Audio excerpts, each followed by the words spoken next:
Inside out. Donovan inside out. This is fantastic.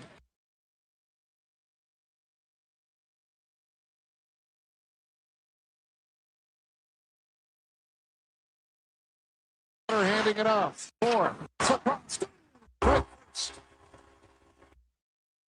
Gets it right.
The Jason Gregor Show.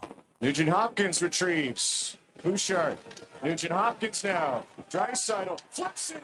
He scores. Just room for to go. And Draisaitl hit that spot. Sports 1440. Unbelievable. That's big and unbelievable. Donovan inside. Presented by PlayAlberta.ca, Alberta's only regulated online gambling website. Gets it right back.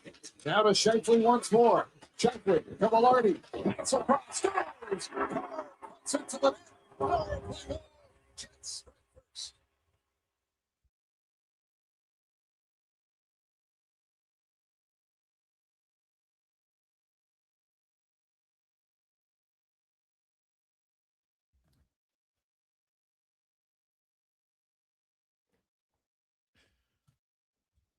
Well, a hot Thursday afternoon. How are you?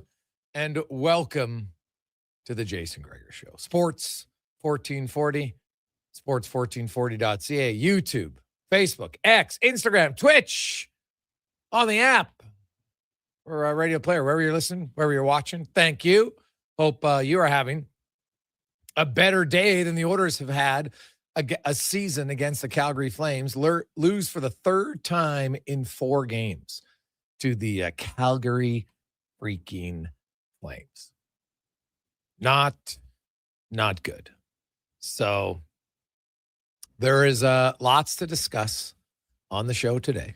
We will, Landon Ferraro is going to be by. We got David Owens, Terry Ryan, Matt Larkin, Livingston, Eric Engels will be by. We got Speck, Michael Hurley from CBS Sports, talk a little Patriots as we're getting closer and closer to Super Bowl. We got 5 questions. We're going to hear from Leon Draisaitl. Man, he got people fired up.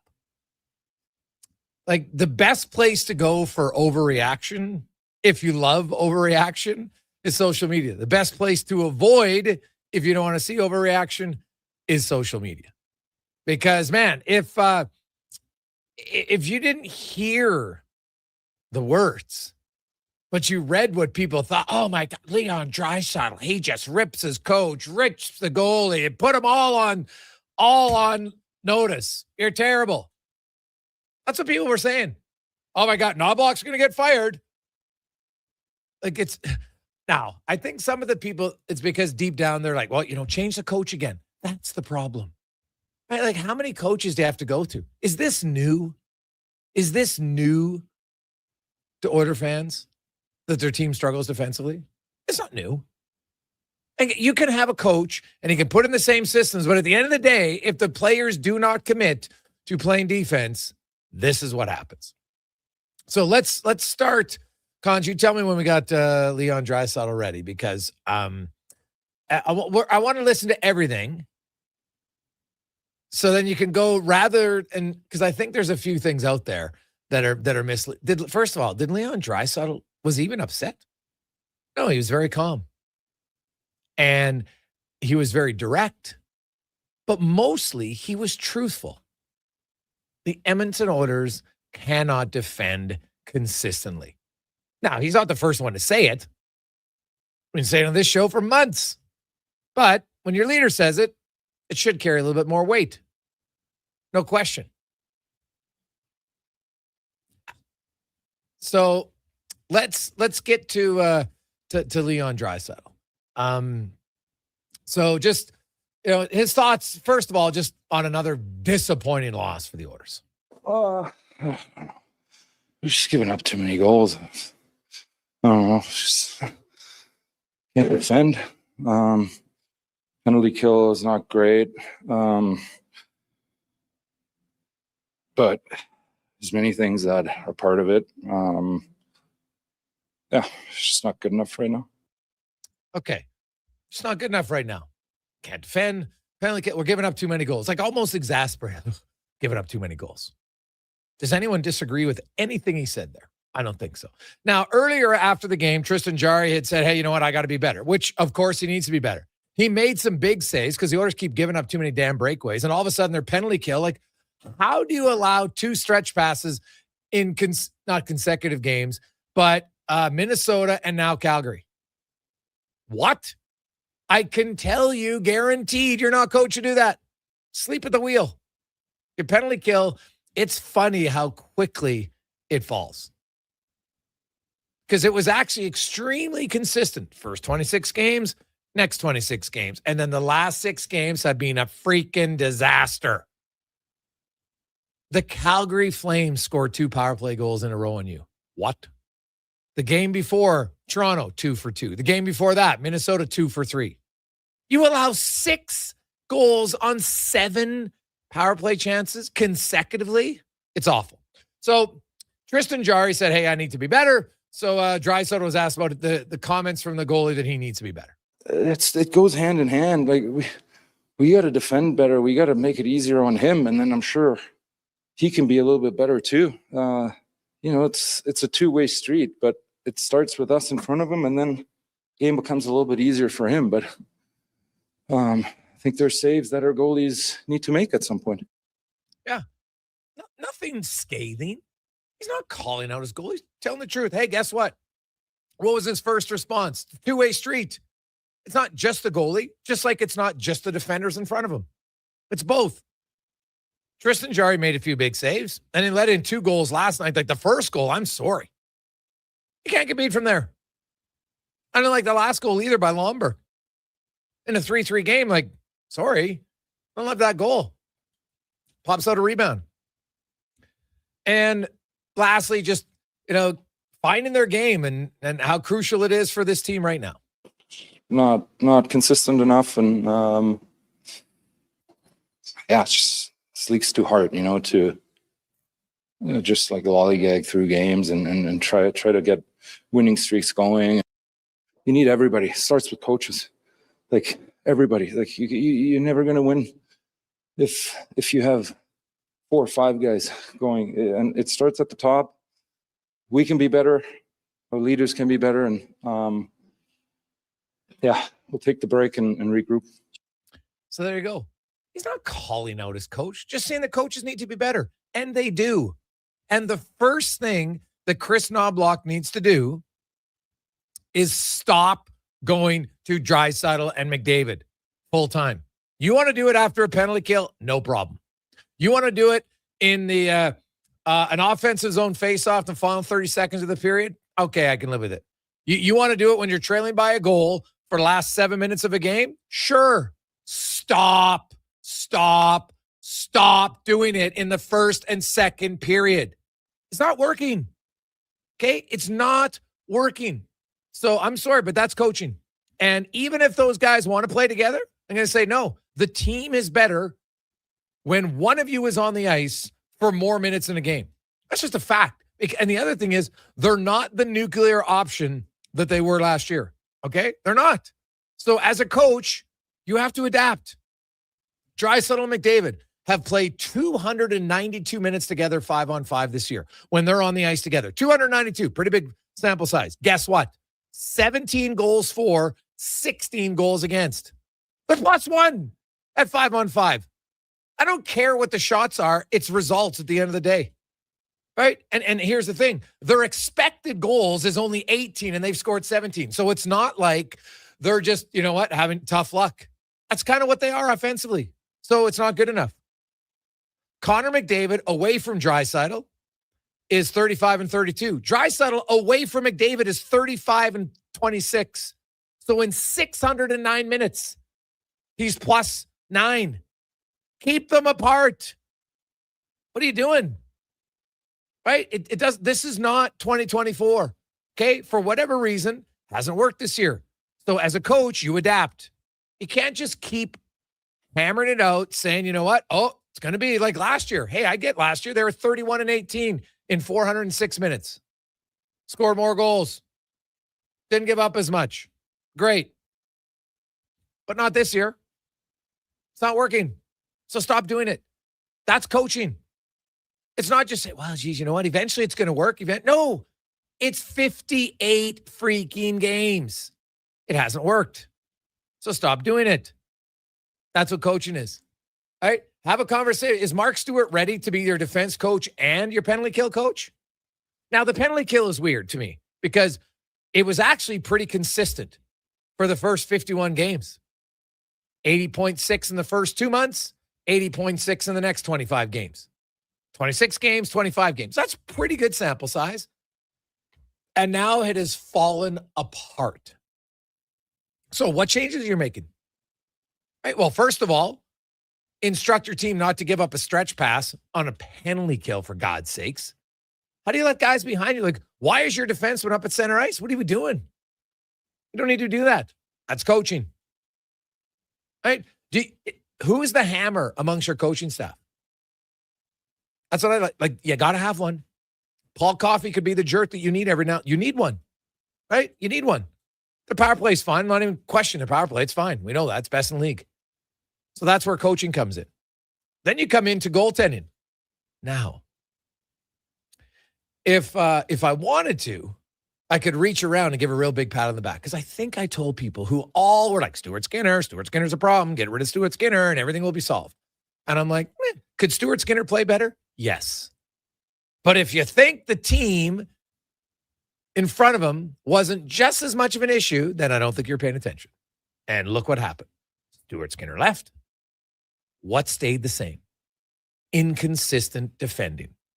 So unless you think you're going to get Sorokin or Vasilevsky or some miracle goalie that can just stand on his head as you continue to give up odd man rushes and wide open looks in the slot or breakaways, it's not going to happen.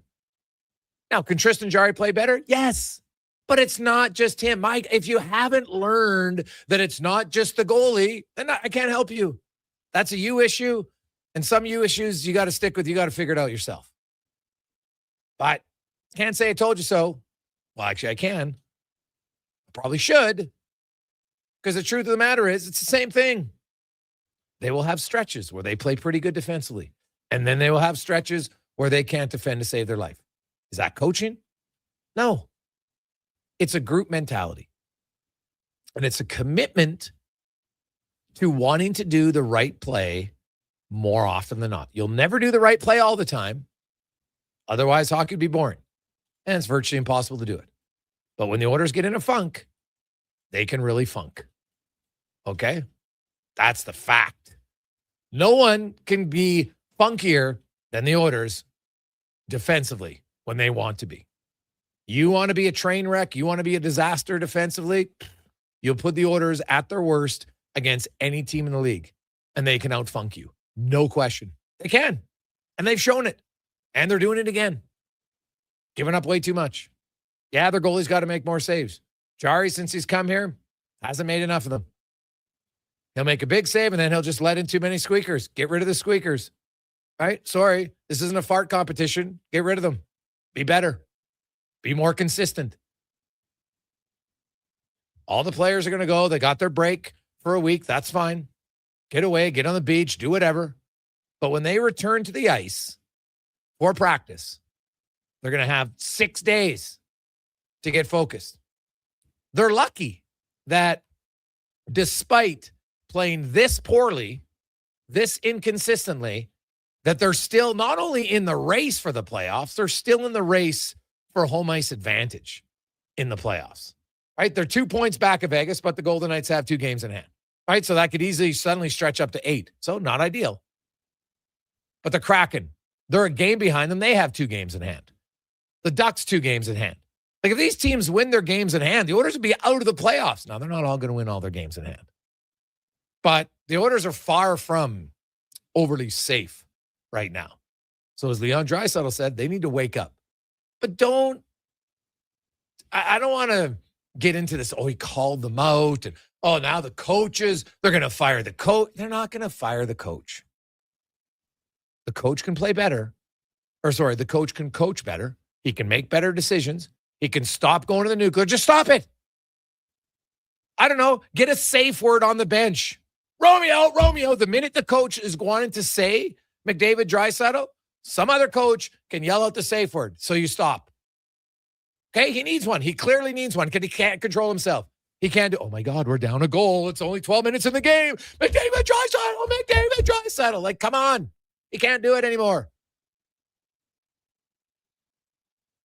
It's what you have to do. It's just, you have to do it. So stop loading them up. It's not working. Proof's in the pudding. It ain't working. So stop doing it. Look at another option. You've got other players. And here's the thing. Draisaitl plays fine on his own. Keep him there. He'll be okay. He will be okay. But to me, that's not calling out. It's, oh my God, the goaltending's got to be better. Defense has to play better. Coaching has to be better. Forwards need to be better. They all need to be better. But the only thing that would get a pass is the power play. That's it. It's the only thing that's been consistent all season long. Well, other than their inconsistency in other positions. And you know what? Maybe it was a good thing for this team to get their ass handed to them 3 in a row before they go on a break. So they'll be sitting on the beach and they'll still be thinking about it. For whatever reason, it seems to be the MO of this team that they almost need to crash out before they start to climb back out of it. And this one will last longer. They're going to have to come back. They're going to have to practice. And, whatever the standings finally are after tonight, because there's 7 games in the NHL tonight. And, that'll have an impact for sure on the standings. Now, the only teams that play tonight are LA and Vegas. And so if Vegas wins, well, then Edmonton knows, guess what? Now we're 6 points out of first place. Sorry, 4 points out of first place. If LA wins, yeah, you're 2 points out of first, but the LA Kings are now suddenly, you're 2 points out of being in 9th place. That's how close it would be. Go up 2 points, first place. Go down 2 points, 9th place. That's where they'd be at. So they're right in the thick of it, but it's far from safe. And I can look at a lot of areas of this team that needs to improve on. And I like the fact that Draisaitl calmly just outlined it. We got to be better. Giving up too many goals. Leaders got to be better. Coaches got to. And he's right. Nothing that he said was wrong. Nothing that he said was, I think, directed at one individual more than anyone else. I thought he did a great job of including every part of the team. Leaders, coaches, defending, goaltending, everyone. Because they got to be better. And they got 24 games to figure it out. Coming up on the show, we'll take a quick break. When we return, we'll hear from Landon Ferraro, Dave Owens, and more. It's a Gregor Show presented by PlayAlberta.ca. Ooh, girl, the way you touch that thermostat really turns me on. Like a heat exchanger, sensual phenomenon. Wanna play your favorite song where we turn the heat on like a legacy of love. Legacy Heating and Cooling keeps your Valentine sizzling hot. You can afford to shower your Valentine with affection because Legacy offers no payments and no interest for 1 year on your new furnace. And that's how you build your legacy of love. Legacy Heating and Cooling.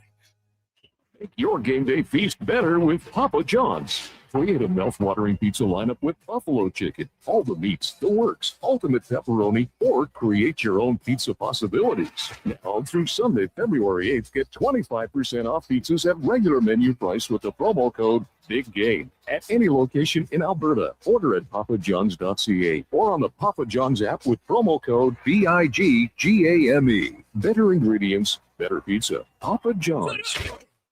Do you listen to sports radio at work?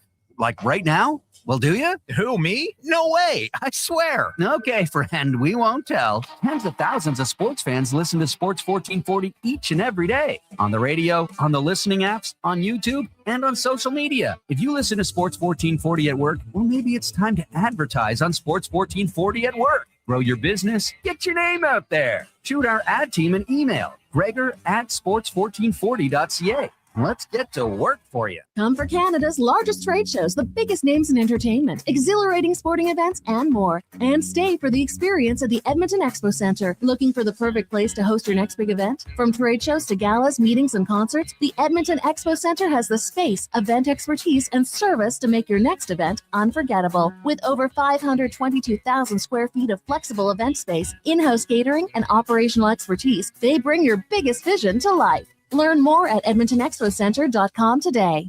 At Fountain Tire, success is a team effort. They're committed to their team members and their customers. And that means treating your vehicle like it's their own and finding solutions that suit your needs. Because whatever the road brings ahead, they're on it with you. Visit FountainTire.com today. I'm Rick Showers from No Bull RV. And even though it's a few months past Thanksgiving, I want to give thanks right now. This is the time of year when so many people go to the new RV show and buy their new RVs. All the new RV stores are bragging about the latest makes and models. That's right, Bob. Those beautiful state-of-the-art RVs are brand new right up until the time they leave the showroom. Then they're used. Just like every quality used RV on our lot, somebody pays full price at the RV show or at the new RV store, and in a matter of seconds, it's worth tens of thousands of dollars less just because they picked it up. Where does all that money go, Rick? It stays in our customers' pockets, Bob, because we sell those same RVs just a few years later.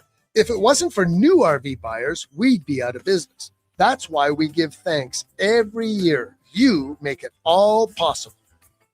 And that's no bull. NoBullRV.ca. Wondering what to get your sweetheart this Valentine's Day? How about the gift of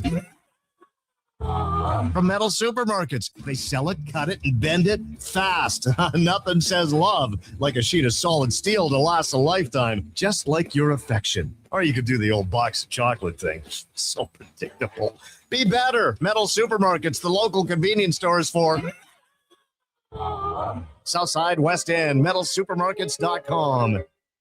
These days, it's all about who you know. And that's why it's the perfect time to save at the Bricks Friends and Family Sale. Upgrade your living room in time for the big game and score free delivery on TVs over 50 inches, like a Samsung 85-inch 4K Smart TV for just $9.99. And save up to $1,200 off sofas and sectionals. And mix and match and save up to $1,000 off 2 or more major appliances. Some exclusions apply. Check out the Brick in Edmonton, South Common, West Edmonton Mall, North Side on 137th, and downtown near the Ice District.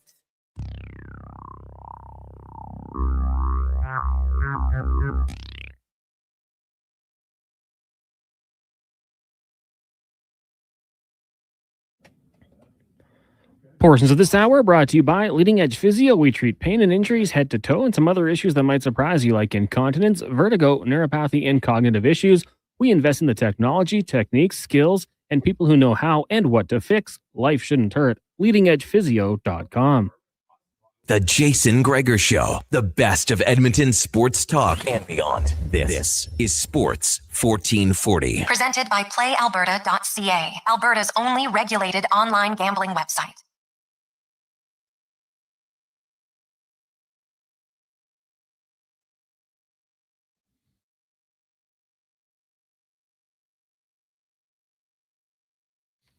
.223, we continue on. Jason Gregor, Connor Halley, Sports 1440, sports1440.ca, YouTube, Facebook, X, and Instagram. Hope you are having an awesome day. It is Thursday, of course. The Olympics have officially begun, and kind of an oddity in the Olympics. Team Canada was to face Finland in women's hockey, but the Finnish team was very sick, and they didn't have to forfeit the game. They postponed the game, which is rare, but basically the reason was they felt like, yeah, had we played, because if they would have forced them to forfeit, then the Finns would have played, and then they were worried that they would have got Team Canada sick. So I think they had extra time, so they've rescheduled that game until I think it's on the 12th, Cons, if I saw that correctly. So yeah. There's a norovirus going through the Finnish team. So yikes. You're not going to risk it with that. No. So they have changed it for that. Now it is interesting. You look, and I've seen the studies of lots of countries who used to host the Winter Olympics. Right now they couldn't host it because they don't have enough winter conditions to host it. Snow, everything else. It is it's kind of wild to see. But nonetheless, Canada, if you were looking to, hey, where's the women's game? Well, it got postponed for a week. USA did beat Czechia 5-1 today. 833-401-1440. Got a lot of text to get to. 833-401-1440. Let's get to the oil report, brought to you by Go Auto. Looking for a car, truck, SUV, brand new, used? Well, they have it all. Over 15,000 vehicles, 71 locations, over 31 different brands. Any type of ride that you want to ride in style, they have it. GoAuto.ca. Landon Ferraro, pre- and post-game analyst here on Sports 1440, also does the Canucks games on Sportsnet, joins us. And Landon, I saw it initially last night. A lot of people, oh my God, Leon Draisaitl. And then I listened to it today, and I was like, geez, I didn't think he would lambaste anybody. He was pretty calm, just very direct. We don't defend well. Coaches need to be better. Leaders need to be better. Goalies need to be better. Defense needs to be better. Pretty much summed up every element of the team that needs to be better. Yeah, and I'd say he's pretty correct on it, right? Like over the last, well, not even though I was about to say over the last few games, but this entire season has been, good followed by slip back, good followed by slip back. And again, I think the frustration for me over the last 2 years of doing the pre and post with you guys and obviously watching all the games is the fact that like their team is just far better than what we all see in the regular season. Like they elevate at playoff time, but you always run the risk of like, what if that doesn't happen? This is a very different year. Everyone needs to make sure that they get themselves ready for when they get back from break because they don't have time to be slow coming out of a break like they're notoriously known for. They need to be out and ready to get moving. Like things are way too tight this year. And again, they easily are good enough to be going on bigger winning streaks. And looking at the standings at the break here, like there's no reason that they don't have 3 or 4 more wins through the season. They've played well enough. They've just given some games away. And for Draisaitl to say all that last night, it's also just in his nature. Like he's going to say what he sees. It's not good enough, himself included, and the entire team needs to be better. Yeah. I look at a few things. So I want to start the changes I think coaches can make.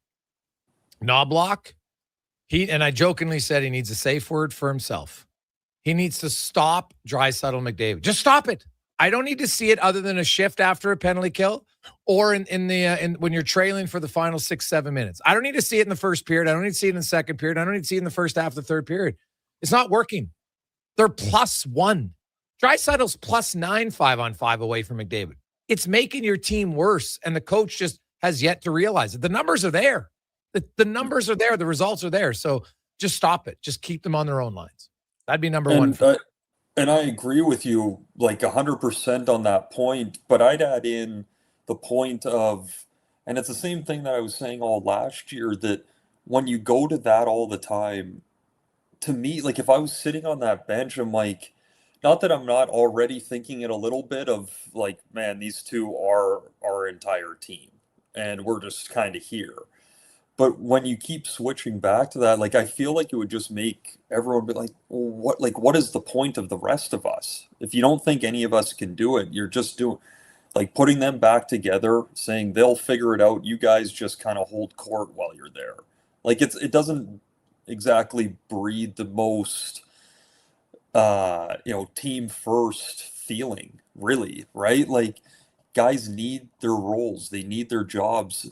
They don't have to be thinking every game, if things go bad for a half a period, is everything getting shuffled around again? Like there's just too much that can be going on in their head. Like for the longest time, like this team has needed some stability, whether that injury has caused that or Knobloch constantly moving lines around. Like there needs to be more continuous, lines staying the same. Well, I think like last night, he started Nugent Hopkins as a third line center, and then it didn't last very long. And I'm like, it's not like the game was out of hand at any point here. And they'd actually generated some good chances. So he needs to look at every player has to evaluate themselves. And right now, that is his weakness. He can't stop himself from going to McDavid and Draisaitl. So I don't know if he needs another coach or someone else. And I don't even know if the players are wanting it, but either way, that should be that would be the one change. Is there anything else you'd see systemically or tactically that he should change coming out of the break? I mean, just trying to really emphasize, like, the Oilers, they can't be a one and done team all the time, right? Like they're so good at possessing the puck, but when things aren't going right, whether it's their forecheck and everyone just kind of goes to where they think the play is going to end up. And like they're all or nothing on that play. So if there's a little variation or a bit of a mess up in that play, like they're beat and now they're getting moved up the ice fast and having to defend off the rush. In the D zone, the amount of, okay, I'm going out to block that shot, but really I'm kind of hoping it hits me and I'm going on that breakaway. And then they do that little flyby and a turn instead of a stop and start to get back into the lane and into the play quicker. Like to me, they're always, even on the PK, like they get so, it almost seems like they're more worried about trying to find some offense on the PK than just kill the penalty first. Like your team scores enough goals that you don't need to find ways to score on the PK. Some will present themselves anyway, but my whole point in it is, like, you don't always have to take, when you have two choices to make on the ice, you're making the decision, you don't always have to make the risky one.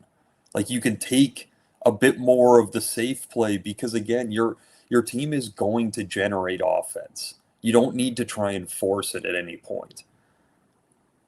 Yes, I would agree with that. What's odd about the penalty kill was the first 51 games, they were 11th best in the NHL at 80.6%. And they were 80.6 in the first 2 months, 26 games, and they were 80.6 in the next 25. Then they've fallen off. And you look at like the Anaheim game, they had two awful clearing attempts by Nurse and Bouchard that normally should get out. They didn't get out. They scored right after. Then they've had the Minnesota game and against Calgary, all of a sudden, I don't know, their defense are sleeping. And they're getting stretch pass. Like you don't see stretch passes on a power play very often that I can recall. Like I can't recall the last time a team did it, except it's happened 2 of the last 3 games for goodness sakes. Right. So to me, there's another thing, maybe like Mark Stewart, he's running their defense and your penalty kill. And, neither is great right now. The penalty kill was okay up until lately, but there's one where he's got to have to look and say, okay, what do we got to do better on the penalty kill? Because through the neutral zone, suddenly they're getting murdered. Yeah, like the stretch pass on the penalty kill. I remember the last time I got burnt by one of those. It was early in my last season, and the reason I say that is to emphasize your point. Like it does not happen very often, and the reason that it does is you've completely fallen asleep, right? Like especially for the defenseman when you're back there, you have the entire play in front of you. Your eyes are trained to quickly count. All right, how many guys are in a different jersey in front of me? Okay, well, there's not enough in front. There's got to be someone beside me or behind me, right? So, like, that's just scanning and recognizing the situation. But if your mind's not fully in on it, you're going to make those little mistakes. For the PK, like the first goal, they were fine. It was like that goal just can't go in from that point on the ice. I think Jari needs to have that one. But again, like all of it to me is not all of it, but the majority of it to me is just that they are so worried about finding an offensive play out of it, creating a turnover and going on the odd man rush or getting that breakaway, that they don't, it's not that they don't do the first job, but they're not in position for it because they'll take the extra couple steps trying to poke check it off instead of just steering the play to the direction then already being in the lane, if that makes sense. That makes sense. I understand that. Offensively, when they come out of the break, I would hope that Nugent Hopkins is going to be the third line center, and he'll stick as a third line center. I didn't love Podkolzin and Hyman with McDavid, to be honest. I like Podkolzin with Draisaitl, and I like Podkolzin on one line. I like Hyman on another, and I like I would have Kapanen with McDavid. With Nugent Hopkins. Because now I got a bigger physical guy in every line. They can all skate, and then I have Roslovic, I have Savoy, and figure out who the other top 9 is, and away you go at that point. That's what I would do. Is there any combinations that you would like to see coming out of the break? Honestly, I'm with you. For me, the biggest one is Nugent Hopkins needs to be that third line center. You need to create that depth, and it's the best option for it. I agree. Podkolzin needs to stay with Draisaitl. They play a slower game, and Podkolzin is built for that. And that's not like chirping Podkolzin. There's a lot of guys that can't play with Connor McDavid off of the speed and the way that he wants to roll around. But for Draisaitl, he works so well with Podkolzin because they're big. They can keep people at length. They can stretch things out that way. And you just need to make sure that you have a bit of a speed burner with them. It's tough to say what I'd like the combinations to be because for me, I still think that, well, not that it's like you're not saying it either, but they still need some pieces. But I hadn't really thought much of Kapanen moving down because I do like him with Draisaitl and Podkolzin a lot. But for me, it's all about getting Nugent Hopkins to that third line. The way that Kapanen's playing, his biggest knock through his career is consistency and being able to keep his pace up and his production up. Because when he's on, he's a really good player. It's about, can he keep that up? I don't know about you, Gregs, but he seems different in the games that he's been in this year. He seems confident and driven to kind of have that and have the production. So dropping him down, I really like to see that look with Nugent Hopkins and him. I could see that really working and not even just working, but really giving the other team trouble and for one of the first times in the past few years, giving other teams another line to talk about, not just get through the first 2 and then we're all right. We can try and score through the next 2. All of a sudden, you've got 3 lines that you've got to really have a plan for. Joined by Landon Ferraro here on Sports 1440, sports1440.ca. Stan Bowman, obviously his job here, the Oilers will return. They'll have 4 games before the trade deadline. They play 3 on the road, Anaheim, LA, and San Jose. Then they're home for 1 game against Ottawa. They've got 2 days off before, 2 days off afterwards. What should be priority number 1 for the GM? Well, unless it's all in one move, you've got to find a way to open up space so that you can make moves. I think a big piece in this, and he's been discussed a ton, is Mangiapane, right? That's a lot of cap space that, even at a player at a reduced rate is going to benefit right now, right? he needs a change. It's not working. Like, they need to find a way to make that be not an issue. And again, if they can package it with whatever move they want to make, but getting a top six winger, whether that's a middle six, but someone with some size that can play with the puck. It was, we were talking about it the other night just because everyone was talking about it. But I mean, like, Bobby McMahon came into Edmonton and looked really, really good. And if you could find a way to grab a guy like that adds that type of physicality, but he's going to be a 20-goal scorer again, like, that would be massive.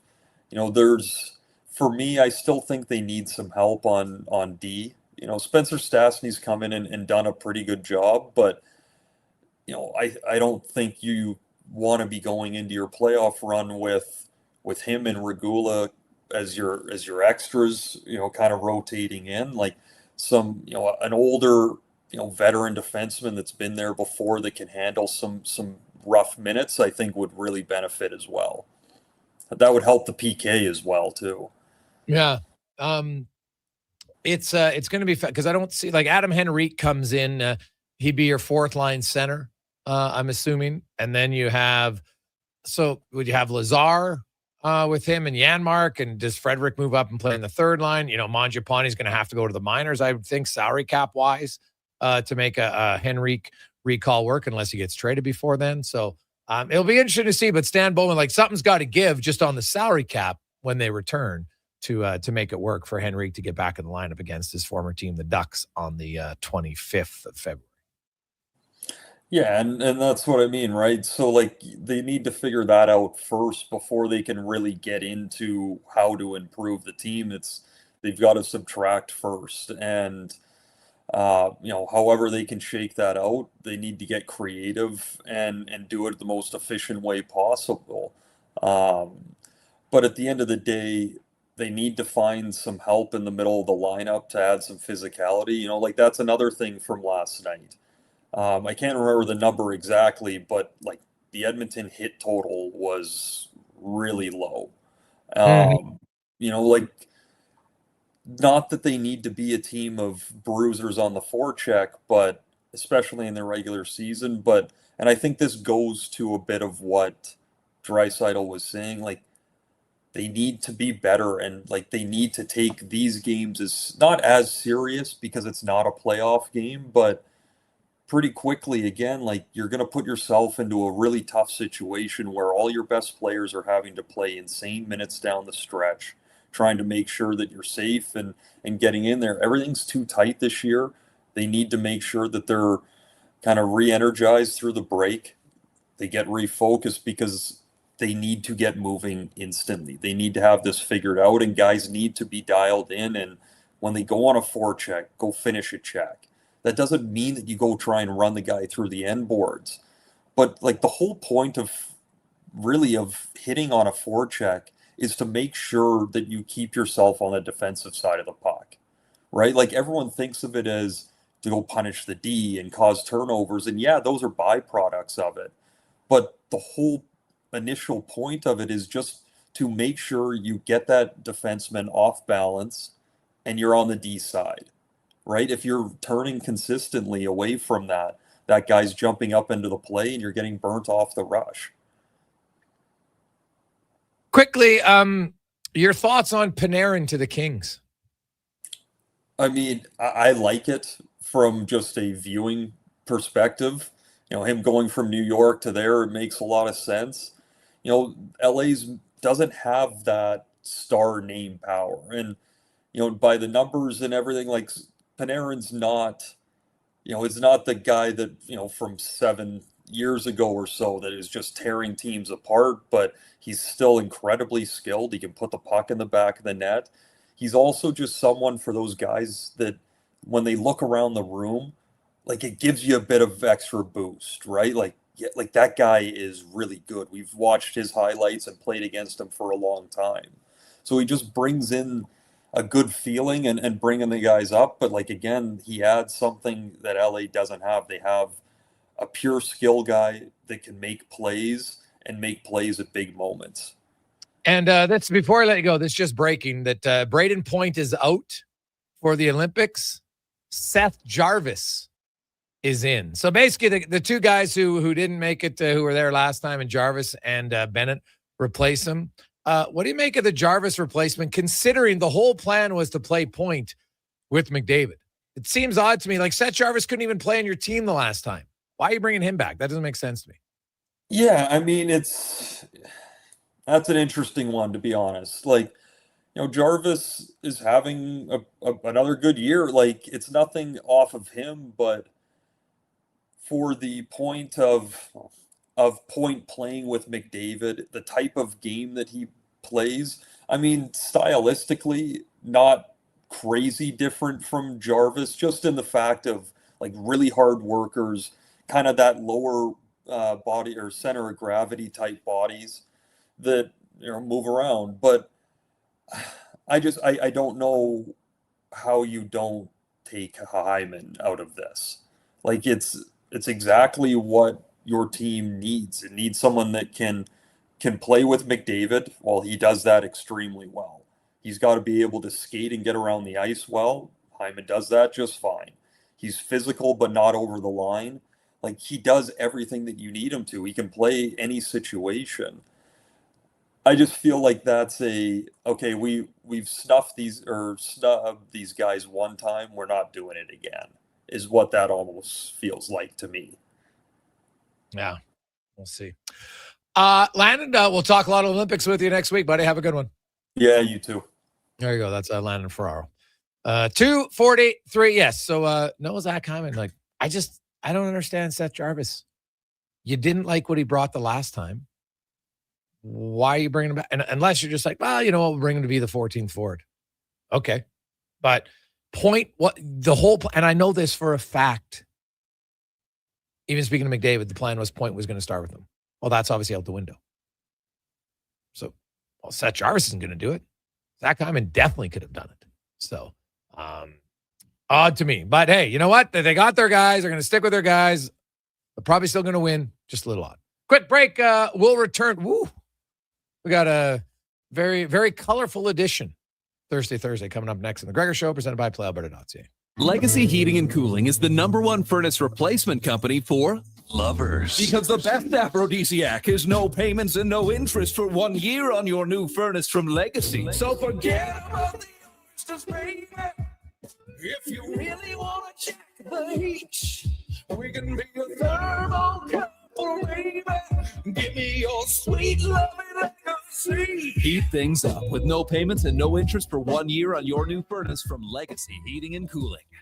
Make your game day feast better with Papa John's. Create a mouth-watering pizza lineup with buffalo chicken, all the meats, the works, ultimate pepperoni, or create your own pizza possibilities. Now through Sunday, February 8th, get 25% off pizzas at regular menu price with the promo code BIGGAME at any location in Alberta. Order at papajohns.ca or on the Papa John's app with promo code BIGGAME. Better ingredients, better pizza. Papa John's. Hey, Edmonton, did you know a local Play Alberta winner scored over $500,000 on Mega Jackpots Ocean Bells? Think about the season tickets you could lock down with that kind of cash. From major casino winners every hour to jackpots worth millions and hundreds of popular games to money that stays in the province, there's never been a better time to sign up for Play Alberta. Download the app today to get started with casino, sports, and lottery all in one app. Must be 18 plus to play. When you gamble, use your game sense. Need a new ride for road trips, errands, or just life on the go? Go Auto offers a massive selection with over 15,000 new and used vehicles to choose from. With over 70 locations across Western Canada, finding your next ride has never been easier. Whether it's a roomy SUV for the family, a sleek car for the open road, or a rugged truck for your weekend adventures, you'll find it here at a price you'll love. Explore thousands of vehicles today at goauto.ca. Planning your next event? Let Loca Quality Market cater. From made-to-order meals to gourmet platters to full chef tasting experiences, they make entertaining effortless. Visit loca.ca to start planning today. This is the Jason Gregor Show on Sports 1440. Favorite us right now. Powered by PlayAlberta.ca. If you gamble, use your game sense. Learn more at gamesense.ab.ca. Ooh, girl, the way you touch that thermostat, it really turns me on. Like a heat exchanger, sensual phenomenon. Wanna play your favorite song when we turn the heating on like a legacy of love. Legacy Heating and Cooling keeps your Valentine sizzling hot. You can afford to shower your Valentine with affection because Legacy offers no payments and no interest for 1 year on your new furnace. And that's how you build your legacy of love. Legacy Heating and Cooling.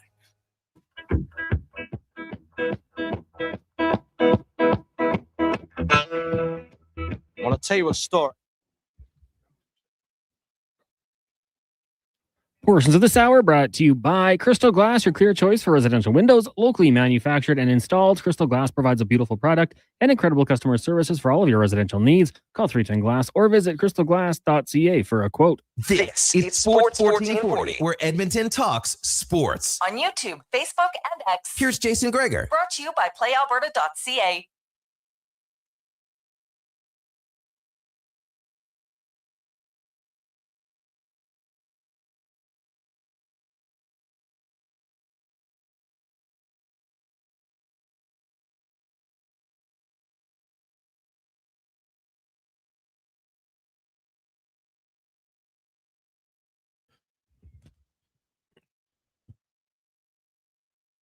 .249. We continue on. Jason Gregor, Connor Halley. NBA fans, he thought maybe some of the huge names would move today. They did not.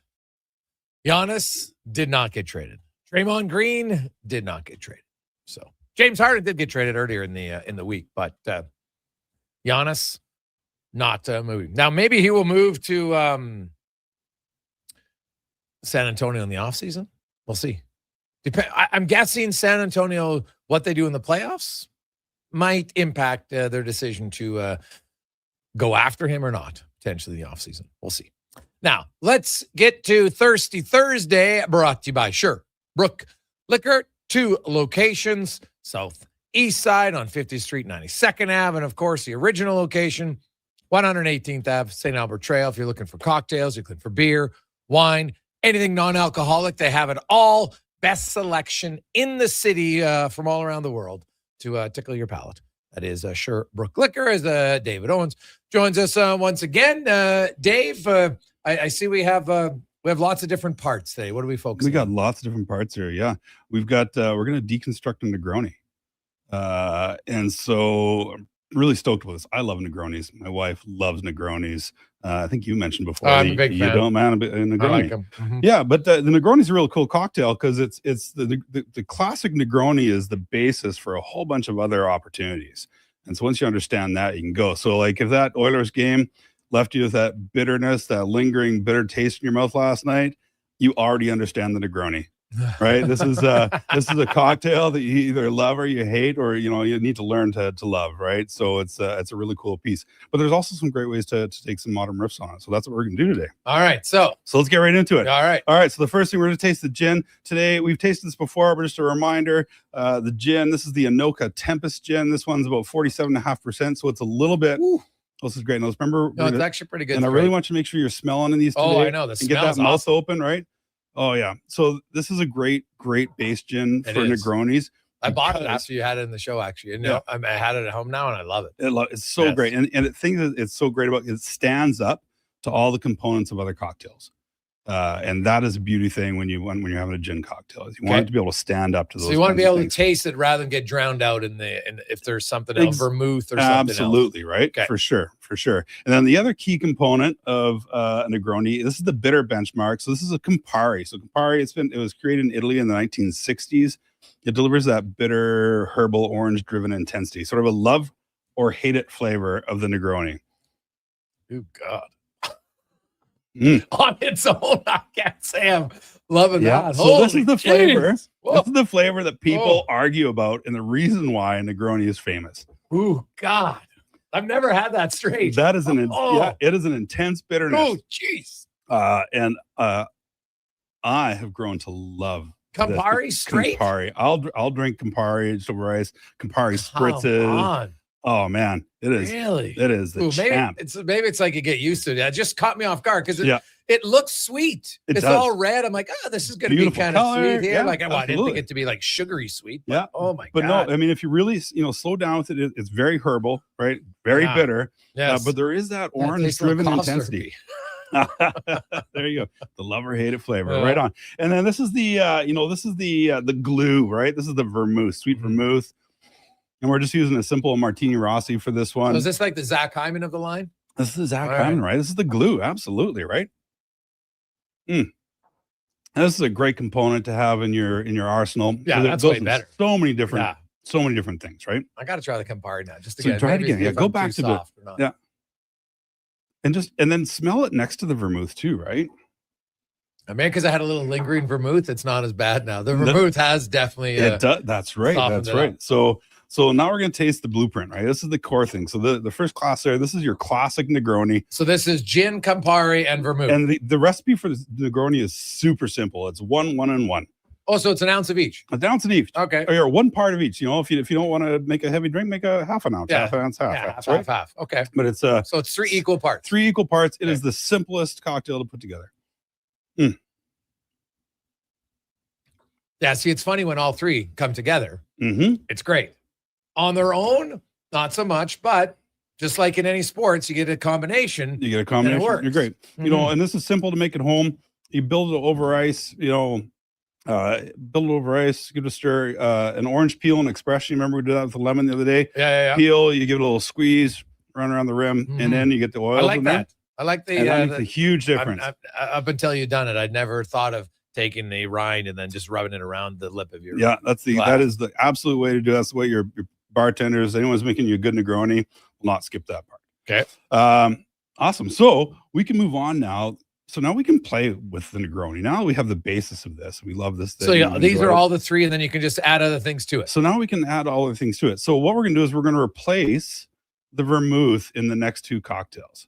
Now, typically the vermouth is sort of one of the backbone pieces. It's the glue, right? Right. And so you would normally switch out the Campari, which we could also do, which will be a fun thing, you can play with later. I'll leave you these afterwards, these samples here you can play with. But we're going to change the vermouth out and keep that Campari, that bitterness moment going. So the next component we're going to replace the vermouth with is actually Aperol. And so this is a modern softener. So it's lower alcohol, bright orange, gentle bitterness, designed for approachability. So yeah, it's a little bit sweeter for sure. On its own, no problem. yeah, quite a bit sweet. So and if you smell that compared to the Campari, right, you smell them back and forth, Oh yeah. you're going to note some real good comparisons there.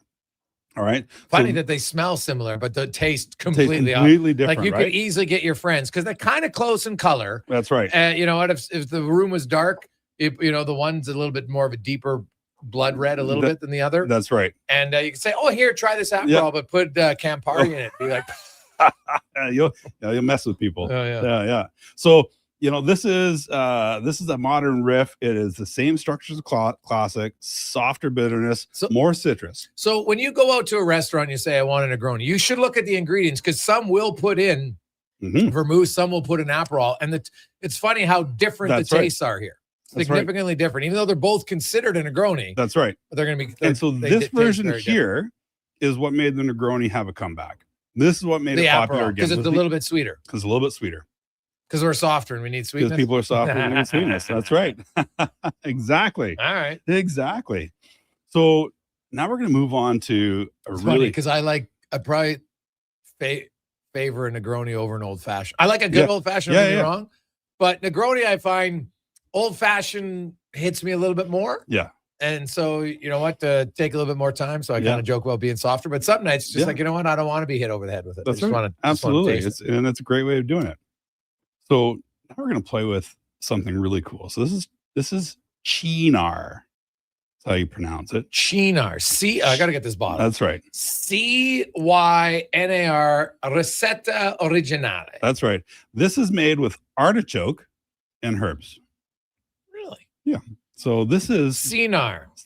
All right. Cynar. That's Cynar. Cynar. Cynar. Okay. That's right. G. Not Rodriguez, but the Amaro. Cynar. So Okay. this is all about a savory, earthy, bittersweet, much less aggressive than people expect.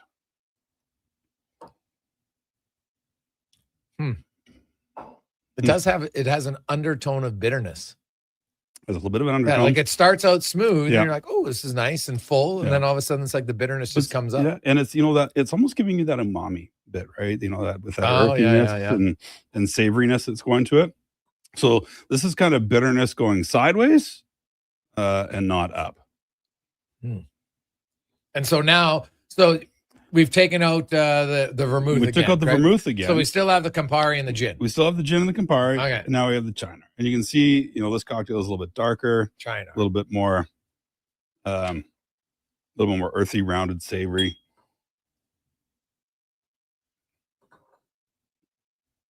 I have to say, I like the original. Of the three, Mhm. the vermouth, the Campari, and the gin, that would be, out of these three Negronis, that's the one I want. Mhm. You? I love all three of them for different reasons. Well, they do taste very Yeah. different. Yes. Yeah, it just, for me, it's a mood thing.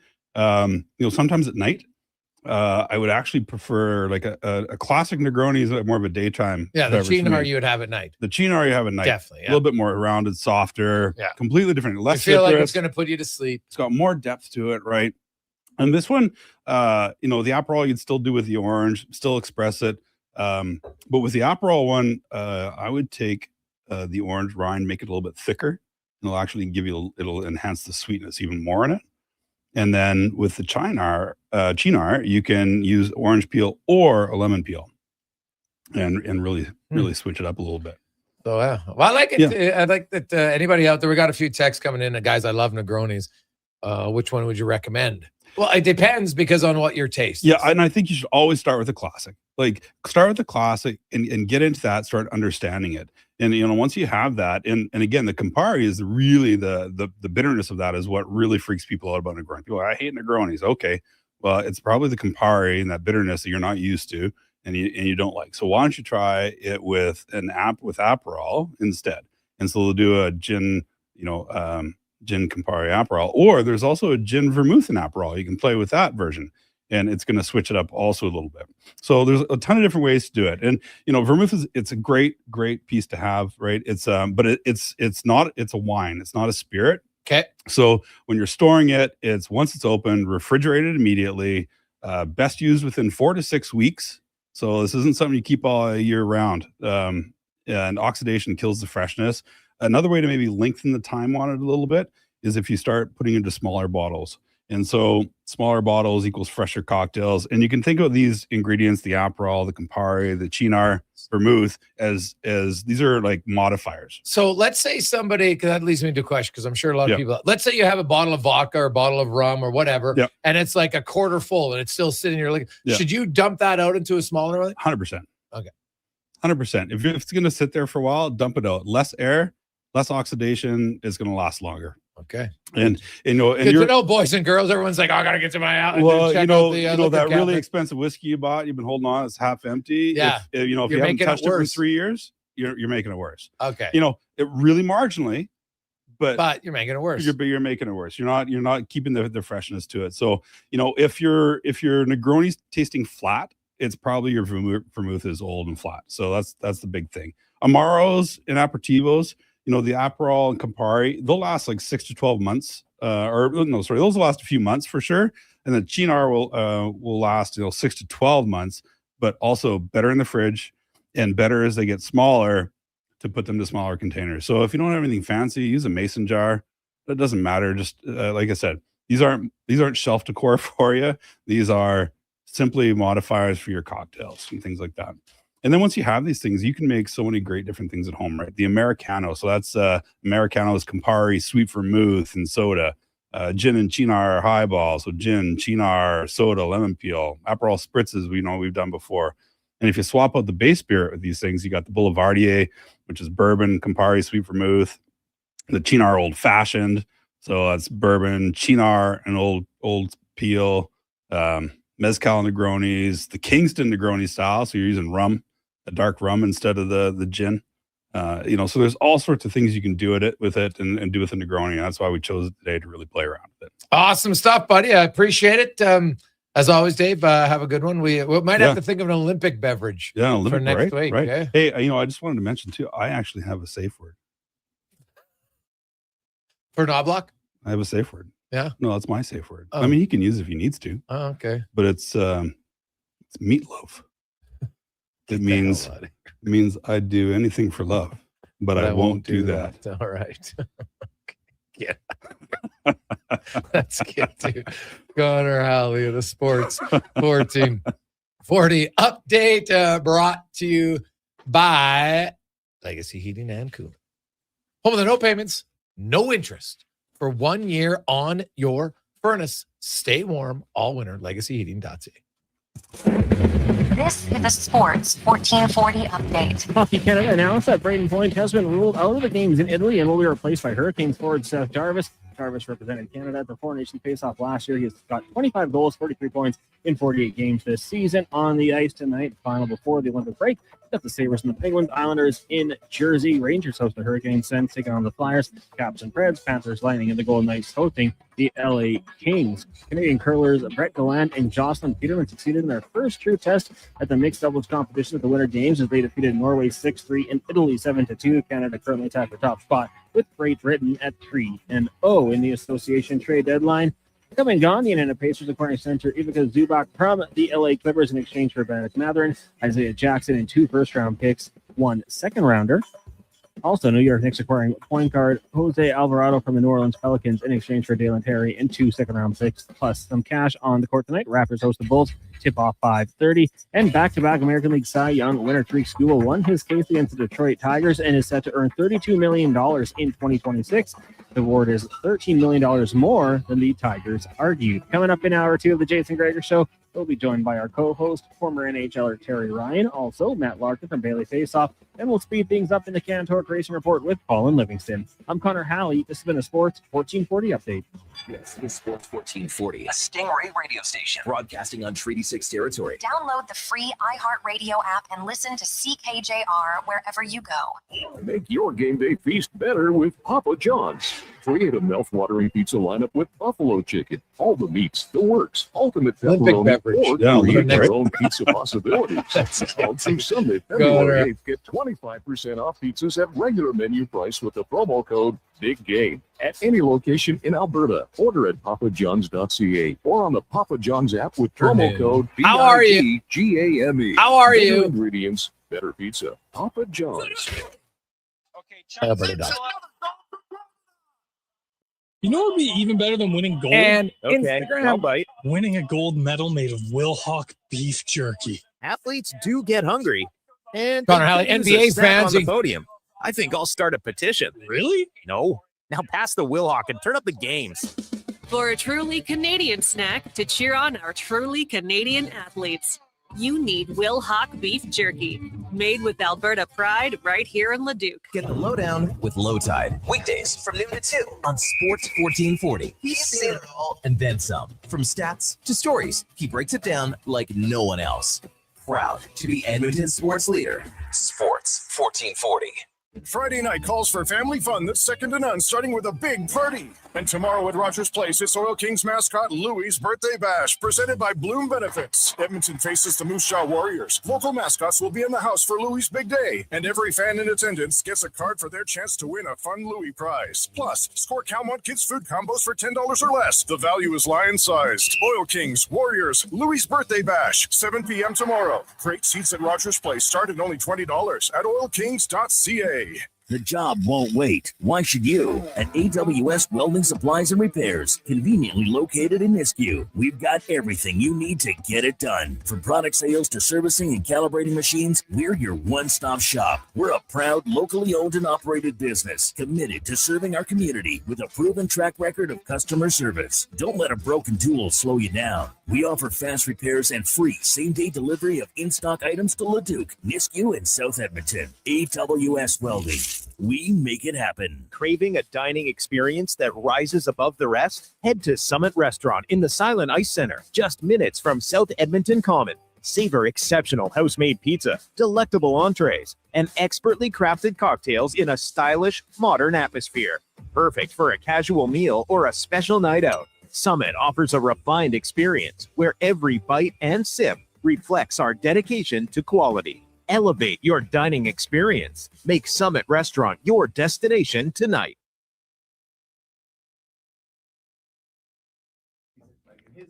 Portions of this hour brought to you by Japa Machinery. Japa is digging deep on their 50-year history of supporting Alberta's construction industry with their line of special edition blackout excavators. Visit japamachinery.com for all the details. This is Sports 1440, where Edmonton talks sports. On YouTube, Facebook, and X. Here's Jason Gregor. Brought to you by playalberta.ca.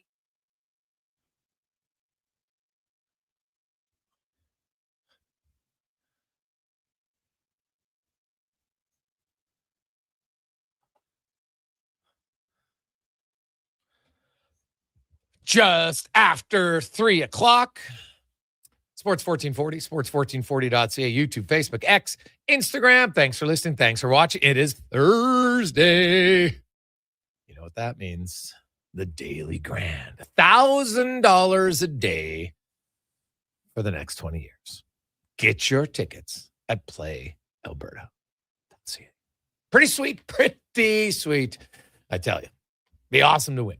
Imagine you'd be frustrated after loss last night. You wake up this morning, $1,000 guaranteed. It would bring your frustration down just a bit, just a little bit. It might. So there you go. A lot of texts, 833-401-1440, 833-401-1440. Hey guys, I love Campari and soda's an aperitif. Definitely an acquired taste. Reminds me of medicine, particularly the sulfa drugs with the sour cherry flavor that gives us the early 60s from Phil. Well, you know what, Phil? It's funny because I read your tweet and then I just mixed regular water with the Campari and took a swig and I'm like, okay, I like it. Like a way better, but Campari straight, that one, it was just surprising to me. It caught me off guard. Probably of all the things we've tried, that's the one I was like, oh my God, it was sour, but mixed together, pretty good. Has their next guest tried one? I don't know. He's tried a lot of things. I don't know if he's tried Campari straight or not, but we'll find out. Terry Ryan joins us. TR, how you doing? I don't know. Is he there? Did he mute himself? Hello. There you are, buddy. How you doing? Oh, I'm sorry, I didn't hear the intro. I'm doing all right. It's a little cold here, but things got back from Shorzy Classic last week, and things are moving along at home pretty nicely.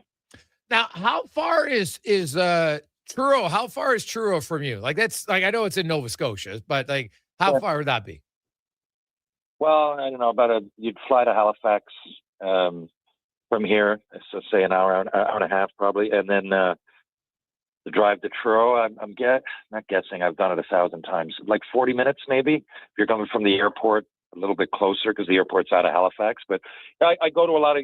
Truro has a phenomenal Junior A arena. It's absolutely state of the art. I don't know if there's much better. It's a really, really nice place to watch a game. So I've watched a few there over the last few years. Okay.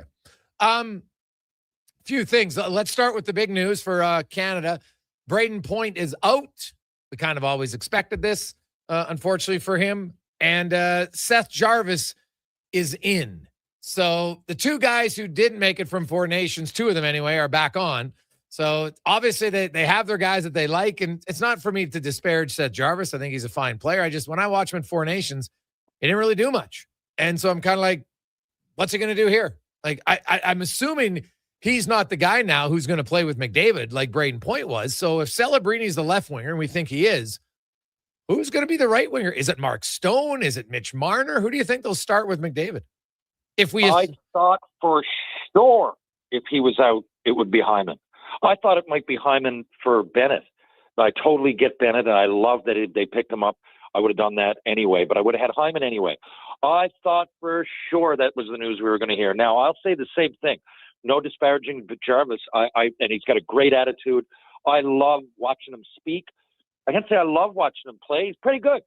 During that tournament, there might have been a little bit of meat left on the bone, but I think he's a great player. I'm really surprised for what you just mentioned. Someone playing with McDavid, you got Hyman right there, who's really turned it on, who's proved that in big games he steps up, and if he doesn't score, he'll hit, he'll block a shot, he'll do something. And there's so much depth to his game.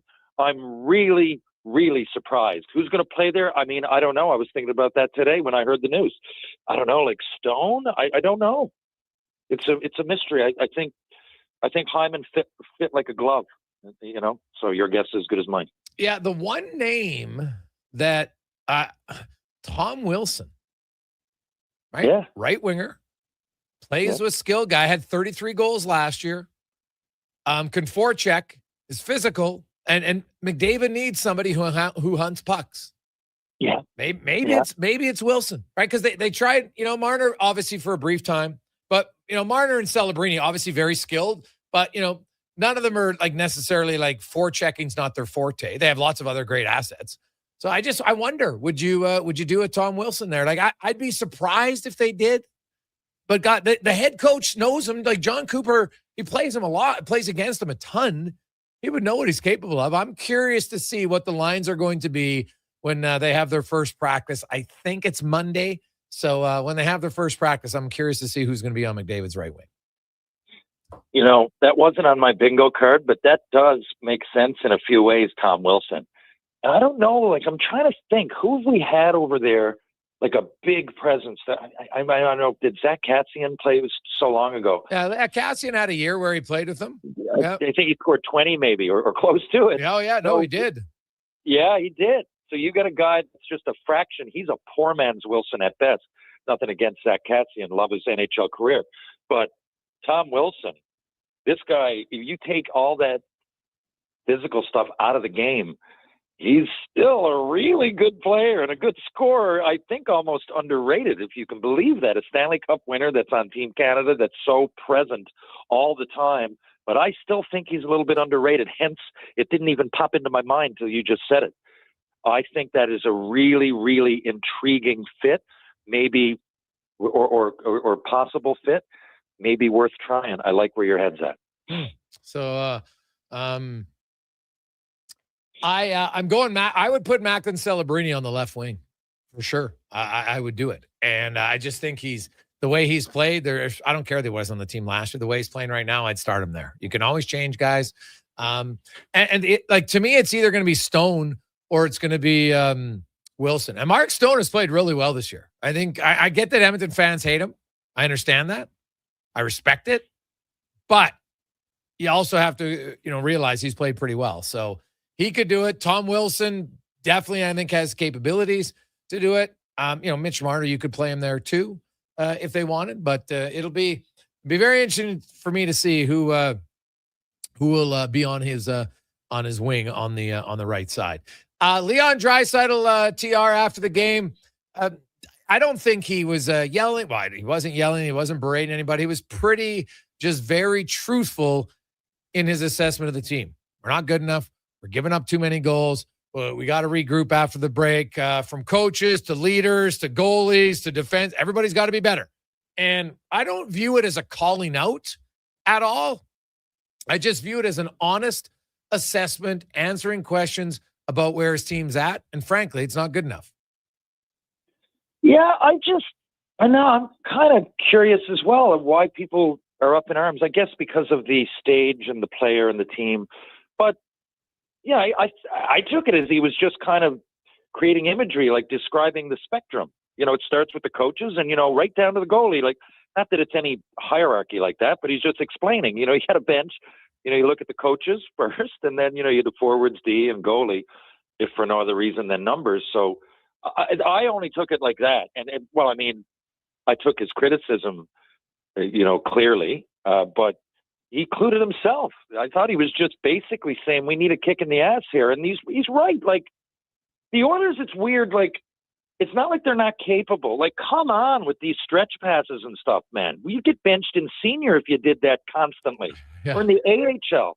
Like, come on. And that's, I'm sure Knobloch must have gone, that last year that happened all the time. And you're like, how does this?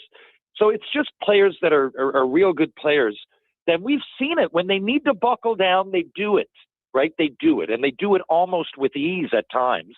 So, it's just they make these mental mistakes. And as people who follow the Oilers and cover them and our fans, we've just seen it. So that it's not alarming because that they can correct it.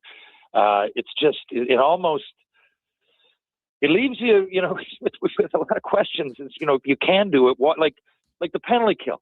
The penalty kill, I don't know the stats, for the first 30 or 40 games. 50 games, I mean, actually, TR. Okay. First 51 games, they were up to 11th. And then the last 7 games, it's been an absolute debacle of monumental proportions. Yes, and it's not like these are just like a fluky set of bounces. Like those Toronto, like passes are going right through the middle, like that one to Nylander to Tavares. It's just a weird pass on the power play. You just don't normally see it. You certainly don't normally see it like 6 times in one game, right? Usually you go down and you try to get someone gets open in the slot and it's really quick, but that was I found them. They took their eyes off the prize. I mean, they were doing things that just isn't normal for a team that's been that far and that can prove to shut it down defensively against the most relentless forechecks in the league, in arguably of the last decade, right? And yet they can go out and just lay an egg against teams that aren't even in the playoffs. So, I mean, on one hand, it's frustrating. On the other, I mean, it's pretty obvious they can play better. They just got to get out of their own heads, or I don't want to say effort, but in a way, you just got to bear down mentally.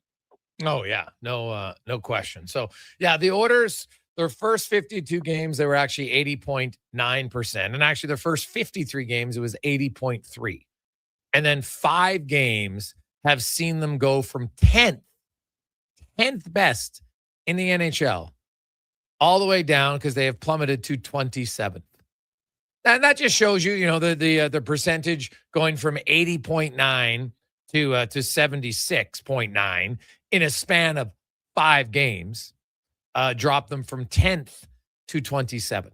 So it's a quick fall. And the thing about that is, and that's what this PK has done in the past. They've had stretches where they're just horrific, and it ruins the whole season. And you can't just have 5 good games now and make it back up, right? That's the problem with it, right? You go 10 for 10, it doesn't make up for going 1 for 7, right? It just doesn't. So that's their problem now with their penalty kill, stretch passes. How the hell do you get beat on a stretch pass on a penalty kill? Like I can't remember the last time seeing it, and I definitely can't remember the last time I saw it twice in 3 games. For goodness sake, so that's not good. And what about Chris Knoblauch, TR? Because to me, Knoblauch's biggest failure so far this year as a head coach is his insistence to want to go with McDavid and Draisaitl. I don't care that it worked in the past. It's not working this year. The numbers back it up. It doesn't work. So stop it. Yeah. It does not work. I knew you were going to say that. And it's wild that it doesn't work. I mean, it has in the past here and there. But, yeah, it hasn't really worked. It almost seems awkward at times. And I'll tell you why. The more I think about it, because you're looking at this and trying to be objective, and for me, it's almost funny sometimes trying to look at the Oilers and criticize some of the best players on the planet. But, and including the coach, he's been through so much. And I love Knoblauch. He seems like love might be an exaggeration. But, we're alumni of the Red Deer Rebels. Have always followed his career. He got into coaching, and he seems to have a head on his shoulders and make smart decisions. And most of the time, he's spot on.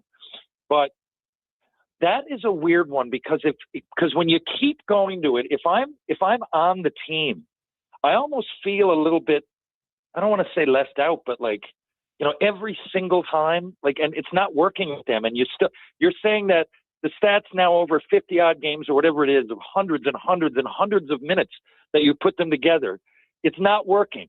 It's clearly not working, at least not to the level that it's not saving the team or anything. I mean, they might get an odd goal. I think they're +3 or something. So for me, yeah, I'd feel like, come on, like if that's not working over 50-odd games, what the hell? Give me a chance here, right? And it just to me would almost not defeated, but it would make me feel a little bit. I'd question things a little bit. Where do I fit here? And if I can't do it, and guys coming out, I mean, we were all over Mangiapane for most of the year. You see him with a little bit of grease, and he gets out there and hits the crossbar, and snows the goalie, and I don't know. There's little moments in games that I would, I'm not saying I'm going to place him on the first line, first power play the rest of the season. He hasn't played well. But that's just an example. Little things like that, if someone's playing, I don't know. I'm not against mixing it up, but when you keep doing that, and it almost looks sometimes, even if you don't want it to, it looks a little bit like panic mode, just because if you're going to, they got to put those guys together again. It's like, okay, panic, we need to go. And when you do it and it's like in the first period and it's like 1 or 2 to nothing, it does seem like a bit of a panic. And we know that they don't have to do that. They're a much better team. I'm really, I feel like I'm nitpicking, but if you're asking me from afar watching, yes, I would feel a little bit slighted as a player at this point. And it looks to me, if I'm the other team, I would be all over it. Okay, boys, they already went to Draisaitl and McDavid. We're in their heads. Keep going. That's what I would think if I'm another team at this point. Yeah, I totally agree with you. Quick break. We will return. It's the Gregor Show presented by PlayAlberta.ca. Oodle noodle origins. In 1864, Francis Oodle took over his dying father's business as a leatherman. He was quite proficient, but his heart was never truly in the trade. After his father's death, Oodle met a cocksure young man named Vladimir Nudel, who was a trailblazer in the popular new art of food boxes. They formed a partnership and aimed to ply their trade in the new world. At Ellis Island, Nudel was renamed David Noodle, and henceforth, the franchise has been known as Oodle Noodle. Hey, Edmonton, did you know a local Play Alberta winner scored over $500,000 on Mega Jackpots Ocean Bells? Think about the season tickets you could lock down with that kind of cash. From major casino winners every hour to jackpots worth millions and hundreds of popular games to money that stays in the province, there's never been a better time to sign up for Play Alberta. Download the app today to get started with casino, sports, and lottery all in one app. Must be 18 plus to play. When you gamble, use your game sense. Hi, Mike here from Northgate Chevrolet Buick GMC.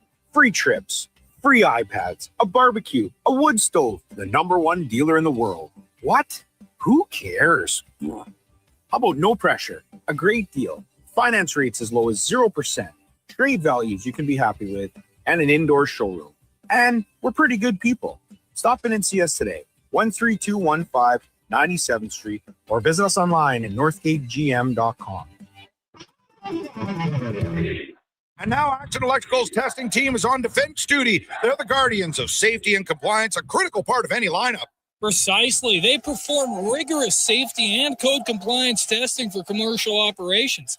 Think of them as the referees, ensuring everything is up to standard before disaster strikes. Their preventative plays are legendary, spotting faults early. Hire the Action Electrical team to bring home a win for your project. Visit actionelectrical.net. Edmonton's only 24-hour-a-day sports radio station can be heard anytime, anywhere. Sports 1440 is streaming on your phone, your tablet, your computer. Download an app today and listen to Sports 1440. If you manage or lead a team, join your peers April 14th to 17th at the Banff Management Course. PA Douglas Training invites you to 3 days of immersive leadership development in beautiful Banff, Alberta. Learn how to manage conflict, motivate and influence others, strengthen teamwork, and improve productivity. Proudly Canadian, PA Douglas has trained over 150,000 professionals. Registration includes 3 nights at the Banff Springs Hotel, breakfast, select meals, refreshments, and course materials. Register now at padouglas.ca.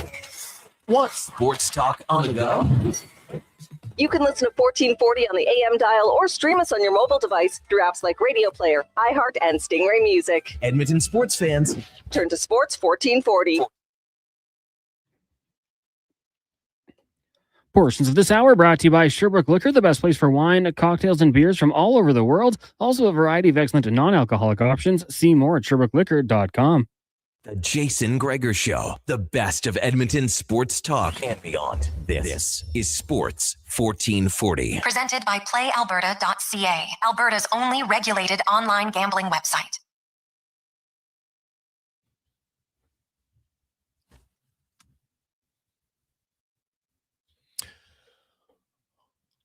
Jason Gregor Show continues on Sports 1440, sports1440.ca, YouTube, Facebook, X, Instagram. Hope you are having a fantastic Thursday. The Olympics have officially begun. Of course, we've had some mixed curling. You had women's hockey. Canada's game actually, oddly enough, got postponed due to illness for Team Finland. So they will make up the game next week. on the 12th. So kind of I'd love to see. I'm sure it's probably happened before, and I understand why it happened. The risk of forcing the play, because they wouldn't have forfeited. Like, there's no chance. So I think they probably went with the better move there, and away you go. Less chance of infecting the Canadian team. As the Finnish team is what virus they got? The Norovirus. Norovirus. Yeah. Yeah. So not good. Nora. Who wants Nora? Yeah, I'm curious though, Gregor. Like, you think about that. I know not that Finland was like gold medal favorite, but that's going to take a toll on the body as well. Oh, like, if that's passed around, they're not going to be top speed for a while. No, not at all. No, they'll be like TR on Saturday night after a tough Friday, right? But I don't know. Well, he'll probably bounce back better than that. ATR, I would think so. It depends what exactly Friday, how long it went, and who was involved. Very true. Let's go around the NHL now. Brought to you by McDonald's and Frank's Red Hot. Ooh, baby. For a limited time only at McDonald's. Frank's Red Hot on some of your McDonald's favorites, but only for a limited time. Try it now at McDonald's. As Matt Larkin from Daily Faceoff joins us. Matty, how you doing? Gentlemen, how are you? We're good.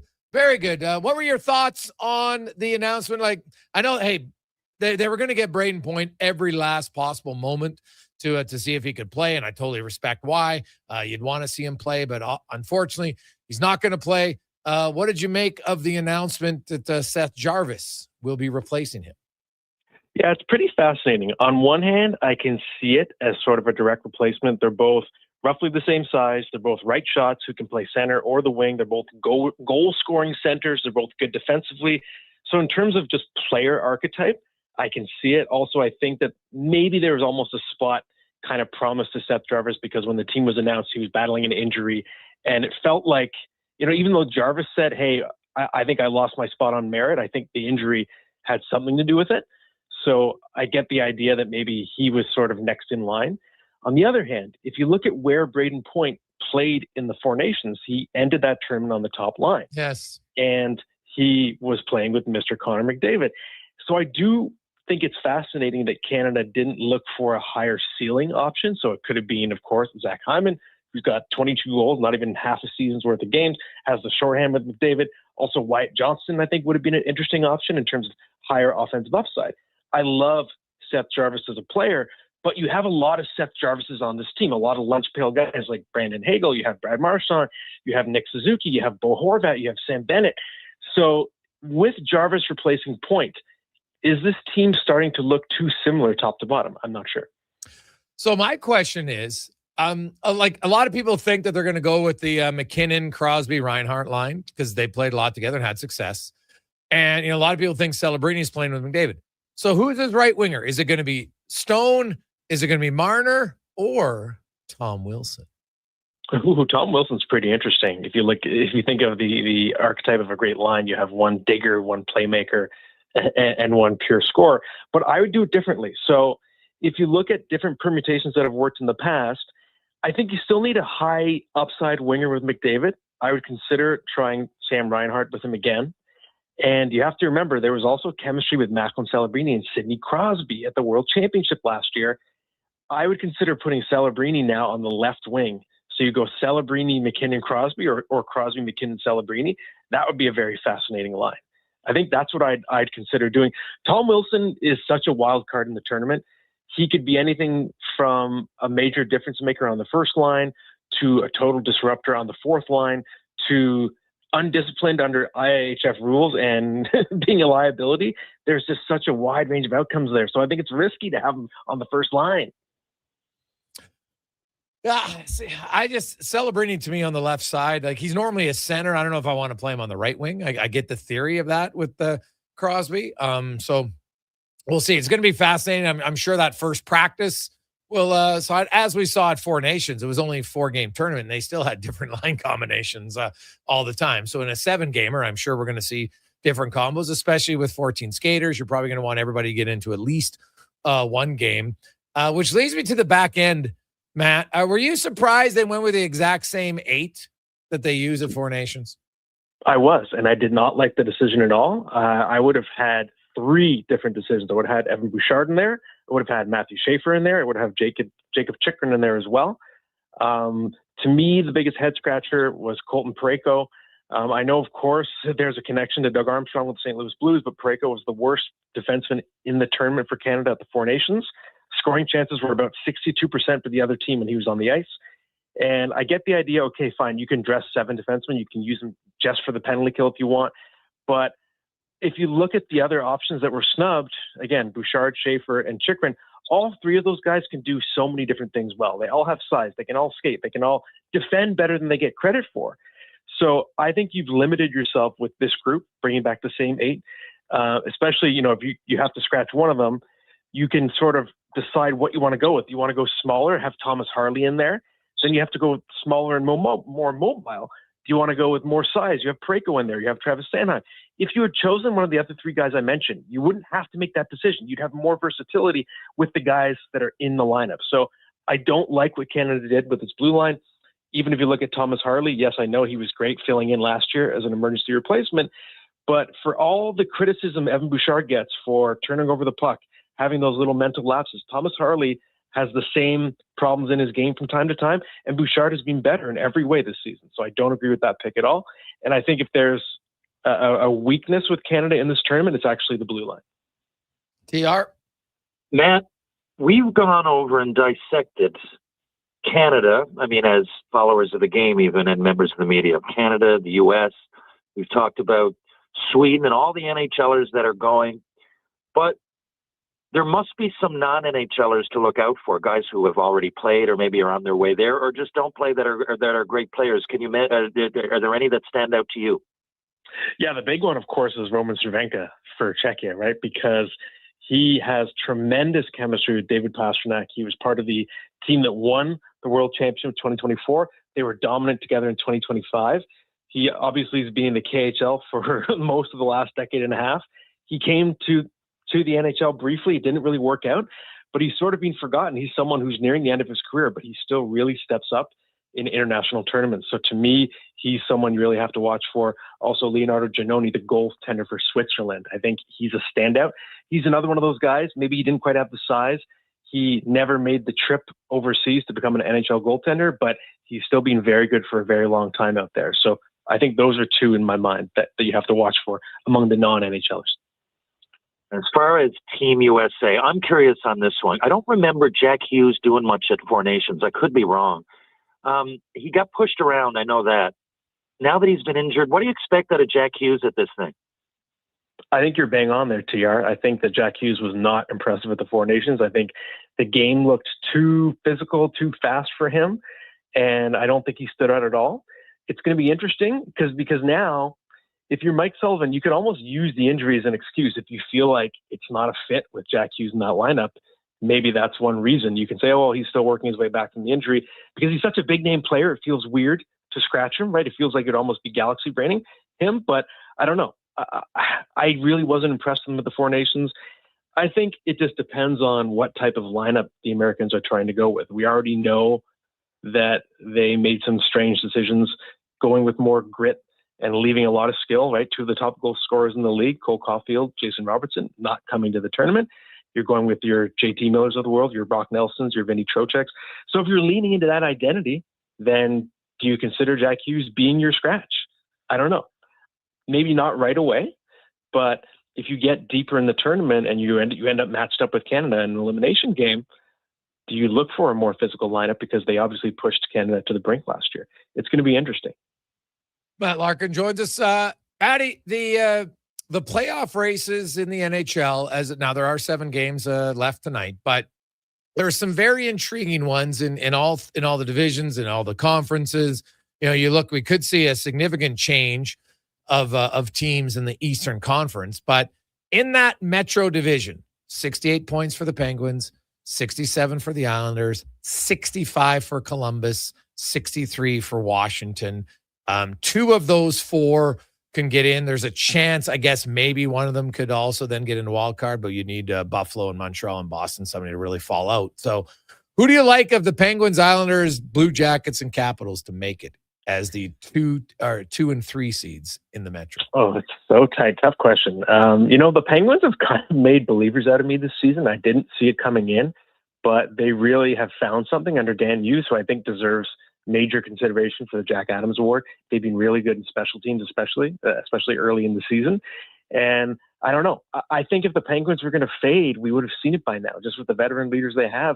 Maybe they have the juice. Maybe they've even earned. I don't think you're going to make a crazy foundation-changing trade where you sacrifice futures, but maybe, a mid-round pick for an extra veteran. This group's probably earned that. You're trying to give Sidney Crosby, Evgeny Malkin, Chris Letang another run.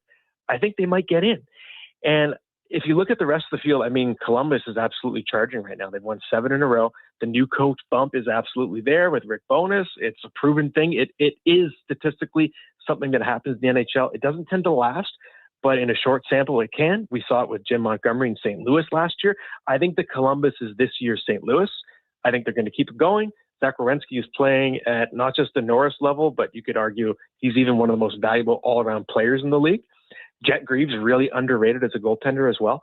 So I like Columbus to get that other spot. Oh, buddy, I love Columbus, man. They are rolling right now. I like how their team plays. I think Zach Werenski, to me, would be ahead of Cale Makar right now in the Norris. If you just look at all their numbers and look who he plays with and everything else, Werenski is having a spectacular season with the Columbus Blue Jackets. And you know what? Rick Bowness has them going, man. I'll give him credit that coaching change has seemed to be more than just the original coach bump. It's lasted a few weeks. It's just crazy how often it happens. It's just, I did a study on it a couple of years ago where I actually tracked to see if it was a myth, but it's not. It does happen. The only thing is it doesn't always last the next season. So there seems to be an emotional lift, maybe just the adjustment of a system or certain players who function better in different roles, different coaches, whatever it is, it works in the short term. So I think we're going to see this continuing from Columbus. What about in the West? You have, Colorado, Minnesota, Dallas. Those guys are all in. There's a battle, though, on who's going to finish in the seeding. Because, hey, Minnesota and Dallas, although Colorado has games in hand, Minnesota and Dallas are definitely battling for 2 and 3. But Colorado's little funk here has given the Wild and the Stars reason to think, hey, maybe we could even catch them. They're within 5 and 6 points now. Then you got the Pacific Division, the turtle race of the divisions, Vegas, Edmonton, Seattle, Anaheim, LA, all within 6 points. And if the Kings win in regulation tonight, it'll be all within 4 points. Who do you like to come out of the Pacific and make it in the top 3 spots? Well, I still have faith in the Oilers. I know they're not as deep of a team this year, and I know they're having a little bit of trouble with the penalty kill and with their new goaltender, who kind of is a carbon copy of Stuart Skinner, Tristan Jarry. I said that the day the trade happened. But I digress. I think they're going to find a way, and I do expect that Stan Bowman's going to find a little bit of help leading up to the trade deadline. So I think they get in there. I don't have faith in Seattle. I think Seattle's a team without an identity. They have a lot of veterans. They're older than they should be. They're not playing their kids enough, and they're kind of stuck in this purgatory. I don't think that's going to last. I think the Ducks, they had that skid. I think they're getting back on track. They have a lot of talent top to bottom. They're young. You're going to get Leo Carlson back. I think the Ducks are a pretty strong bet to come back into that number 3 spot. So I'm going to say Edmonton, Anaheim. But of course, we have to keep an eye on the Kings now that they have Artemi Panarin. And that's something they've been missing for so long, a game-breaking scorer. He's obviously going to help them. Who are you picking at the Olympics to finish 2nd and 3rd? Because I assume you're picking Canada to finish first. You mean in their group or overall? Overall, to win. I think that the Americans are still stacked enough that they're going to get there. And just based on, I kind of played out the seedings in my head. And just in terms of where they would be seeded for the elimination rounds, I have Canada and the U.S. meeting in the final. I think Canada's going to pull it out again. I think they have a better team than they had at the Four Nations. I think the U.S. might have a weaker team if you look at how Connor Halley's playing going in. Obviously not much help in Winnipeg. So I think the gap between the teams is actually different than it was a year ago. U.S. missed their shot. So I have Canada 1, USA 2, and I have a sizzling hot take. I know it should be Sweden or Finland, but I've had this feeling about Germany, guys. I have Germany as my sleeper to go on a Cinderella run, get the bronze. You have one of the best defensemen in the world, Moritz Seider. You have one of the best all-around players in the world, Leon Draisaitl. You have Tim Stützle. You have JJ Peterka. This team actually has star power, and you have Philip Grubauer, who's having maybe the best season of his NHL career. at the very least the best since he became a Kraken. He's playing at a high level this year. He's hot, which means he has the ability to steal games right now. So I just have a feeling we're going to see a Cinderella run from the Germans. Ooh, spicy. I like it. Awesome, Matty. Thanks, man. We appreciate it. Enjoy the Olympics. I sure will. Thanks, guys. There you go. That's Matt Larkin from Daily Faceoff. When we return, we will chat about some trophies, some testing, and more on the Gregor Show, presented by PlayAlberta.ca. The Sports 1440 Stingray Radio Station. CKJR broadcasts from West Edmonton Mall and Wetaskiwin. Download the free Stingray music app and listen wherever you go. Sometimes you think about what you're going to do in the day. Go to work, pick up the kids from school, make supper. But at GS Construction, we think a little differently. Winter is our season to think, to plan, and to improve. We study, we innovate, we train. So when the thaw comes, we're ready to dig, build, and deliver even better, which means we need people like you. If you're thinking about joining the team at GS Construction, now's the time to do it. To apply and to see how we think, visit gsconstruction.ca. Hello. You're never going to believe this. Booster Juice called your name today. You can get a free smoothie or acai bowl. No way. And they're now. Oh my gosh, you and my brother had the same name. Okay, I'm calling him next. I'm hanging up. Booster Juice Names of the Day is back. 2 names are selected each day, and if your name matches, you can get a free smoothie or an acai bowl. Watch for your name on the Booster Rewards app and social media. Must be an app member to qualify. Booster Juice. Canadian born, blending since 1999. Friday night calls for family fun that's second to none, starting with a big party. And tomorrow at Rogers Place, it's Oil Kings mascot Louie's birthday bash, presented by Bloom Benefits. Edmonton faces the Moose Jaw Warriors. Local mascots will be in the house for Louie's big day, and every fan in attendance gets a card for their chance to win a fun Louie prize. Plus, score Calmont Kids food combos for $10 or less. The value is lion-sized. Oil Kings, Warriors, Louie's birthday bash, 7 p.m. tomorrow. Great seats at Rogers Place start at only $20 at oilkings.ca. Need a new ride for road trips, errands, or just life on the go? Go Auto offers a massive selection with over 15,000 new and used vehicles to choose from. With over 70 locations across Western Canada, finding your next ride has never been easier. Whether it's a roomy SUV for the family, a sleek car for the open road, or a rugged truck for your weekend adventures, you'll find it here at a price you'll love. Explore thousands of vehicles today at goauto.ca. Give me fuel, give me fire, give me that which I desire.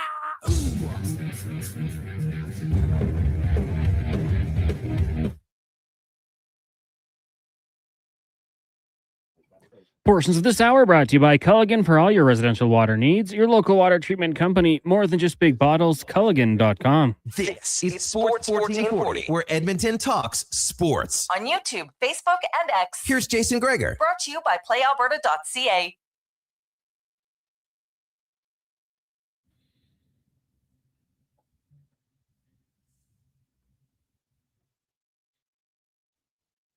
We continue on. Jason Gregor, Connor Halley, Sports 1440, sports1440.ca, YouTube, Facebook, X, and Instagram. Of course, Terry Ryan.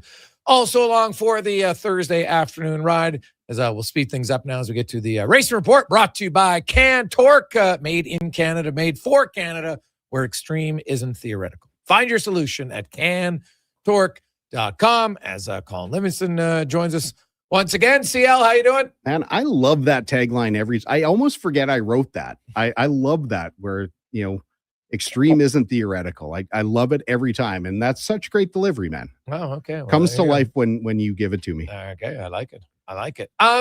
We're kind of in the real downtime of racing. There's some testing going on. Schumacher did that and kind of whatever. But I know we're going to get into some pre and injury recovery training with Terry, which actually does, I think some people like in racing, especially like necks and everything else, like it's wild how much strength you have in your neck. Like I think if most average folks couldn't get into these cars because your neck just couldn't handle the force, you couldn't do it. But quickly, kind of an update on some of the local drivers in the Rotax Winter Trophy and how it ended up. Yeah, I mean, really, really strong performances. Noel Dowler was really the standout out of our, kind of our 3 drivers from Edmonton. Noel was running Master Max, running against, it was a small field, but everyone was like a legit contender. The my good friend Henry Baudette was doing the broadcast, and he kept chucking Noel under the bus, saying that he had like a late race fade. And I have to, disagree with Henry, because I was watching what was happening, and Noel he was really patient, and he wasn't overly aggressive. He wasn't taking unnecessary risk, and he got caught up in a couple of people's things on Friday and Saturday. But Sunday he took the lead, had it until like 2 laps to go, was overtaken, finished second. Really, really strong performance. Kind of silenced the critics. Griffin Dowler was he's kind of running mid-pack throughout the whole weekend. He missed the first weekend's worth of activity, so he wasn't really a factor towards the end. He missed a lot of track time, but seemed to hold his own. And then our boy Matthew Taskinen, they took the advice of the guys they were running with down in the States. They wanted them to try a particular go-kart for the conditions that they were facing. Matthew didn't really want to try the go-kart. And once they went on the different frame, he just couldn't get the kart up to speed. Like, this is one of those idiosyncrasy things where, the go-karts all look the same, but man, they're not. Like, no. From make to make, from model to model, like even within a particular model, there's probably 3 different main configurations of the size of tubes and how they put them together, even though they look exactly the same. So Matthew, he held his own. He would have been more of a force. Like, he didn't forget how to drive. But yeah, it was unfortunate. The first weekend really set them off the course with the cold weather and the extreme rain, and getting a bad set of rain tires. Like the rain tires that they practiced on were used, but he was competitive. The new tires that they put on, like, were worse than hockey pucks. They, these are terms that most people won't know, but when they checked the new tires after their first race and couldn't figure out why they were slower than, like, he was a second a lap slower than everyone.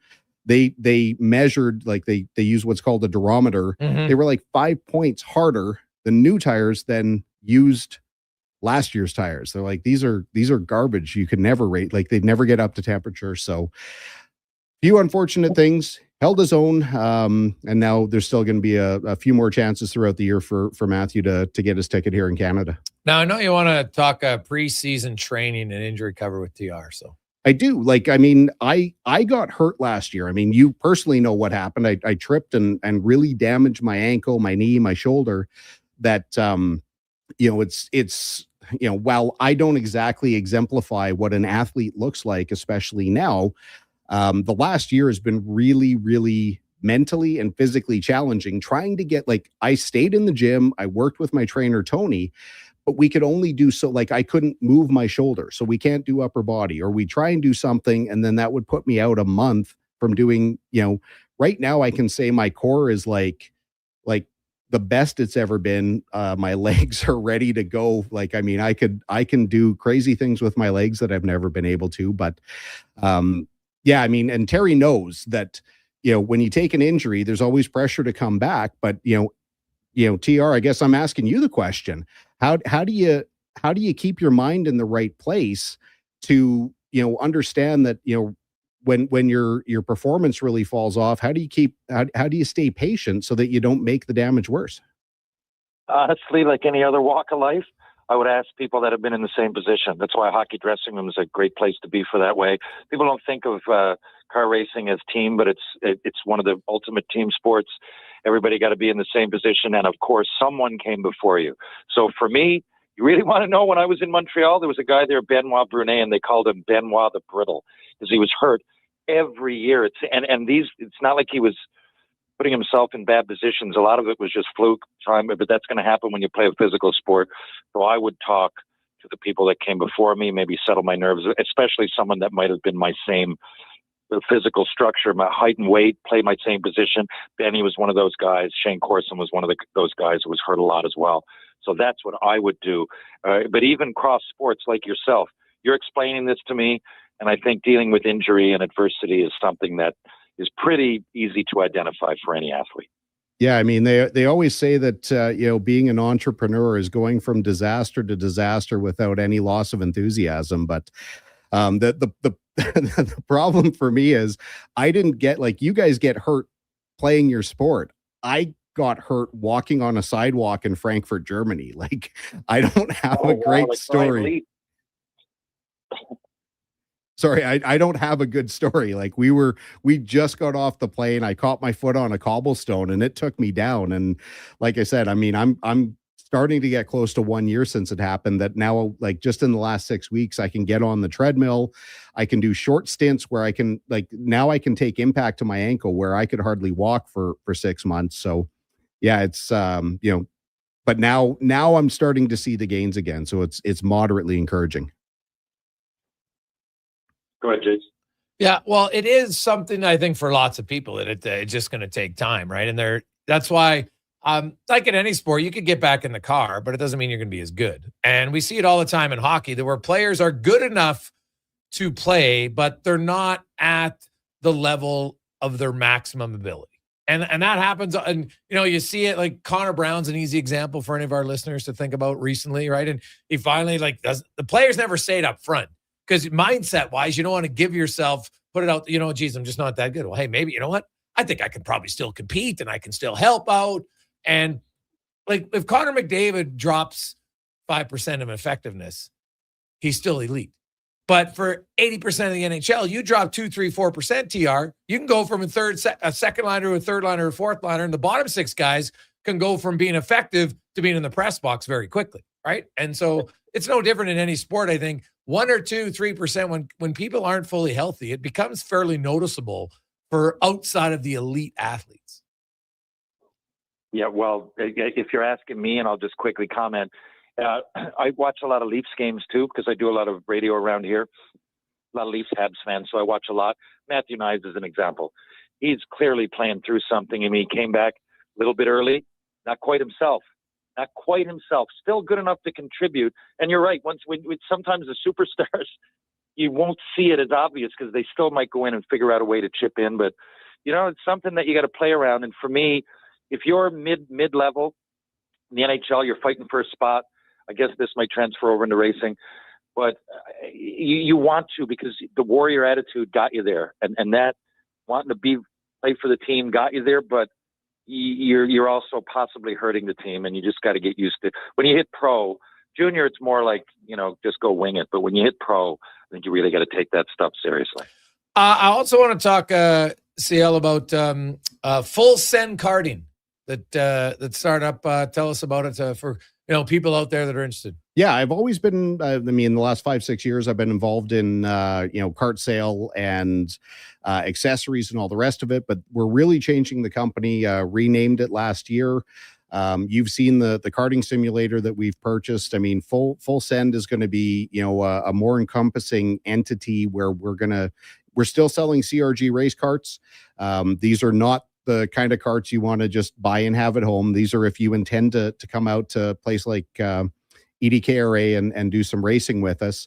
But we'll have a full complement of, race suits, boots, gloves, rib vests, all our own brand. We're going to be doing some driver development using this, really state-of-the-art full motion karting simulator. We'll also have, driver trainers available. This is all by appointment. Please don't, walk in the door and say you heard what we were talking about. I'd love to talk to you. We just can't squeeze people in without notice, but we'll have, full-on driver training. We'll have data analysis where we can download all the driver inputs like we can with a regular go-kart. We can see, like, look, you're slowing down too early. We can put people on the actual tracks they're going to be racing on. So we can see and correlate between, this is what happens in the real go-kart. Here's what we can do in the simulator. But do you put it side by side so they would see, if you were braking at the right time, or is it just you can time out to say, if you brake at the right time, because that becomes a skill to learn when to do it. And, and we're not like the difference between a foot in braking, I'm guessing, could be a massive difference in time in one lap.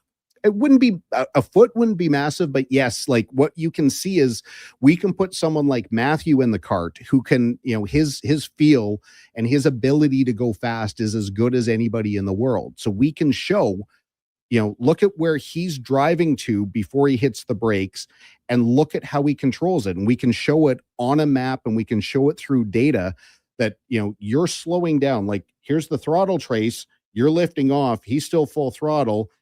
You're hitting the brake. You're getting to the corner too soon, where he's driving another 30 feet, 50 feet, 100 feet, whatever it is. Because in the simulator, there's no weight difference. It's exactly the same for everyone. The track conditions exactly the same. So it takes all the excuses away. There should be no reason that I can't go as fast as Matthew or Tag or whatever, aside from acknowledging that they have far more talent than I do and way better attitudes. But there's, like, in a real go-kart, there's no way I can keep up because, 50, 60, 70 pounds heavier than what these guys race at. Like, on my very, very best day, I could never close that gap. But in the simulator, we're all equal. And so it more so comes down to driving technique then at that point. 1,000%, because you can see what's like in the simulator, you've got no fear of crashing, but people, it's accurate enough and it's realistic enough that your brain's telling you, okay, this is where I have to stop. Yes. Because anybody who hasn't seen the simulator, I mean, it's unreal. Like, the screen TR, it's like you got a big screen TVs on the side of you and in front of you. Like, everybody should go through the simulator once. Like, I remember the first time I did it, it was unreal. Like, it feels like you're racing. Obviously, I'm not going as fast as the drivers. I'm probably not braking at the right time, but it is like, it's almost like VR, really, when you think about it. We have VR headsets now. So you have VR headsets for the karting simulator. Yeah. So when you're in, like, we tried using VR with the car simulator, but it doesn't work because in the car simulator, you still have to access the keyboard to, like, I want to do a pit stop. I want to do a tire change. Right, that makes sense. But in the kart, you get a virtual display of the display on the steering wheel. You really only use your hands and feet. So you get completely immersed. And the way the sound transmits into your brain is so much better than listening out a speaker. So when you're in that thing, you're in it, and we can actually talk to the driver in real time and say, like, no, look, stop right now. Let's back up. Let's go to this position again and try this corner, because you're still not, like, you feel like you're getting to the curb, but you've got 3 feet. Awesome. So how can people connect with you on that? We're working on we're working on the new website. So for now, everything's located at crgkarting.ca, karting with a K. In the next, I think we're told, like, 6 weeks, our new fullsendkarting.ca, it'll be fskarting.ca website. It'll be all the CRG stuff's going to transition over. Our e-commerce store will be active. And we'll have a lot more information. I mean, we'll be running the simulator through the year. It's great, again, for, people who are going to travel. We just had Matthew in the simulator to learn the Houston track that he was just at.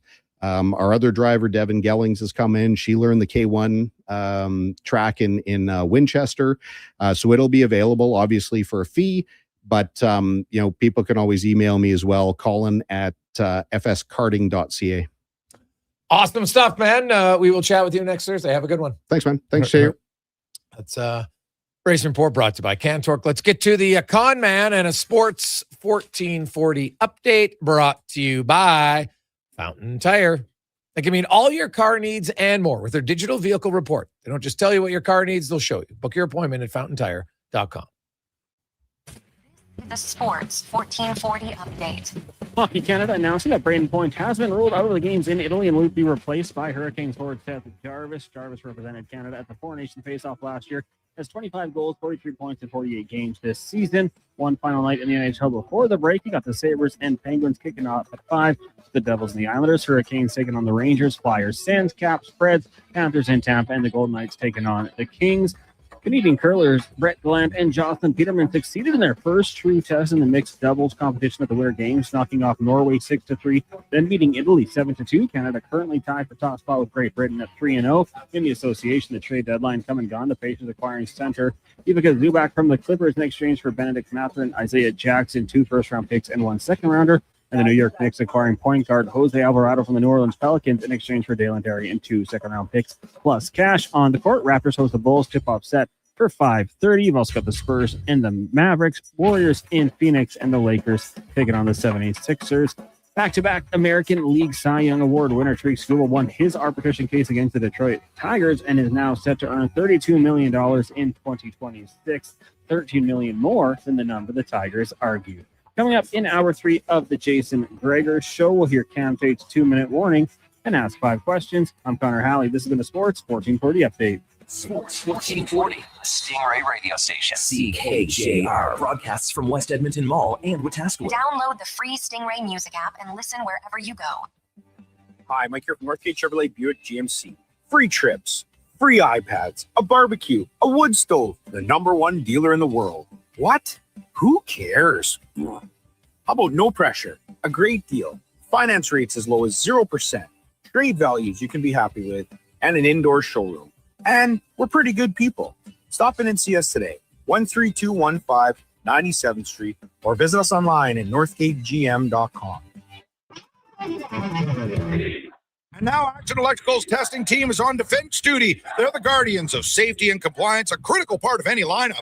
Precisely. They perform rigorous safety and code compliance testing for commercial operations. Think of them as the referees, ensuring everything is up to standard before disaster strikes. Their preventative plays are legendary, spotting faults early. Hire the Action Electrical team to bring home a win for your project. Visit actionelectrical.net. If you manage or lead a team, join your peers April 14th to 17th at the Banff Management Course. PA Douglas Training invites you to 3 days of immersive leadership development in beautiful Banff, Alberta. Learn how to manage conflict, motivate and influence others, strengthen teamwork and improve productivity. Proudly Canadian, PA Douglas has trained over 150,000 professionals. Registration includes 3 nights at the Banff Springs Hotel, breakfast, select meals, refreshments and course materials. Register now at padouglas.ca. Sometimes you think about what you're going to do in the day. Go to work, pick up the kids from school, make supper. But at GS Construction, we think a little differently. Winter is our season to think, to plan, and to improve. We study, we innovate, we train. So when the thaw comes, we're ready to dig, build, and deliver even better, which means we need people like you. If you're thinking about joining the team at GS Construction, now's the time to do it. To apply and to see how we think, visit gsconstruction.ca. Welcome to For 3 Uncommon. o'clock. Welcome to Subaru. Engineered for Canadian winter, built for real-life confidence. Tackle the ice and snow with Subaru's symmetrical all-wheel drive, delivering the power, control, 1440.ca, stability, YouTube, Facebook, and X. grit you need. And when the Alberta. temperature plummets, you'll cruise in comfort with heated seats and heated steering wheel. All this 1440.ca. plus peace of mind with Subaru's top safety pick Star needs, status they'll for show you. Book your 19 appointment. years running. This winter, it's time to get you into a Subaru. Visit Subaru.ca today. You've got a go-to coffee spot, a trusted barber, even a lucky game day jersey. But when it's about looking your absolute best, there's only one name you need. Mr. Dirk. Family run since 1939, we're experts in crafting impeccable tailor-made suits and offering a wide variety of everyday styles. Pair that with personalized one-on-one fittings and the convenience of on-site tailoring. Mr. Dirk elevates your style game. Visit our Edmonton store or explore MrDirk.com. Score big on style with Mr. Dirk.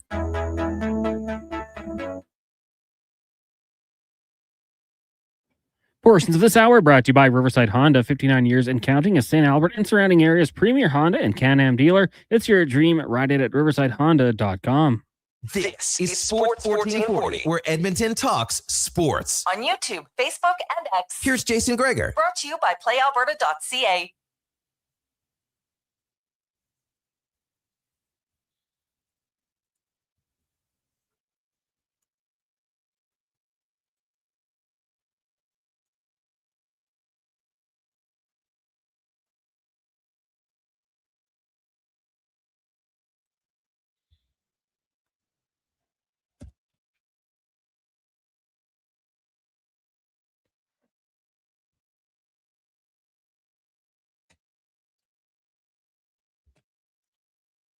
Seven.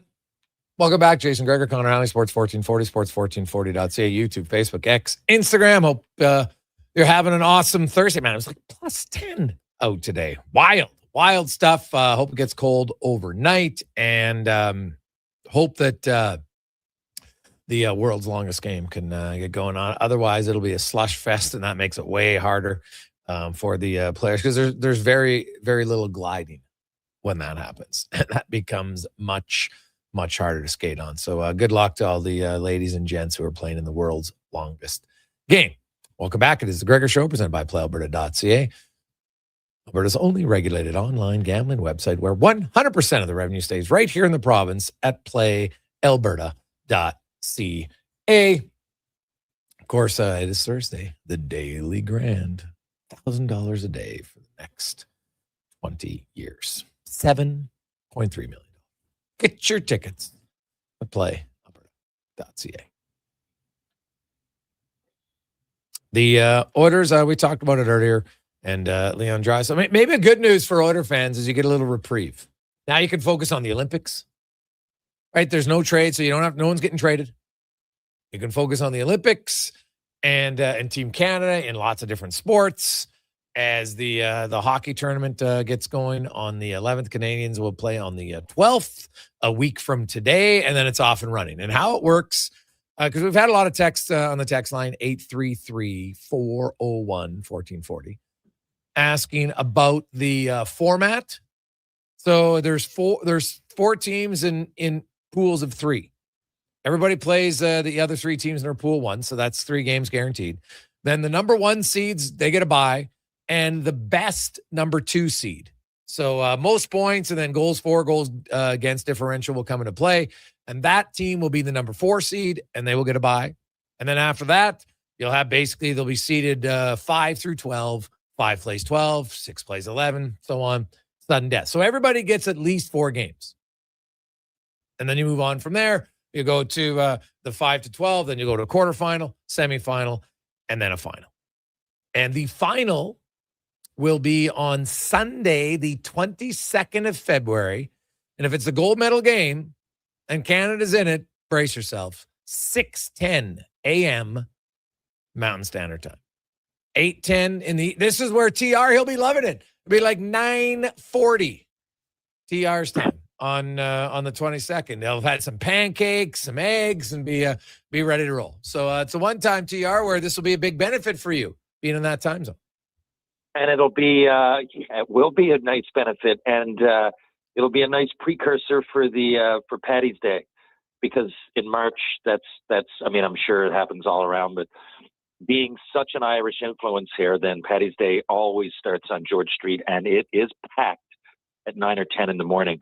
So I guess this, hopefully, now fingers crossed, I'll be watching anyway, but if Canada's in, then it's going to be, it'll be a good day either way for Canada, but we're going to be right in the sweet part of the bat, getting up in the morning, and by 10 o'clock, the game will just be started. Well, it should be good if Canada gets in. I think it would be a major disappointment if they didn't make it there. There's no guarantee. It's never easy. You get into a one-game playoff, anything can happen, and so you want to get there. And then obviously, be rooting for the Canadians. And I know we got a lot of people that, texting, tweeting about the Seth Jarvis thing. And here's the reason for me is Braden Point was the one right winger, first line right winger. That's where he was. You can tell me all you want about Seth Jarvis Selke voting. I don't care. Braden Point wasn't there as a Selke. He was there as a top line scorer. So replace him with a top line scorer. That's what I would have done. And hey, Seth Jarvis will probably play and he'll be all right. But that to me is why it feels like a little bit of an odd decision at this point. Now, hey, the team's good, and I still fully believe Canada's going to win.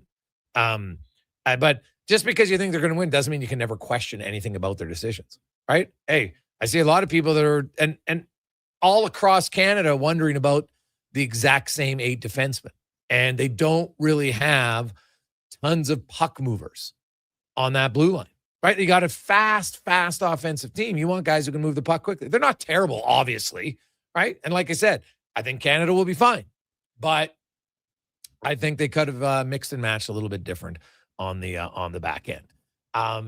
TR, is there another Olympic sport that's a must watch for you?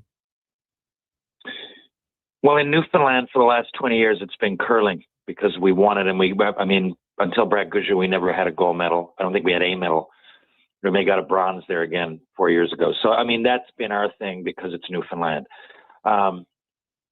For me, I was always extremely intrigued with the luge and the bobsled. For no other reason than there's only so many places you can do it. So I've often wondered, I'm like, if you're like in grade 10, say, and you're in Newfoundland and you're building your body up, and I guess you must have to move to Calgary. I mean that seriously as a sports fan. I don't know the answer to that question. So I'm guessing you can only be in certain parts of the world to even think about it. I know there was a Jamaican bobsled team, Cool Runnings, whatever. I don't know. I know that really happened, but does that happen all over the world? Are they in Hawaii with bobsled tracks on wheels? I really don't know. That one really intrigues me, not only because of the rarity of the athlete, because I really don't know. I met a girl in Vancouver, actually, the first person I ever met to do it, other than people who had already competed that were at a fundraiser or something. But that really intrigues me. And it's not only that, it's the skeleton, like they're going so fast, man. Like, so I just think for something that, you know, the everyday luger or bobsledder is pretty infrequent to come across. But if you do, then they must be real good, because every time you go down there is potential death, I would think. Now, I don't want to make light. I know people died a few years ago. I just thought of that when I said it. But you know what I'm saying? It just intrigues me because I never see it, and they're going at crazy speeds. Oh, buddy, it is a wild event to watch for sure. I like ski cross, snowboard cross, you know, where they're racing for them side by side. You come out of the gate and you're not supposed to make contact, but there's always contact, especially sometimes in midair, right? Like it's entertaining to watch. Like I love that ability. And it's hard, man. Like anybody who skis, you try to go that and like you're racing with people right beside you. It just, to me, it's awesome. Like I love it. I really love it. So I can't wait. I'm looking forward to there's a lot, man. Short track speed skating is wild. It's kamikaze. You got these long blades on and you're in a short spot and, you know, you're jockeying for a position, their elbows, and you're pushing, and then you got to have an unreal kick sometimes to get in. And when they do the relay on the short track, that's even more entertaining, man. Like it's wild. You're shifting people in and out and at high speeds. It's phenomenal. So I'm looking forward to it. I have to say I'm kind of intrigued. I know a lot of people, hey, you know, flag football is coming in the summer of 2028. And I don't know. Like, Cons, you're a big football guy. What do you make of flag football? I mean, the United States should run away with it. Like, let's be honest. I think there's going to be teams that play competitive, maybe similar to like the women's hockey, where it's like you have Canada, US, and they should be meeting in the gold medal final. And then maybe you have some other teams that grow and build a program from it. Maybe some other players get a chance to play for other countries, things of that sort. But I mean, that's ridiculous. If the United States doesn't pick up the gold there, it'll be funny. Like it, and I mean, I am intrigued to see though the players that do want to go out there and do it. I mean, the NFL will have a long list of players with the capabilities to do so. And you know, we've heard the stories of the players that are already on the flag football team for the United States want to compete. They'll get their opportunity. But I mean, if you're to go out there and say Mahomes to Jefferson, Chase, Kyle Pitts, or you know, whoever it might be, Brock Bowers, like, how do you stop that? How is a team from any nation going to slow that down? So I kind of think in a way it's a bit of a joke because it shouldn't be any competition at all. But I'm also intrigued to watch it to see, you know, what the Canadians can do. See, I'm wondering if there's no competition, why have it? And I say this because I played ball hockey for so long and I've seen Italy knock off Canada. I've seen so many, 16 teams go to the Worlds and you never know. And I've seen India play Czech in the final. We've lost in the quarters. I don't understand it. So many people play worldwide. It'll probably be in the Summer Olympics, but I just don't get it. And I know the people with Canada, I know they've tried get into the Pan Am Games or something, but it doesn't make sense to me that we've got ice hockey. We don't have ball hockey where everybody plays it. And it's so easy to grow. You don't have to skate. And we go to the Worlds every year. There's like, I've been to the Worlds and 10,000 people played in front of 10,000 in Bratislava. And yet we're going to put flag football. And like you said, if it's not Canada, US, it should be, unless there's something we don't know, the US should be in we know that going in, yet they'll put tiddlywinks. I don't understand it. Why ball hockey is not considered. Dude, I'm told, like, you got field hockey in there. Why don't you have ball hockey? I totally agree with you. Just so you guys know, last 5 winners, United States, not surprisingly. Outside of that, though, Austria has been very good. At what? Flag football? Flag football, yeah. They've won three times they've won. I mean, as I sit here, I have no idea what it is. We don't have football here much. We all watch it just like anywhere else. Everybody bets, the NFL's. But growing up, there was none. Now there's like one little group of 8 people or something. I don't want to anybody listen from Newfoundland, but I've never heard of it. I've never seen it. Once I saw people playing a little bit of football, but there's no like high school teams or anything. So as far as flag, I don't know. That just to me means take out the hitting. Am I wrong? Well, I mean, essentially, yeah. I don't know what it is. No equipment, obviously. Differences, I think, probably with the offensive line.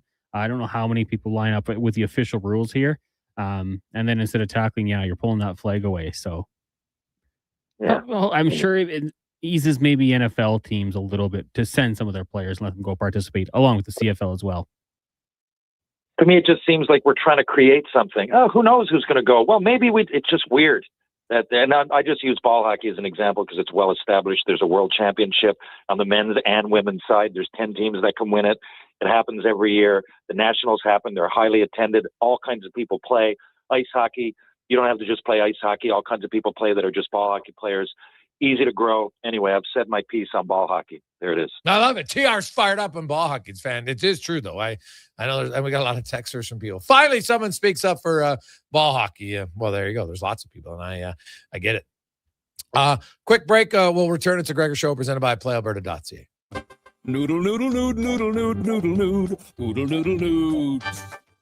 Noodle, noodle, noodle, noodle, noodle, noodle, noodle, noodle, noodle, noodle, noodle,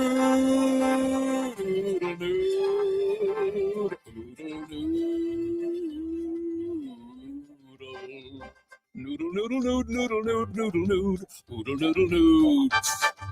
Noodle, noodle, noodle, noodle, noodle, noodle, noodle, noodle, noodle, noodle. Throw a load down to Oodle Noodle tonight because dine-in is open. Japa Machinery Group knows that XCMG may not roll off the tongue, but Japa's team will help keep your construction jobs rolling on time and on budget with heavy equipment sales and rentals. Visit japamachinery.com to find out more. Hey, Edmonton, did you know a local Play Alberta winner scored over $500,000 on Mega Jackpots Ocean Bells? Think about the season tickets you could lock down with that kind of cash. From major casino winners every hour to jackpots worth millions and hundreds of popular games to money that stays in the province, there's never been a better time to sign up for Play Alberta. Download the app today to get started with casino, sports, and lottery all in one app. Must be 18 plus to play. When you gamble, use your game sense. You wanted local sports on weekends. Saturday mornings at 9, check out the Saturday Sports Setup, where we'll tee up what's happening on the weekend sports scene. Tune in Saturday morning at 9 on Sports 1440. What a performance by Action Electrical today. Their projects team kicked things off, designing and building with unmatched skill. Then the service team swoops in for those crucial repairs and maintenance. And don't forget the testing team, ensuring everything's safe and sound before the solar team scores with sustainable energy. A complete team effort. Have Action Electrical bring home a win for you and your project. Visit actionelectrical.net. The job isn't done until the last load is hauled, and having a semi-trailer out of commission is not an option.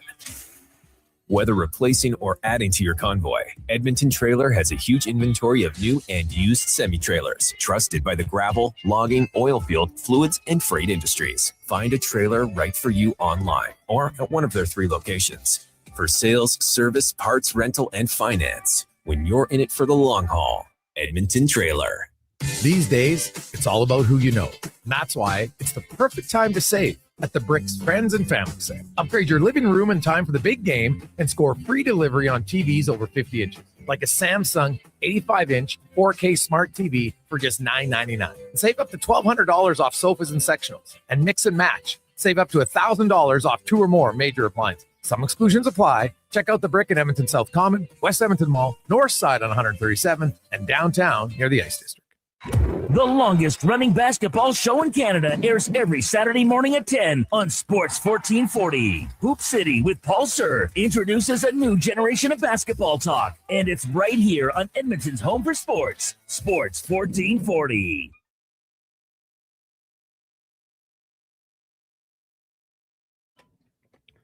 Portions of this hour brought to you by On the Rocks. The Oilers are back in action, and OTR is ready to be your hockey headquarters. $5.75 Molson Canadian, 69-cent wings, and play score and win every game. See more at ontherocksyeg.com. This is Sports 1440, where Edmonton talks sports. On YouTube, Facebook, and X. Here's Jason Gregor. Brought to you by playalberta.ca.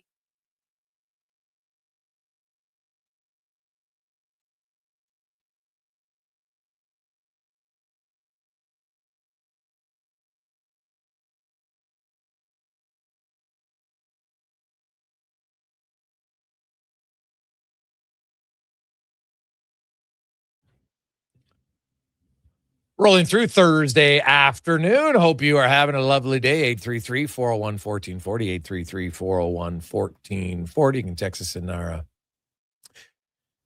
inbox. Of course, the Oilers, there's still 14 teams who play tonight, 7 games on tap, and then the NHL will be officially closed. And no games for there'll be Olympic Games, of course, but the NHL will resume action on Wednesday, the 25th. That's when the NHL will resume. And of course, that will include the Edmonton Oilers on the road against the Quackers. And the team they play the next night, the LA Kings, are also playing. They will be hosting Vegas. So when the Oilers do play the Kings on that second game of the back-to-back, the Kings will also be playing back-to-back. Now, let's talk a little NHL as we get to our big guest of the day, brought to you by the Summit Restaurant, located in the heart of the Silent Ice Center, just minutes south of Edmonton and South Edmonton Common. At Summit's your destination for exceptional house-made pizza, delicious entrees, and expertly crafted cocktails. Check it out. Summit Restaurant in Silent Ice Center. As Eric Engels, senior columnist with Sportsnet, joins us. Eric, welcome back to the show, man. How you doing? Guys, I'm not that close, but I'm not that far from where you are. What the hell does that mean? Are you in Calgary? No, I drove. I flew into Calgary this morning. I got in a rental car. I was in Winnipeg last night, and I drove out to Golden, BC, where I'm going to ski a kicking horse this week. Oh, nice. Good choice. Say hi to Ken Chillibeck while you're out there. Yeah, I'll do that. We just need some snow. Yes. So pray to the snow gods for us. Pray to the snow gods. All right. Lots of teams. Well, some teams will be praying to the hockey gods that the break gives them some luck. But I do think this 3-week break can give some teams maybe a little bit more time to exhale and look and say, okay, should we be sellers? And I look at Toronto. Toronto's got 25 games left. They're 6 points back of Boston, who has currently the second wild card spot. And then I look at the Panthers. They're 8 points back now they play tonight, so if they win, they could move technically 6 back of Boston and be even in games in hand. But I was looking historically, 6 and 8 points in 25 games is actually quite a bit to make up. Yeah. The last year after the Four Nations face-off, you know what happened in Montreal? Yeah, they were down. I think they were down 4 points, right? Wasn't it? I don't know. I can't remember specifically. If it wasn't that, it was a little bit more, and they did what they did. Columbus was in the same situation. Now they've rattled off this year, once again, 10 wins under Rick Bowness in the first 11 games, which is totally not shocking because I think he's a phenomenal coach. And they just needed that type of spark, and that's not something against Dean Evason, who I also think did an unbelievable job last year.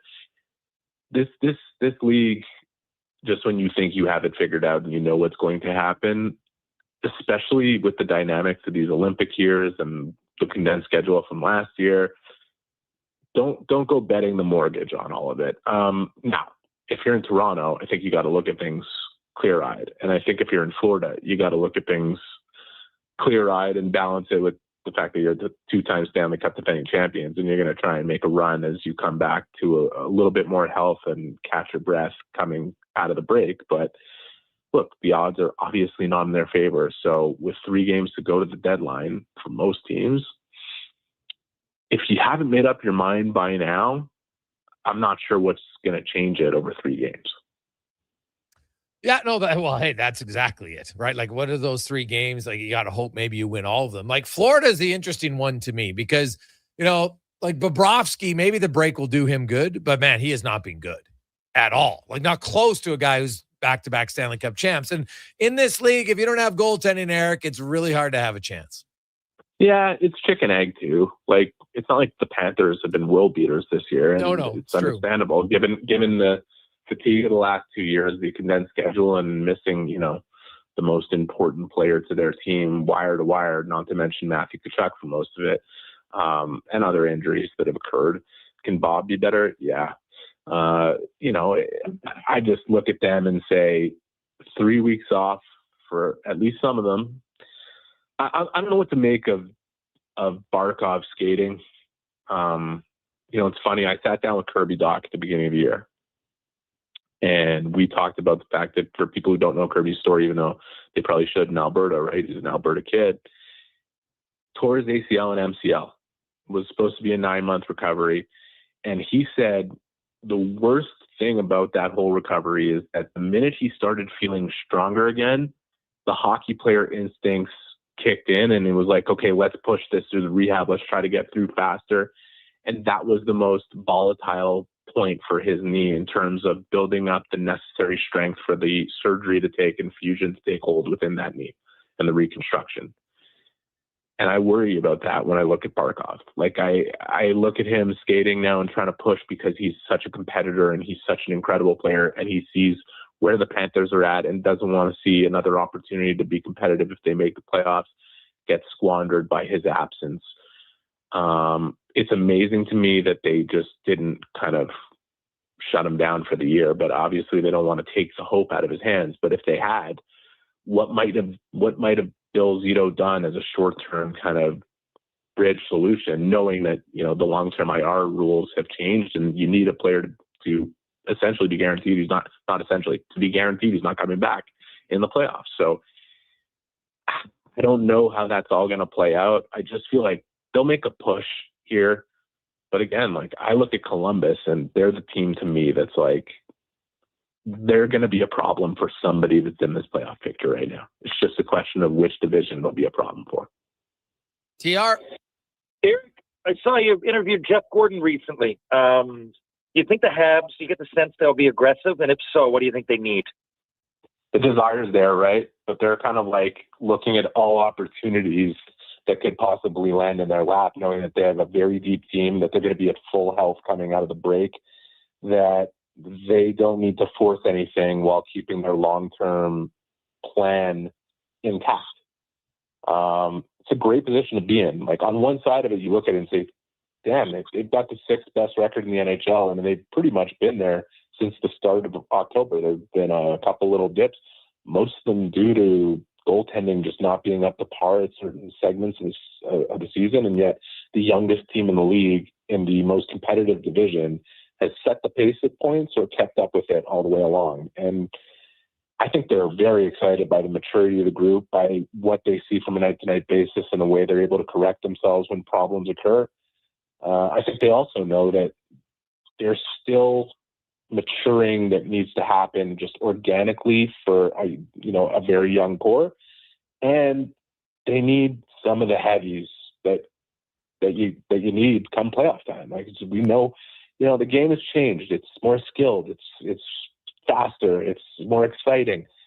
And in the playoffs, the recipe to win has not changed. There's nothing that's changed about it. So they know that, and they'll treat the remaining, however many games are left. They played 57 as a simulation to get them prepared for it, because I think they're headed that way. They've shown the maturity to at least show that they're in a good spot. But yeah, like, I think Jeff Gordon and Ken Hughes are sitting back and saying, who's going to put something in our lap that we can't turn away from? And it's not like they're not going to go out chasing some things, but they have the opportunity to be selective with it based on the depth of their roster and not needing to force anything. Sticking on Montreal, What do you think, Point being out, how would that change Nick Suzuki's role in Canada? Yeah, I was just tweeting about it, right? Like Jarvis is going. I think it's great that Jarvis is going. And the reason he's going, obviously, is his versatility, right? If you lose a player in one portion or another of your lineup, Jarvis is a player that can come in and help. I think people in Edmonton are probably really pissed off that it's not Zach Hyman. But I think in Zach Hyman's case, you need to lose a specific type of player for him to be the ideal fit in that role versus he can play any role. And I'm not taking anything away from him. I'm sure Winnipeg Jets fans are saying, how is Mark Scheifele, like, what's it going to take for them to consider Mark Scheifele? And I think, there's some obvious questions that come with why he's not in this mix and how many players they'd go down the line before naming him. The points are there, the play is there. Is there something else that, they look at and say, this is not the Team Canada characteristics we're looking for? It's impossible not to think about it. There's some other guys, Connor Bedard, again, kind of falls more into the Hyman category of if he comes in, he fits just a specific role. Nick Suzuki's a Swiss Army knife. If I think of Braden Point leaving the lineup and who the most likely guy is to benefit from that, not that anybody should benefit from somebody else's terrible luck, because it's horrible to see that Olympic dream fall apart right on the precipice of it coming true. But if I'm John Cooper and the guys on that bench, I'm looking at Nick Suzuki and saying, well, he could do what Point was probably designated to do on this team. And we may have had him in this spot, but we could put him in that. And that's the thing about Nick Suzuki. You put him anywhere, he's going to be great. Not to mention that he's the 5th highest scoring Canadian since the Four Nations, and he's the 10th highest scoring player in the league. The guy's an incredible player. Eric Engels joins us. The Montreal Canadiens, a much better team than the team that made the playoffs last year, because last year was like 91 points, but you have got more experience. They're better. They're in a battle with Detroit. And also the surging Buffalo Sabres. You got to go back to the Adams division, maybe when you could have a Habs rivalry like them in Buffalo right now. They just played. The Sabres look like they're legit, where on December 8th, everybody thought they were selling everybody off and they were going to be brutal. And, rarely do you get a GM bump, but clearly they've got an extended one. And their defense is good. And you look at the Sabres, they're like Alex Tuck, people, maybe he'll get traded. He ain't getting traded. But you look at that, the Red Wings, the Canadiens, and the Sabres. They're probably two of those three teams will probably finish second and third. Like, I just think Tampa Bay is a better team, and they have games in hand on the other three. So out of does Montreal match up better against Buffalo? Do they match up better against Detroit? What do you think? Oh my gosh, I'm really not sure. It's so hard to handicap. The teams are so close. You can only imagine what would have happened if the Senators had goaltending this season. Yeah, and I know it's come a little. It's coming on better now, and much later than they would have wanted. But could you imagine how much even crazier this division would be with them being who they should be? They're a good team. They're a really good team. Buffalo, much like Montreal, has that depth and a quality blue line and can be very dangerous, and they can also be dangerous to themselves in terms of the way they play. That's not to take anything away from what they've done. They've been the hottest team in the league for over 2 months. That's not a fluke. I remember, when they were in Montreal a couple of weeks ago, I turned to Jason Zucker and just looked at him and said, what the hell took so long? And he looked at me and said, that's what we've been saying to each other every day here. They know what they have. Now, can they figure out how to play the right way? Can they figure out how to play? I know it's gotten them 2 incredible months plus, but can they play the way that will lend them to be that much more successful down the stretch? It's yet to be determined, and we'll see what happens tonight against Pittsburgh, who's turning back the clock to 2008. I don't know what's going on there. That's been incredible to watch. I just look at all those teams that you mentioned, guys. Who do you think is better out of the three of those teams? I don't know that you could definitively say, oh, Montreal's better than Detroit and Buffalo, so I like their chances, or oh, Detroit's better than Buffalo and Montreal, and Buffalo's better than those two.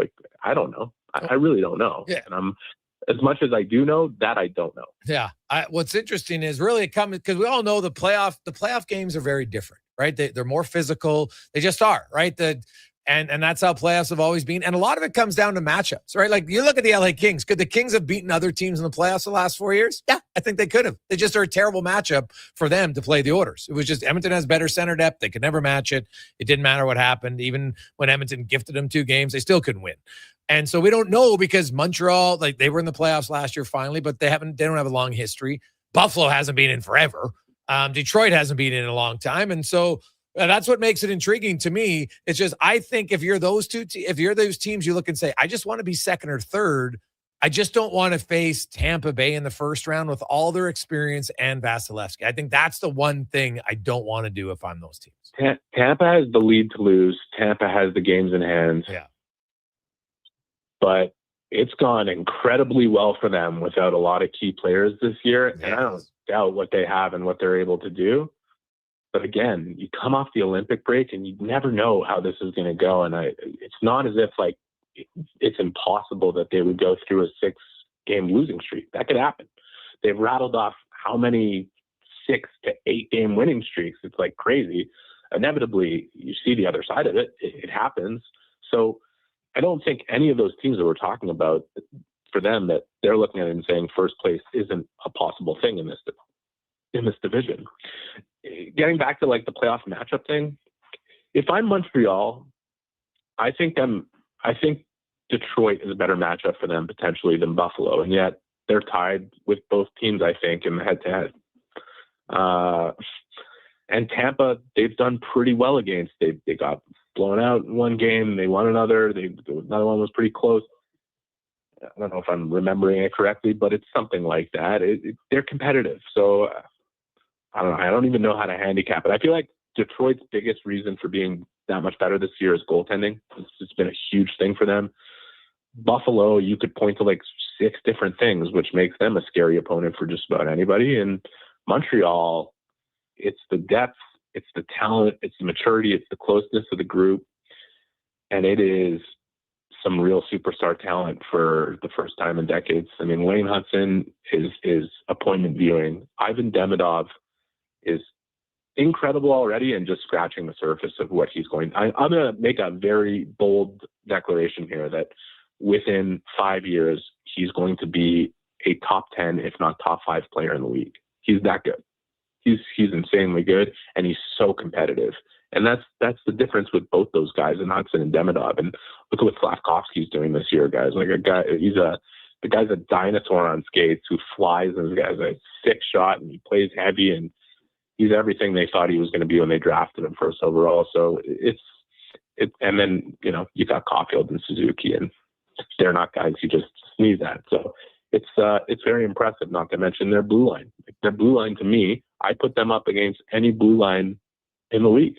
It's got everything and speed, and it's hard to play against, and they're growing. There's room for growth for them. So can they figure out as a team how to really lock it down defensively from here to the end of the season? That's the big question. What do you think they'll look for at the trade deadline? Oh, like a Terry Ryan type. Like a guy who's not afraid to block a shot with his face, a guy who can score goals, a guy who plays with the edge, a guy who brings guys into the fight a la Brendan Gallagher, but has a bit more of that upside offensively that Gallagher once had. Like, whether he plays center, whether he plays wing, whether he plays rover, I don't think they care. Like, just get as much competitiveness into this lineup as they can find, and we'll see something exciting. I think they're looking for it. I think they're also wondering if it'll fall in their lap. And if it doesn't, they go with what they have and keep growing and building. And we know where this team is going. Like this is a team that to me is going to be, if not the most compelling team in Canada, the most exciting one for a long time. And I think they see it, and a lot of people around the league see it, and they're excited about it. Eric, appreciate your time. Enjoy the Olympics, man. Enjoy skiing. Hope you get some snow. Yeah, me too. Take care, guys. There you go. That's Eric Engels from Sportsnet. Do you think like Montreal's got some good young players? There's no question about it. My one concern, and TR, you follow the Habs closer than I do. My one concern about Montreal, come playoffs, all their best players are smaller, except Slavkovsky. Yeah. Always happens. It happens all the time. And like I said, like in my experience, I was there. They had a plan, and I believe, I'm looking back, when Patrick Waugh, remember when he walked off the bench and he said never again, and they traded him when they cleaned house. But right before that, they picked me, all in a few years, Turner Stevenson, Darcy Tucker, Aaron Asham, Brad Brown. They were going that route. Jesse Rezanzoff, Boyd Olson, didn't fight much. He's from Edmonton, but two-way player, and back down from absolutely nothing. So they were going that route. And they didn't make the playoffs the year before, and I believe that was but whatever happened then, they changed their minds. And all those guys, and Tucker went immediately. He wore an A. He got traded to Tampa. He was wearing an A as a rookie before the year ended. Aaron Asham became successful. Everybody I mentioned, right? And so I hope they don't make that mistake again. I'm not saying because of me and take me out of the equation. I'm just saying I'm part of that blueprint that they wanted, right? So clearly, and whether you like my game or not, the way I played, that style, Chris Murray, there's another one. Geez, a great player. Memorial Cup winner with Kamloops, shot right. A little tiny bit bigger than me, definitely tougher. He considered himself a middleweight. I would argue against that. I think he was a heavyweight. Someone like that, and maybe even two guys like that, or hell, three. But whatever it is, they need that element, and we all see it every single year not every single, but most years when the Canadians are done, whether they make the playoffs or not, or they get there and they lose in the first round, or 4 or 5 years ago, the final, whatever it would be, they're usually, that's one of the knocks. Why did we lose? God, we just didn't have that grit. We just didn't have that. Now, mind you, when they made the final, they had Shea Weber and company, but that's a presence. But that, to me, that's the only thing every year I worry about, because I think Eric mentioned it, or Matt earlier. The game has changed. It's evolved. It's evolved over the years. It's in obvious ways. If you look at the game now, regular season, and look at the 70s, but look at the playoffs, it has not changed as much. There was never a lot of fighting in the playoffs. It happens, and it'll happen again this year. People get pissed off towards the end of a game, but there was always a bit of a leash on that. So in the 80s, fighting kind of tailed off a bit going into the playoffs. Nowadays, it's still around, not quite as much. That's very similar. And you need you need guys with grit. What even back then probably would have been an exaggerated version of it. But the game, it's just hard to play. 4 rounds, 7 games, and you got to be ready to go. You got to have leaders. It's as much off the ice as it is on. You got to be ready. Mental adversity, and the guys like I mentioned, Zach Hyman steps it up. You don't have to be dropping your gloves. I just mean certain players step up. And every year, the same thing happens in the NHL playoffs. If you're to watch an NHL playoff game now, as opposed to the 80s, they look a lot more similar than a regular season game. And we say the same thing. And the Habs usually are missing that one ingredient. They need someone or multiple people with more grit. And hopefully they've learned their lesson, because we'll see at the trade deadline. Quick break. We'll come back with 5 questions. Jason Gregor, Terry Ryan, Connor Halley, Sports 1440, sports1440.ca, YouTube, Facebook, X, Instagram, Twitch, and more. As always brought to you by playalberta.ca. There's a lot of great seasons in Alberta. Hockey season, harvest season, the winter season, and the even more winter season. But GS Construction is already preparing for our next great season, because while the city slows down, we plan ahead. Projects, people, and pipelines. Everything starts taking shape for another strong year underground. We're also getting ready for our next hiring season in March. We want new people who want to build something that lasts. For more on us and to apply, visit gsconstruction.ca. Hello. You're never going to believe this. Booster Juice called your name today. You can get a free smoothie or acai bowl. No way. Heading there now. Oh my gosh, you and my brother have the same name. Okay, I'm calling him next. I'm hanging up. Booster Juice Names of the Day is back. 2 names are selected each day, and if your name matches, you can get a free smoothie or an acai bowl. Watch for your name on the Booster Rewards app and social media. Must be an app member to qualify. Booster Juice. Canadian born, blending since 1999. You've got a go-to coffee spot, a trusted barber, even a lucky game day jersey. But when it's about looking your absolute best, there's only one name you need, Mr. Dirk. Family run since 1939, we're experts in crafting impeccable tailor-made suits and offering a wide variety of everyday styles. Pair that with personalized one-on-one fittings and the convenience of on-site tailoring. Mr. Dirk elevates your style game. Visit our Edmonton store or explore MrDirk.com. Score big on style with Mr. Dirk. Excavators, loaders, lifts, compaction equipment, and more. Find the XCMG construction equipment you need. Available for rental or sale at Japa Machinery Group. Japa, helping build Alberta from the ground up for 50 years. Visit japamachinery.com. At Fountain Tire, success is a team effort. They're committed to their team members and their customers. And that means treating your vehicle like it's their own and finding solutions that suit your needs. Because whatever the road brings ahead, they're on it with you. Visit fountaintire.com today. Need a new ride for road trips, errands, or just life on the go? Go Auto offers a massive selection with over 15,000 new and used vehicles to choose from. With over 70 locations across Western Canada, finding your next ride has never been easier. Whether it's a roomy SUV for the family, a sleek car for the open road, or a rugged truck for your weekend adventures, you'll find it here at a price you'll love. Explore thousands of vehicles today at goauto.ca. It only comes once a year. Aw, Valentine's Day. What? No, from the top. It only comes once a year. Oh, here we go. The Rock and Roll Super Party, only at On the Rocks. Join host Ryan Jesperson on Sunday, February 8th. At OTR for the biggest football party in Edmonton. Your $30 ticket includes all-you-can-eat buffet, commemorative t-shirts, prepaid Miller Lights, and entry to all prizes, including $1,000 cash. The Rock and Roll Super Party. Only at On the Rocks. Book your table today. OnTheRocksYEG.com. Wow, get ready for a silly hockey fans. Your partner in power just skated onto the ice. EWEL.ca, the new e-commerce website for electrical wholesalers Edmonton, is ready for the power play 24/7, 365. UL skates to where the puck will be in 5 years. Now that's forward thinking. Killer selection, slamming products from the best brands, and legendary service. Don't sit on the bench. Get your account today at EWEL.ca and win that project. Plug into your partner in power. Get an EWEL.ca account today. Portions of this hour brought to you by Cantork, made in Canada, made for Canada, where extreme isn't theoretical. Find your solution at cantork.com. The Jason Gregor Show, the best of Edmonton sports talk and beyond. This is Sports 1440. Presented by PlayAlberta.ca, Alberta's only regulated online gambling website.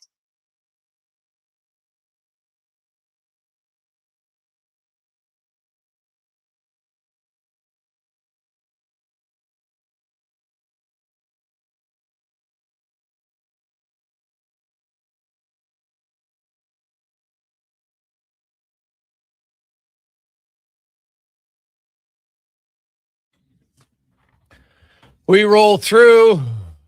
London isn't calling, but Milan is calling for many athletes as they head over for the Olympics. Some, of course, are already there because the Olympics have officially begun.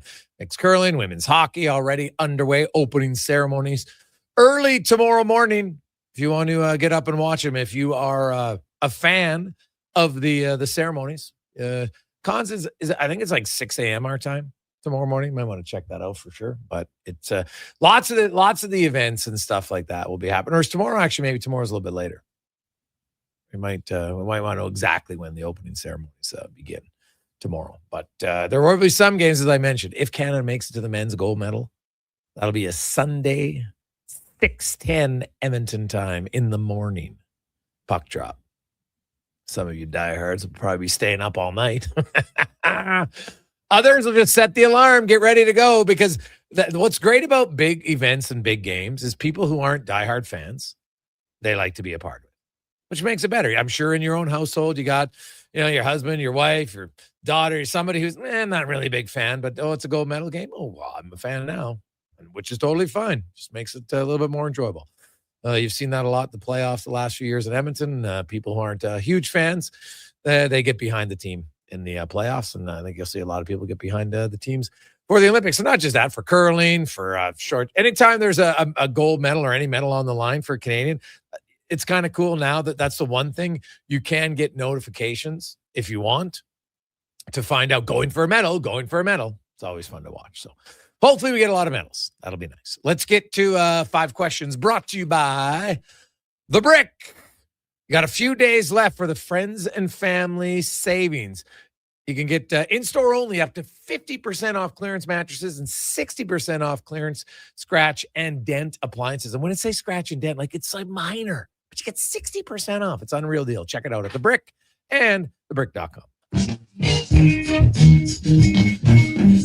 It's time for 5 questions on the Jason Gregor Show. All right, guys. The opening ceremony, noon Mountain Time, 8 o'clock over in Italy. What's number 1 for you?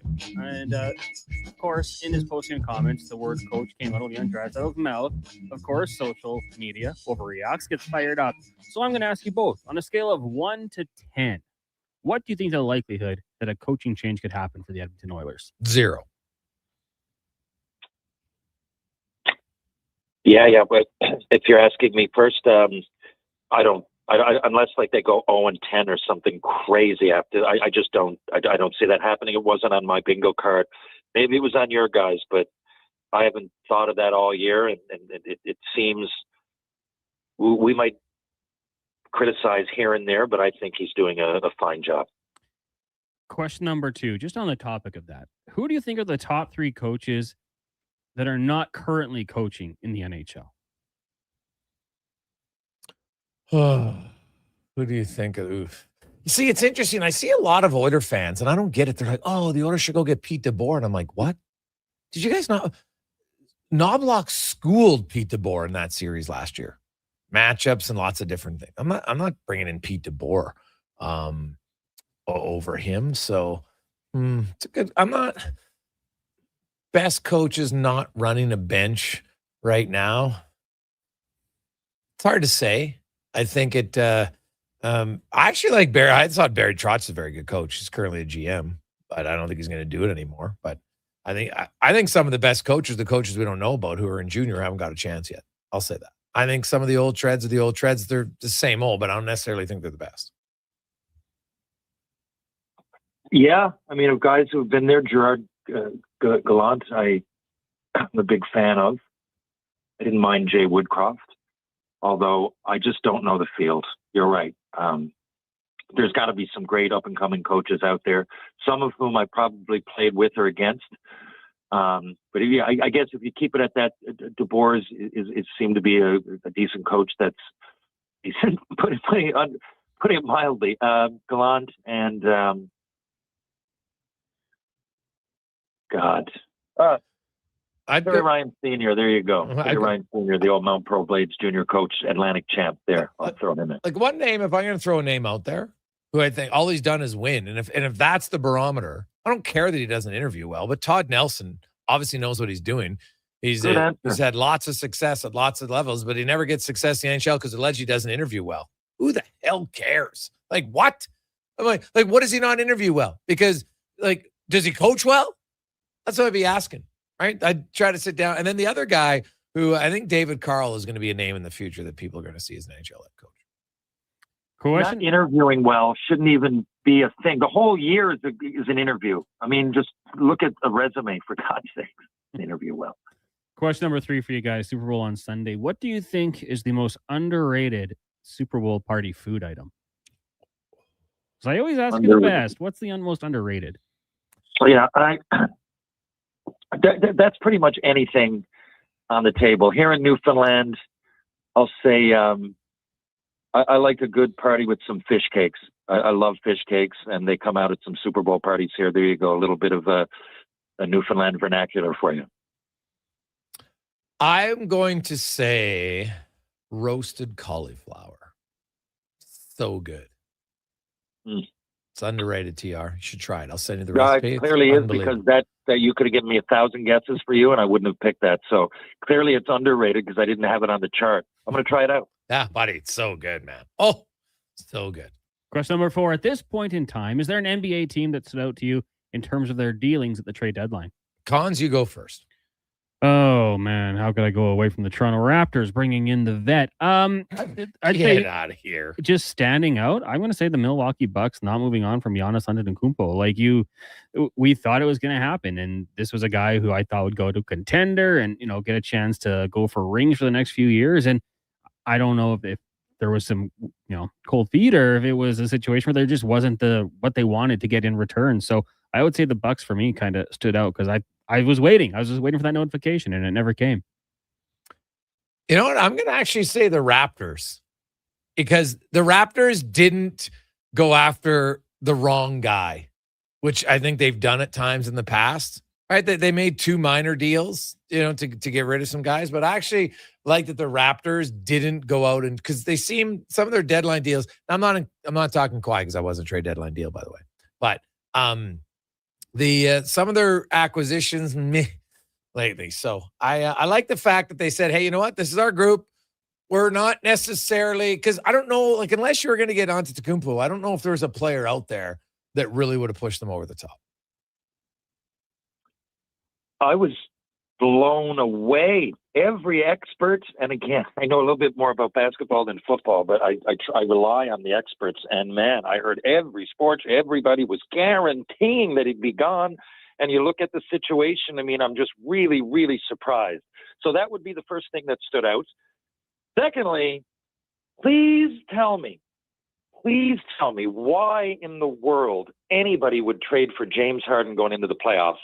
Just tell me. You don't have to know anything about basketball. Just watch a few highlights of, I mean, he knows how to get himself traded, whether it's put on a fat suit or say the wrong thing to the press or not show up or whatever it is. But they're all negative stuff. And he goes to the playoffs. He usually drops the ball, no pun intended. And it just doesn't seem like he cares. And it seems like he rips apart the odd dressing room. I just don't understand it. Maybe you guys know more than I do. Yeah, he can shoot the ball. But, I mean, come on. Final question for you guys today. It's National Weather Person's Day. We've got a couple great ones here in the city. My question for you guys, you get to pick your perfect temperature, weather conditions. What would it be? Go ahead, TR. Okay. Well, first of all, I love Canada. I love where we're from. I love, passionate about my province and my country. And that won't change. But that's because I grew up here and I get it. And we have heritage and tradition and relatives and provinces and we all come together. But why? Why 400 years ago did people come here to Newfoundland? I mean, most of them came from Europe and all they had to do was keep floating south and they'd be, you asked me about the perfect weather. I think North Carolina, Florida. I've played hockey there. I've been there a lot recently. It's just like it gets numbing to the senses that you're always on vacation, or it just feels too hot almost, like all the time. Newfoundland, Canada, like I said, I just don't understand why anybody would come here without electricity, or Alberta or anywhere north. Without electricity hundreds of years ago, why wouldn't you just go and float and end up in Florida or at least North Carolina or whatever? But that's my favorite weather.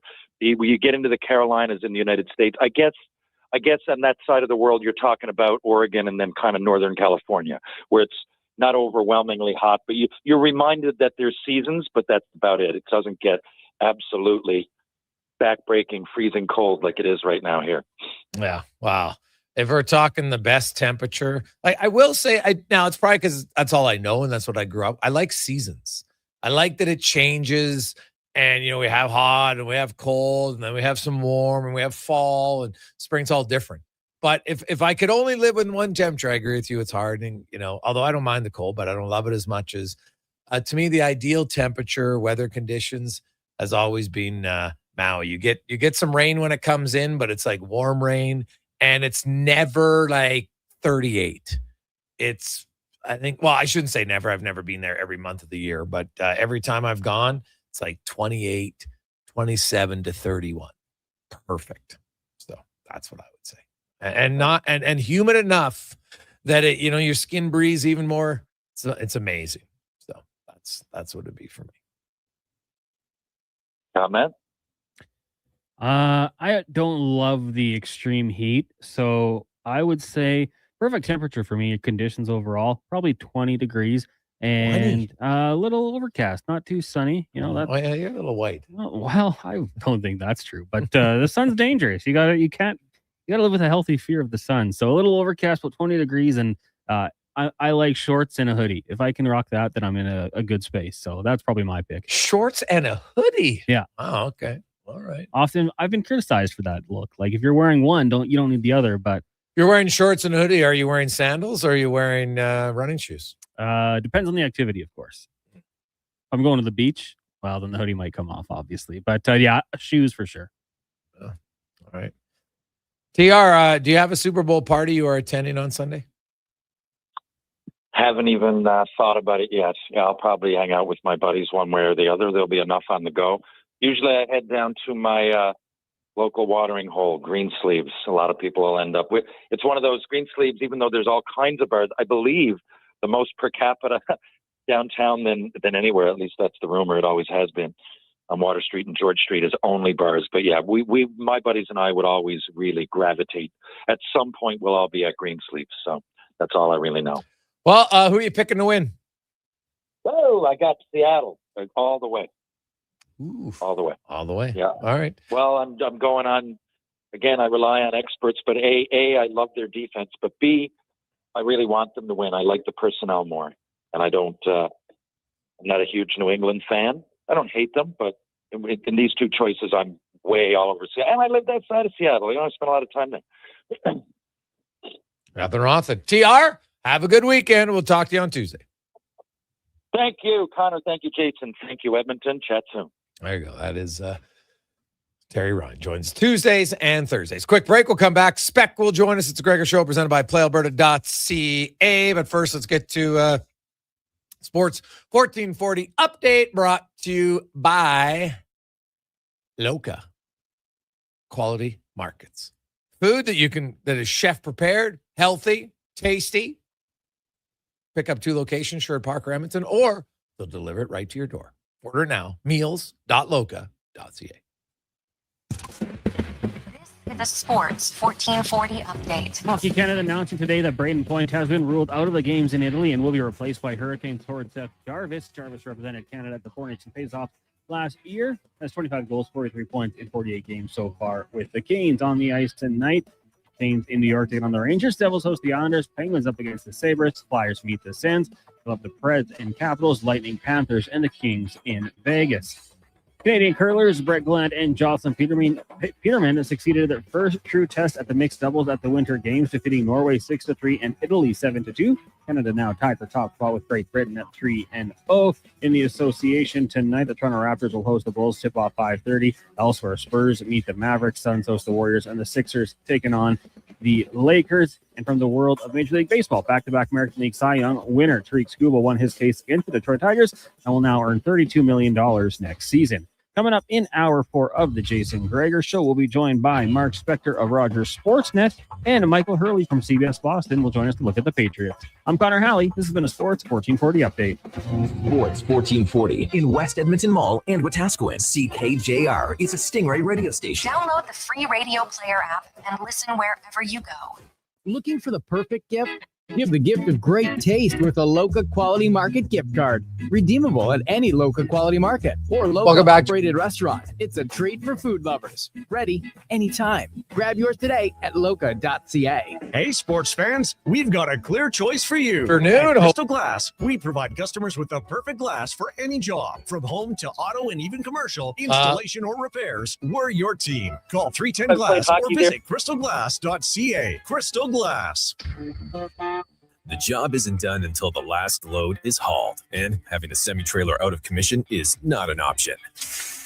Whether replacing or adding to your convoy, Edmonton Trailer has a huge inventory of new and used semi-trailers, trusted by the gravel, logging, oil field, fluids, and freight industries. Find a trailer right for you online or at one of their 3 locations. For sales, service, parts, rental, and finance, when you're in it for the long haul, Edmonton Trailer. Remember 2025? That's so last year. But seriously, St. Albert Dodge needs to clear some 2025 models off the lot to make room for new inventory. So they're having a huge clear out of all the remaining new 2025 Jeep Wrangler Saharas. The Sahara package is the best seller, so they have a great selection to choose from and priced from as low as $59,900. I don't have to tell you, these are going to go fast. So get there before they are gone. Just head up the trail and see how easy it is to do business at St. Albert Dodge. These days, it's all about who you know. And that's why it's the perfect time to save at the Bricks Friends and Family Sale. Upgrade your living room in time for the big game and score free delivery on TVs over 50 inches, like a Samsung 85-inch 4K Smart TV for just $9.99. And save up to $1,200 off sofas and sectionals. And mix and match and save up to $1,000 off 2 or more major appliances. Some exclusions apply. Check out the Brick in Edmonton, South Common, West Edmonton Mall, North Side on 137th, and downtown near the Ice District.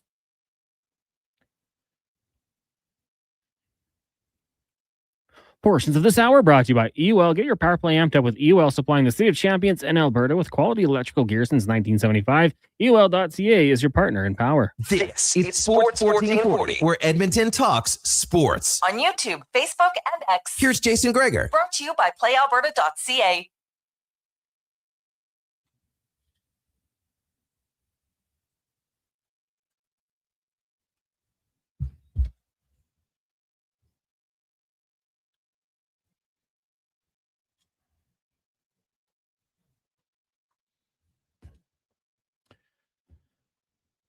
.508. How are you? Jason Gregor, Connor Halley. We roll through here on Sports 1440, sports1440.ca, YouTube, Facebook, X, Instagram. Thanks for listening. Thanks for watching. You can always text the show, 833-401-1440, 833-401-1440. Of course, Olympics have begun with some events already ongoing. Mixed curling, women's hockey. Canada actually had their game postponed until next Thursday against Finland. And then in a very odd decision, they're practicing, but they don't have any players available to the media. I don't get it. I have a lot of women's sports. Oh, no one covers us. But I will say, and Connor Halley can prove, I've had this show for 20 years. I can tell you, in a lot of cases, some of the hardest people to track down to get anybody ever on the show are from the women's sports leagues. And I don't understand it. I don't get it. We have NHL GMs, and we've got NFL GMs, NBA GMs. It's like pulling teeth to try to get one. I don't understand. I really don't. So it's an odd decision for me, for sure. But who knows what they're thinking. Like literally, people travel across the world to Italy to cover the team, but they only make their coach available, not the players. What? Makes no sense to me. PR fail is what that would be. PR fail.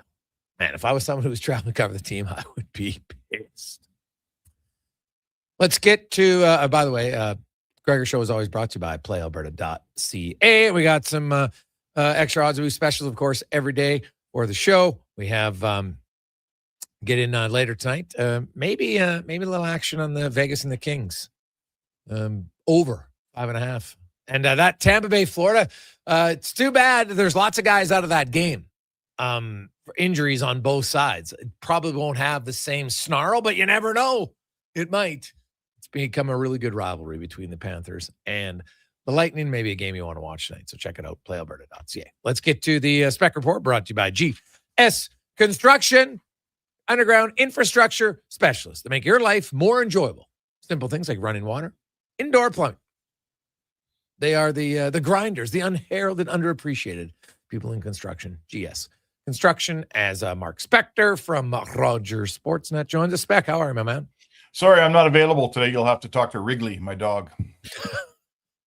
Like, am I wrong on that? Like, is that a weird, like, it's a very strange decision, is it not? Yeah. The Olympics I've covered a few Olympics, and it's not exclusive to women's hockey, although Hockey Canada can be one of the worst organizations you've ever tried to deal with in your life. But it's Olympic sports in general, the bobsledder, the weightlifter, the table tennis guy. For 3 years and 10 months, they go, man, you guys don't ever cover us, and you don't give us exposure. How are we supposed to grow with no media? So you go to the Olympics, and then you get over there, and it's the only time in 4 years, frankly, anyone cares how a weightlifter is doing. And you go to write a story, and they go, oh, no, we're too busy. Can't talk to us now. And you go, okay, well, I'll see you in 4 years. Like, it's an amateur, like it's amateur sports. And the stress, Jason, is often on the word amateur, right? Yeah. Last night, Spec, I know you were in the scrum with Leon Draisaitl. I saw a lot. I read your article and you're just like, yeah, the Oilers are an average team. I thought it was very good. Like, I don't think Leon Draisaitl called out people. Like, I don't think he just said, hey, coaches have to be better. Leaders have to be better. Goalie has to be better. Defense has to be better. And everything he said was true. I don't really view it as a calling out. You were there, did you? No, the context was really lost online in some places today. Like, for instance, the quote about the goalies, my question was basically Tristan Jarry just sat here and told us he's got to be way better to give you guys a chance to win. What are your thoughts on that? And he went on at some length about how it's they work hand in hand was his quote. He said, we got to play better so he's got a chance to play good. He says, we got to do a lot of things better. We got to limit the chances. And the very last line of his quote was, there are some saves that our goalies are going to have to start to make eventually. Sure. So fair, right? He's a leader on that team. He can say what he wants, and he's absolutely right. But what happened online today was I saw several tweets where all it was Draisaitl said the goalies are going to have to start making some saves around here. Yeah, it's misrepresented. That's part of the quote that he intended to lead with. So it does get, this is social media at its finest, right? Yeah. But that's another, like, they lost to the Flames 3 times this year, Spec. And Jari's right. Like, I didn't like the first goal. I didn't like the fourth goal. And I like Jari. Hey, you know what? If we kept it 2-2, we probably win. Now, Calgary didn't like Kapanen's goal either. So let's call a spade here. That wasn't a great goal. And, Edmonton had some chances, but at the end of the day, they lost again. And their penalty kill suddenly has, like, in 5 games, Spec. So I looked it up. They're actually, their first 53 games, they were 10th in the NHL at 80.9%. And now they've dropped over 4.5 percentage points in 5 games. You know how hard that is to do? You know why you've done it? Because you went like 6 in a row allowing a goal. Like, it was awful. 2 of the first 2 against Calgary, 2 for 2 for Toronto, 2 of 3 for Minnesota. And suddenly they're like, the penalty killer's like, hey, you know what? We're not going to worry about the guy behind us. How the hell do you give up 2 stretch passes in 3 games on the penalty kill? Like, that is mind-numbing to me. It really is. And it's goofy. Like, I don't know. It's easy to blame the coaches, and I'll hear you out if that's what you think. But I also want to say these are the same guys that were on the ice killing penalties around here for a long time. A coach doesn't have to tell Matthias Ekholm and Bouchard, hey, don't let a guy get behind you. Like, they don't need that advice, and they shouldn't need that advice. So, the guys on the PK, there should be some muscle memory here, Jason. They don't need to get coached at, how many games has Matthias Ekholm played? Like, I don't know, 900 or something? Does he really need a coach to instruct him in killing penalties, to watch that, make sure there's no breakaway pass guy behind him? Like, I don't get it. There's a bunch of guys on that Oilers team. I'll tell you, this break comes at a good time because there's a bunch of guys that are all playing bad in their own way, and the product isn't very good right now. It's just the way it is. Yeah. The one thing the coach can improve on, Spec, that to me I think is very easy. He's got to stop. Like I was joking earlier, give yourself a safe word and get your assistant coach to yell at you when you want to play McDavid and Draisaitl together. It's not working. All year long it hasn't worked. They're only +1 5-on-5. Draisaitl away from McDavid has outscored the opposition 35-26. When he's with McDavid, it's 17-16. What is he doing? Like, enough's enough. If you want to do it after the penalty kill, okay, I actually get it. But other than that, it makes no sense unless it's late in a 1-goal game and you're trying to tie it. Stop doing it in the first period. Stop doing it in the second tier. It just weakens your team. It makes it way easier for the other team to shut you down. It's just dumb. Yeah, this is an affliction. Todd McClellan said to me the other day, I wish he was in this conversation. Whenever I last talked to him, Detroit must have been through here.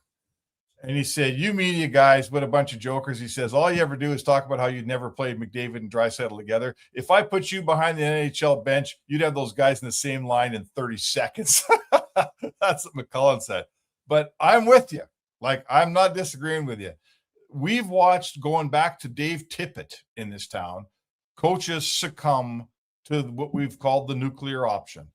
And it is okay once in a while. It is okay after a PK. It is okay, 10 minutes left, 3-2, you're down by a goal. That's great.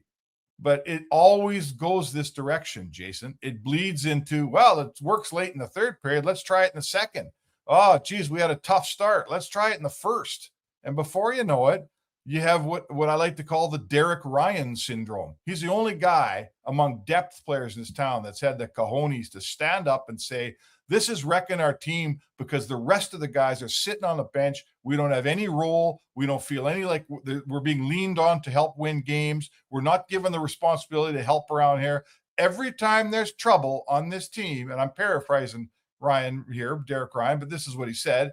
Every time something needs doing, they toss 29-97 over the boards. The rest of us sit around the bench twiddling our thumbs. And we're exactly back in that spot right this second. Gee, the bottom six isn't any good, Jason. Yeah, no kidding, right? No kidding, they're no good. They're standing around. They might as well buy tickets, right? They might as well buy tickets to watch the show. Yeah, I've heard that, and I decided to take a few minutes and look it up, and I'm like, oh, Matthias Janmark. Let's see how many minutes a night he plays. Check it out. Oh, this guy plays 12 minutes a night. 12. And he has one goal. That's it. Like, how many more minutes should Matthias Janmark play? And, you know, the lowest of the regular guys is the one guy who has an argument would be Curtis Lazar. Curtis Lazar doesn't even play 9 minutes. He's the one guy. Trent Frederick, who's done a whole lot of nothing in 30 games, still plays just under 11 minutes a night. So if you look at fourth-line guys around the NHL, there's not many fourth-line guys playing 12 minutes a night and just under 11. So I'm not sold that I really agree with that one. Like, look, Rosovic, 16 minutes, Colson, 15. You know, Kapanen, I'd probably like to see up a little bit more. That one's fair. He's at 14, right? But, you know, Andre Mangiapane, despite everything, is still averaging 12.42 a night, right? So I don't know. Maybe it's because there's certain situations. I'd probably have to dive deeper. But if I look at overall minutes played, your fourth-line guys around the league aren't playing 12 minutes a night like Matthias Janmark. I can tell you that right now. Mm-hmm. Oh, sure. But I guess I'd ask you how many of those minutes are killing penalties. Janmark, I can tell you, Janmark plays 133 a game on the penalty kill. Okay, so he's playing 10 minutes a night of 5-on-5. Yeah, which is more than a lot of other fourth-line guys around the league. That's right. I'm not here to tell you Matthias Janmark's going to fill your net. It's not what I'm here to tell you. But there's a line you walk. I mean, I don't know how you can, you know, like, what are you saying? Keep McDavid and Draisaitl apart, but continue to play the top two lines a whole bunch and play your third and fourth line whenever you can fit them in? Well, I could see if you want to say, hey, let's give my third line an extra minute. I'm totally valid for that. Minute and a half even. That I can buy into. I think in Edmonton here, it's gotten to this whole fourth line stuff. And I've outlined it. Look at Florida when they won the cup. Their fourth line played 7.5 minutes. Their wingers and their center played 9.5 because he got a little bit of PK time in last year. And then the year before was 8.5 minutes. But here's the difference, Spec. Their fourth line guys, when they got on the ice, they did something.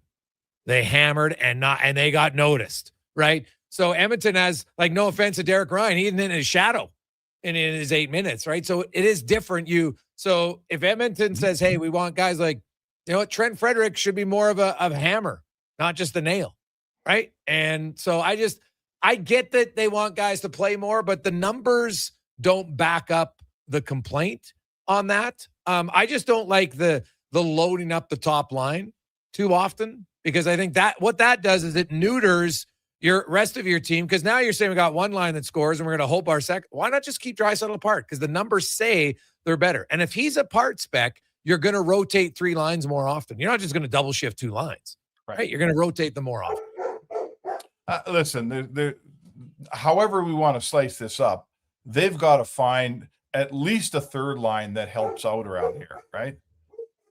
They got to find a third line that you can count on. And if you go the Florida route, Jay, and you play your fourth line 7 minutes, but you play your third line gets a decent amount of time, call it 13, 14 minutes or whatever. If they're productive and they're useful, great. That's good enough for me. I don't need four lines every night. But what's going on right now, it's just, they're behind every game right now. And the minute they get behind, they put Draisaitl and McDavid together. The lines get all screwed up and we get back into the same, rotation that we've been watching here. And it's not working. It's just not working. So there needs to be, where does it start? Does it start with the coach making that decision that I'm okay with being behind and I'm not going to panic? Does it start with a team that doesn't allow the first goal and fall behind every night? And this team hasn't held a lead since I think it was the first period of the Minnesota game 3 games ago. Mm-hmm. So when you chase every game, you lose most of them. And right now, that's what they're doing. Oh, yeah. No, there's not much arguing on that. The Oilers have played 58 games, and they've scored first 28 times, and they've allowed the first goal 30 times. So fairly close. But lately it's, and then when they do get a lead, it's give up goals right away. That's been a problem. But I've said it all along, and I know people laughed about the winning streak, but I felt the winning streak was emblematic of the fact that they could not get any consistency to commitment in their game. And that's continued. Sure. We're almost at 60 games. And no one can tell me straight face that the Oilers have found consistency to commitment on a night-to-night basis. No. They're listen, watching Leon, and everybody's seen that clip, I'm sure.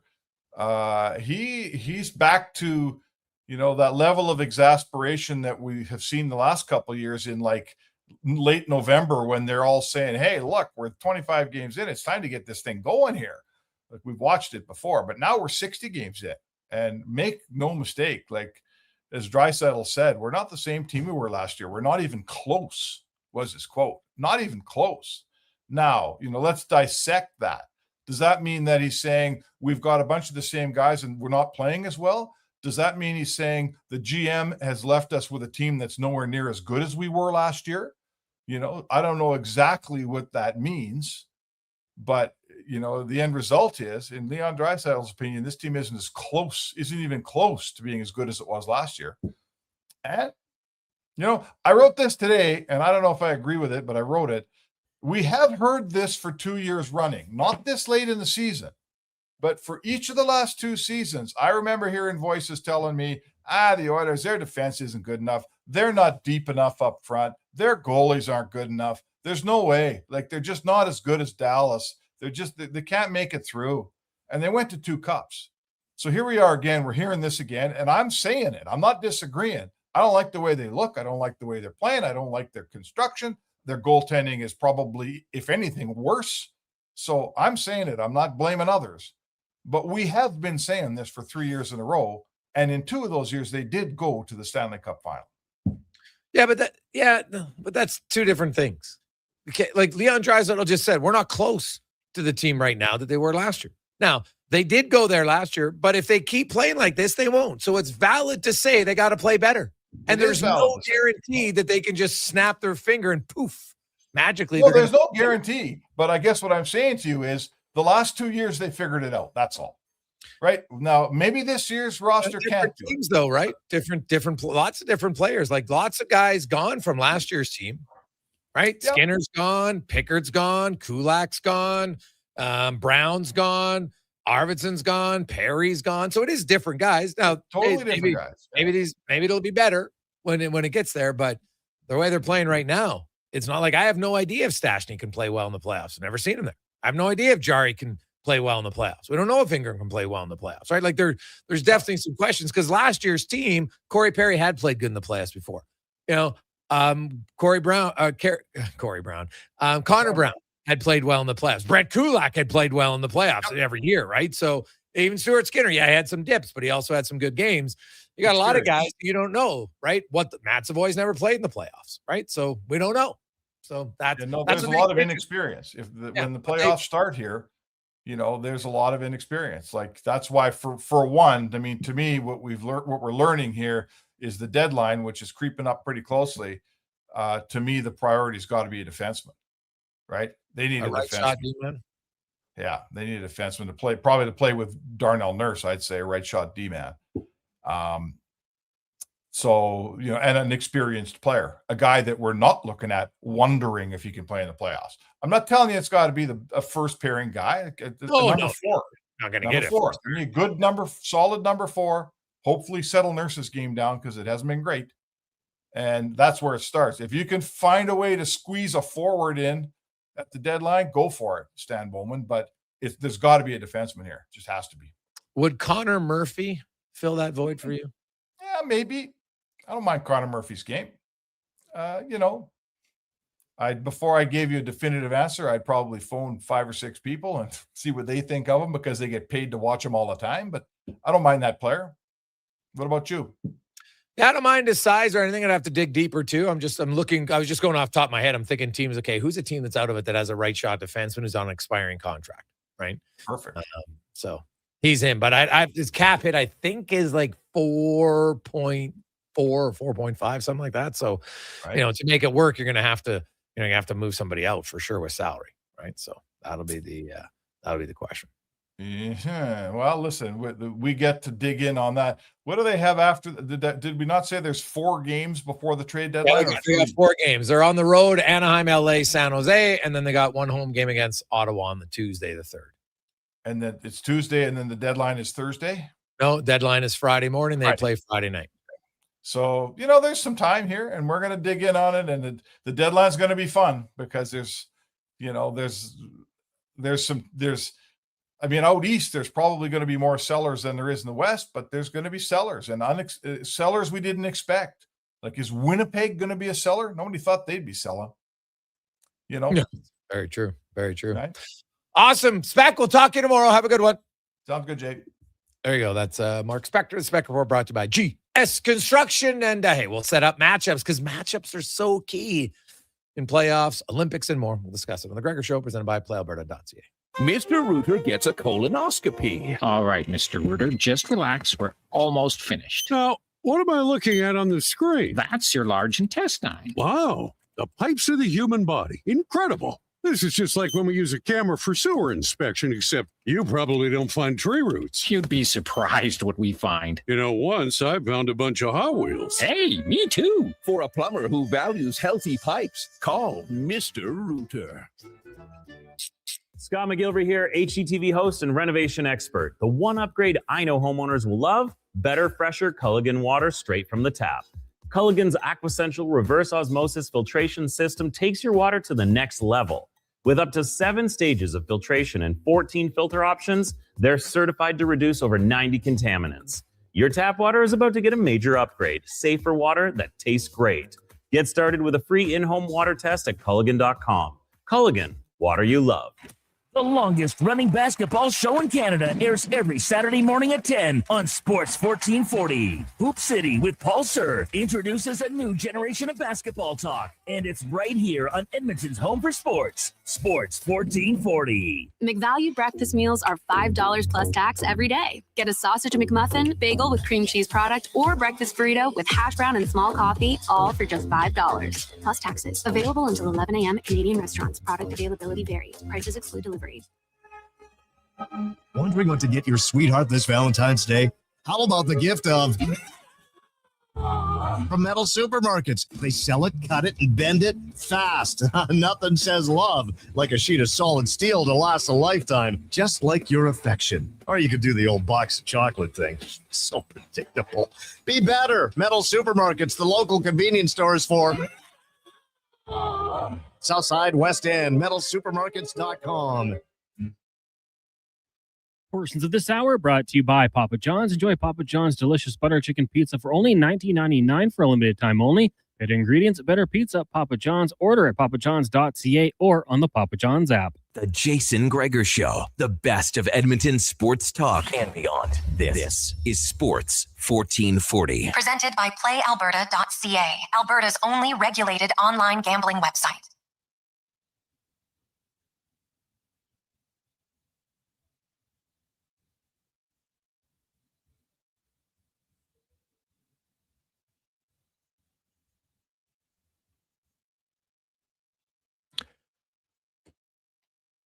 .5:30, rolling through a warm, like really warm Thursday, like double digits hot today in Edmonton. So get your windshield wiper fluid. You will need it. You will need it on the ride home today. Turn your lights on as well.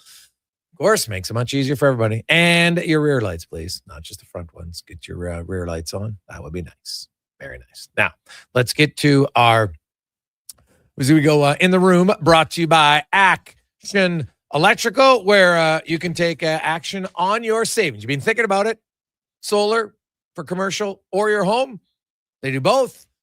Can help you set up, get some grants so you get no interest loan payments and more from the federal government. And you'll have savings 6 to 8 years, sometimes even quicker. ActionElectrical.net. And coming up on Sunday, Super Bowl 60. We got a rematch. Super Bowl 49, the Seahawks and the Patriots. And from the Pats Chat podcast and NBC Sports in Boston, Michael Hurley joins us. And Michael, I'm sure at the start of the season, there wasn't many Patriots fans who thought that their team was going to go to the Super Bowl this year. It has been a very good season for the Patriots. What for you, and welcome to the show, has been maybe the most surprising part of this season for the Pats?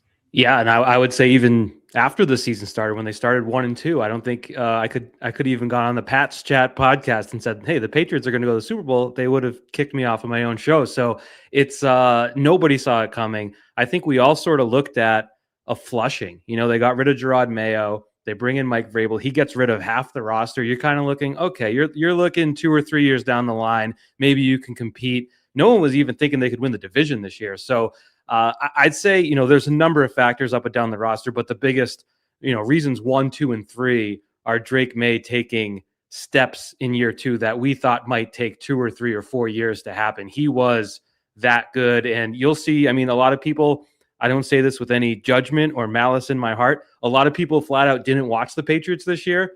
I don't blame them. They weren't a big draw nationally. So I think a lot of people for the first time come Sunday, they're going to see him. He hasn't been great in the playoffs. I think he has an opportunity to sort of show people what he has been doing all year. So you'll see, oh, that's how they got here. That kid really is that good.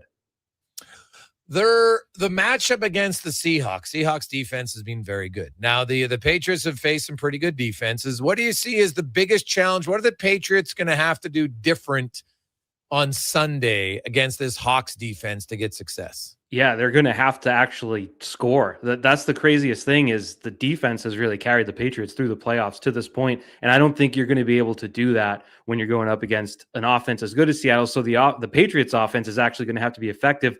It's going to be, you know, like this is not an offense where you have a Jackson Smith and Jigba where you can just lean on him for 10 for 120 and a touchdown or two. They spread it around. And I think that's going to be the key again.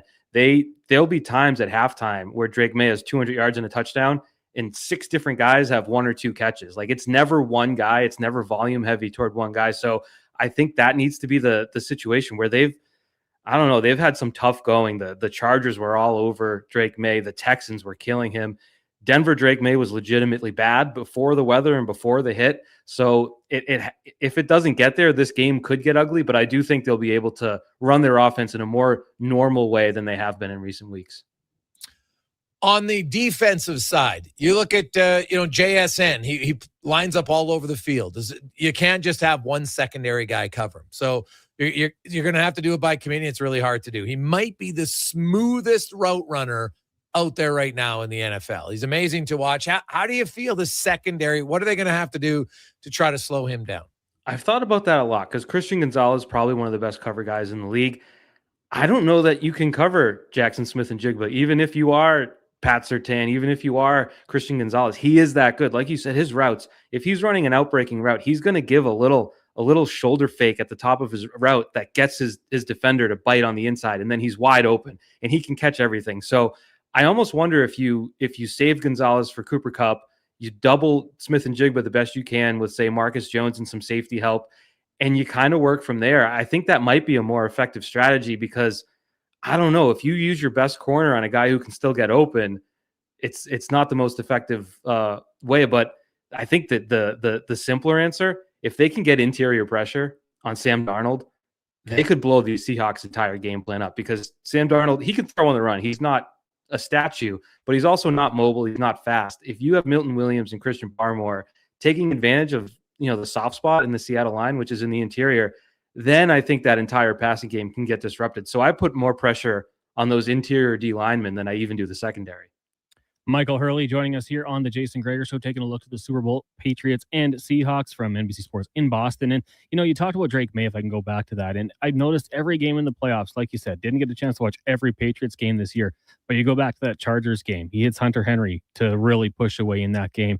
Against the Texans, it was Booty. And then in the game where, he wasn't having a very good game, he still had that 28-yard run to set up the game-winning field goal. Is that just something right now that you're kind of being accustomed to? When a game is on the line and you need a play, only in his second year, he's got that ability?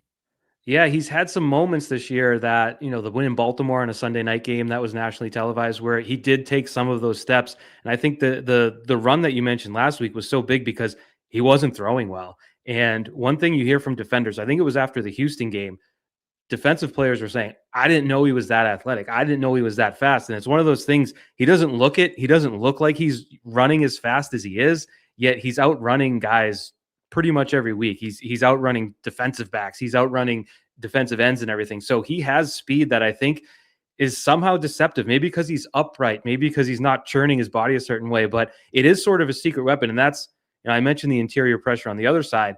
The Seahawks obviously have great interior defensive linemen. If they come through, Drake at least has that ability to turn a sack into a 6, even if it's a 6 or 8 yard gain. If he can run away from it, that can kind of change everything they do. So that's one of the biggest things. Everyone's going to be wanting to throw downfield. Everyone's going to be wanting to throw and be an MVP. But if he can just be an effective runner, I think that's going to change a big part of this game, keep it lower scoring, and keep it close.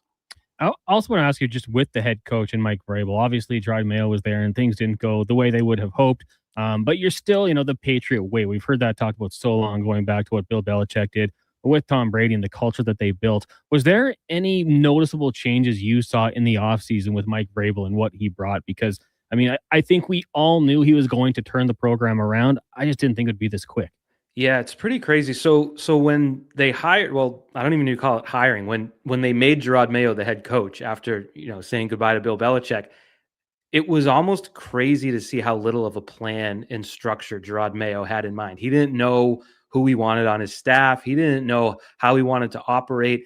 He really was unprepared for the job. And that's why you saw them move on after a year. Whereas Vrabel, I think the biggest thing is this is his second head coaching job. Not many guys get that third chance. You have to be at least very good in your second spot. And so he didn't waste any time. Like I mentioned, turning over the roster, he knew who'd be working for him. He did benefit, I think. I don't know if Josh McDaniels would have been his first choice for OC, but the Crafts love him. I think he benefited from that because you can see what he's doing with Drake May. I think that's a huge factor of May's step forward, is having Josh McDaniels there. And that lets Vrabel sort of say, there's a 15-year offensive coordinator. I don't have to worry about that side of the ball. And it's that, and it's just, not to be corny or cheesy about it, you can see the personal connections that Mike Vrabel makes with each player. And he's a genuine guy. Like if you've ever had a chance to talk to him or even just watch him talk, he doesn't BS. And I think a lot of the guys on that roster, wherever they're at in life, where they're at with their families, their jobs, their careers, Vrabel can hit them on every spot. He was drafted by the Steelers, didn't play much, ends up going to the Patriots, becoming a star, ends up getting traded away. Like he's been in so many different relatable scenarios to these guys that it just works. And there's no way to say it without being corny, but there has been something special in that locker room this year that just can't be quantified. Michael Hurley joins us talking Super Bowl 60, Patriots and the Seahawks on Sunday. You mentioned Vrabel, and he seems to come across as a very different approach and style as the Hoodie did, right? Like, and hey, obviously the Hoodie had success, but Vrabel, you got to be who you are, and it's very different. And I know, hey, it's a different era. You got different players, right? Like, not gonna disrespect Brady and say that Drake May is going to be Tom Brady. I'm sure Patriots fans, some of them have said, well, if he wins early, you never know, right? So I get it, but when it comes to Vrabel, he's very passionate. We see it's outgoing. He's a defensive guy. And you look at the Seahawks offense, and we talked a little bit about JSN, but Walker is very talented. And without Charbonnet now, he's going to get the load of the carries all the time. How do you feel the run defense of the Patriots matches up against the run offense of the Hawks? I think that's been the biggest strength of the Patriots thus far in the playoffs, the way they've just smothered opposing running backs. I think Houston was the biggest case. I want to say Woody Marks had 19 yards in that divisional round game, and it just allows the defensive backfield, allows the pass rushers to just go off. However, everyone was focused this week on Drake May's injury and shoulder and all that. Robert Spillane, not someone who's getting, who's going to talk about Robert Spillane going into the Super Bowl. he's such a significant factor in the run defense, and he hurt his ankle in Denver. He's going to play, but to what level he'll be effective, I'm not sure, because he didn't come back in that game. He was on the sideline, and he is like the key cog. When you have Milton Williams and Robert Spillane in the lineup, they have one of the best run defenses in the league. When either of them are out, it's mediocre at best. So it's a pretty significant factor, and it just frees everything up. Jack Gibbons is their backup. That's been the biggest thing, and the reason it's surprising they're here is because they have no depth. They have no depth really anywhere except defensive line. So one injury, and it's no matter the spot, you're like, oof, that could be devastating. So that could be, Kenneth Walker could be sort of, if you're mapping out your players who could significantly change this game, I would make him that factor just because of what an injured or absent Spillane could be for the Patriots. What's your prediction? I think the Patriots are being overlooked a little bit. If you look nationally, there's just a lot of, like I said, people that haven't watched them. I think they're going to put up a fight. I've covered a lot of Patriots Super Bowls to know better than to pretend I know what's going to happen in the fourth quarter of these things. There's been some between 28-3 between the last Patriots Seahawks one, mayhem. So I think it should be close. Like, anyone worried about a blowout or anything like that, I think you can settle in, and it should be a good game. It should be competitive. It should be low scoring on-ish, low 20s. So I have it somewhere in that 24-20, 24-21. Which team's going to win? I don't know. I'll go the Patriots because I'm on here from New England and I don't want anyone to get mad at me. But I know these things can flip on the craziest of plays in the fourth quarter, and I think it's going to be a good one. Awesome. Thanks, man. We really appreciate it. Have a great day. Thank you. And I just want to add, I'm glad you told people to put their headlights on, because probably my most controversial take is if you are driving around with them off, just one night in jail. You'll never forget again. I'm sorry if that's controversial, but that's just my take. Geez, buddy. It is a big issue here, man. I'm stunned by how many people don't have their lights on. It blows my mind. One night in the clink and you'll never forget again. That's probably true, actually. Yeah. Awesome. Thanks, Michael. Have a good one. Thank you. Have a good one. Like coming off the top rope at the very end there. I like it. Ooh. I'm a big believer that if we had a little bit more consequences to our actions, we might have better actions. Just saying. I want to steal that for a lot of things. Yeah, it's true. Night in the clink. People running the jail maybe say, hey, wait a sec. But it would be interesting. Let's take a quick break. We'll come back, wrap things up on a busy Thursday edition of The Gregor Show, presented by PlayAlberta.ca. Hey, Edmonton, did you know a local Play Alberta winner scored over $500,000 on Mega Jackpots Ocean Bells? Think about the season tickets you could lock down with that kind of cash. From major casino winners every hour to jackpots worth millions and hundreds of popular games to money that stays in the province, there's never been a better time to sign up for Play Alberta. Download the app today to get started with casino, sports, and lottery all in one app. Must be 18 plus to play. When you gamble, use your game sense. These days, it's all about who you know. And that's why it's the perfect time to save at the Bricks Friends and Family Sale. Upgrade your living room in time for the big game and score free delivery on TVs over 50 inches, like a Samsung 85-inch 4K smart TV for just $999. And save up to $1,200 off sofas and sectionals. And mix and match. Save up to $1,000 off 2 or more major appliances. Some exclusions apply. Check out the Brick in Edmonton South Common, West Edmonton Mall, North Side on 137th, and downtown near the Ice District. Measles is very dangerous during pregnancy, increasing the risk of many severe health-related complications. If you're planning to become pregnant, make sure you have received 2 doses of the vaccine at least 1 month before conception. Don't get measles, get immunized. Visit alberta.ca/measles to find out if you're up to date and what to do if you're not. A message from the Government of Alberta. Top quality flooring, locally owned, and Canadian products from Beaulieu. Yeah, that's CFI. CFI what? No, CFI, Custom Floors Inc.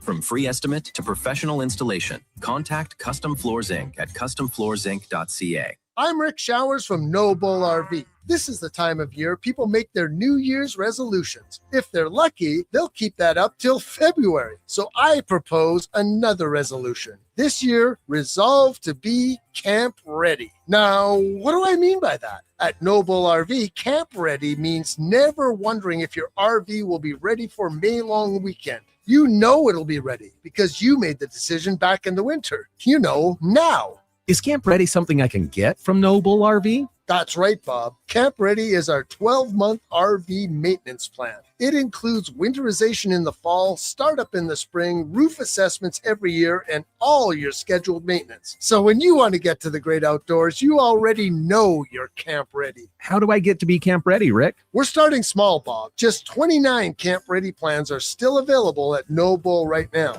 And that's No Bull. NoBullRV.ca. No fluff, no fillers, just pure entertainment. Sports 1440 brings the heat with bold opinions, big personalities, and Edmonton's fiercest fans. This is your turf. This is Edmonton's sports leader, Sports 1440. Portions of this hour brought to you by Cantork. We offer sale, rental, repair, and calibration of hydraulic, pneumatic, and battery-powered torque wrenches, stud tensioners, and flange maintenance equipment. Order today at cantork.com. The Jason Gregor Show, the best of Edmonton's sports talk and beyond. This is Sports 1440. Presented by PlayAlberta.ca, Alberta's only regulated online gambling website.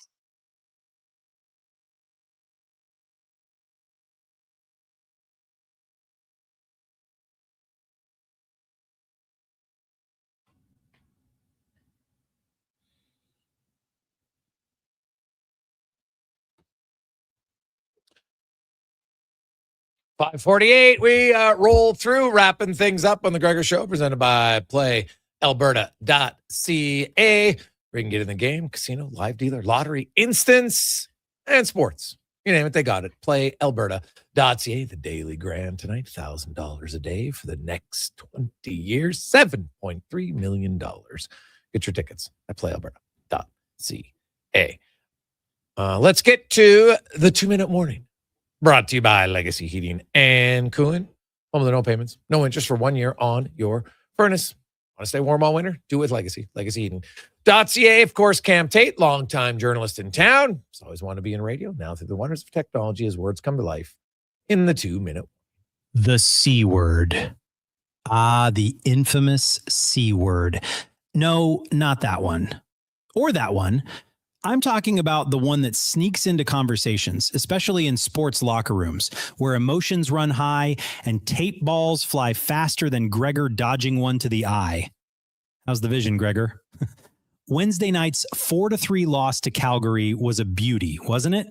Not the game, mind you, but the post-game sermon from Leon Draisaitl. 2 minutes and 14 seconds of pure, unfiltered truth. No yelling, no tantrums, just a calm, measured assessment of the team's current state. Spoiler alert, it's not great. Draisaitl dropped a few gems, including the delightful word lollygag. When was the last time you heard that in a hockey presser? But the real headline grabber was his subtle nod to the C word. No, not coaching, though he did mention that everyone, including the coaches, needs to be better. That sent a few folks into a tizzy, didn't it? Relax. No one's getting fired. The C word I'm talking about wasn't even spoken. It was louder than words, though. It was in his tone, his body language, his every pause. You know the one. The 4-letter word. The one that makes or breaks teams. Care. Leon Draisaitl cares. You could hear it, clear as a bell. He cares about the team, the fans, the game. And that, my friend, is the C word that matters most. 2-minute warning, Gregor. Halley, Kruger. And speaking of C words, Kruger's favorite is coffee. Mine? Comedy. Or maybe chaos. I'm Cam Tate, Sports 1440. There you go. You look at the orders, commitment is definitely something that they're going to need more of. Consistent commitment. Are they capable of it? In the past, yes, but that's the past. I can't say for sure certain it'll happen in the future. I think they believe it will, but until it does, it'll be a question. I had zero issue with what Leon Draisaitl said because I don't think he called anybody out. I thought he was very calm. He was very controlled. He was very direct. And he just spoke the truth. Our leaders need to be better. Our coaches need to be better. Our goalie needs to be better. We got to be way better in front of him. All true. All true. Penalty kill, better. Like the penalty kill for 53 games, 53 games was top 10 in the NHL. It was 10th at 80.9%. It's pretty good. And then in a span of 5 games, it just came crashing down. They've allowed 9 power play goals in their last 5 games. They've only been shorthanded 14 times. 9 for 14. And in one of those games, they didn't allow a goal. Like against Washington, right? The Ducks scored 3. Washington scored none. Then Mini went 2 for 3. Toronto, 2 for 2. Flames, 2 for 3. Like, not good. Not good at all. And to just, like, you can have a bad stretch of 1 or 2 games, but to be 35% on your penalty kill over a 5-game stretch, like, come on. And it's cost them games. There's no question it's cost them games. It's hard to win, even when you got a power play that good, that you're going to give up 2 power play goals a game. Right? It's really hard to win. Really, really hard to win. So, a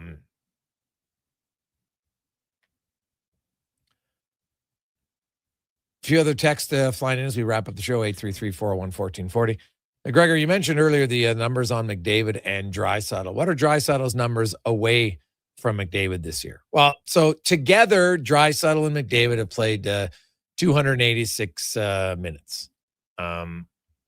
Actually, it's a little bit, I want to get exactly, it's a little bit even more than that together. So not a ton, right? But still, fair margin. It's 292 minutes together. And 6 of those minutes they had Nugent Hopkins didn't do anything. But in their 292 minutes when they're on the ice together, 16 goals against, 17 goals for. So they outscored him by 1. Draisaitl in 609 minutes away from McDavid, the majority of his time.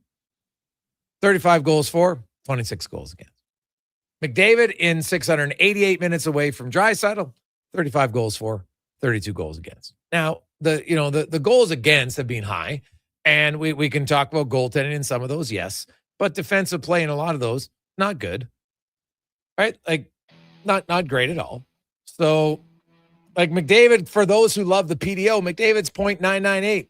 It's pretty much right there. So you can't even say that it's been terrible goaltending. It's not. So they simply need to be better as far as the coach deploying them. Stop putting them together all the time. It's not working this year. And I think your team is better off.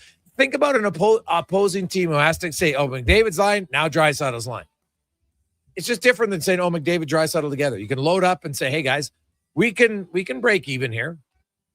So Chris Knobloch's got a few weeks. That's where he has to change.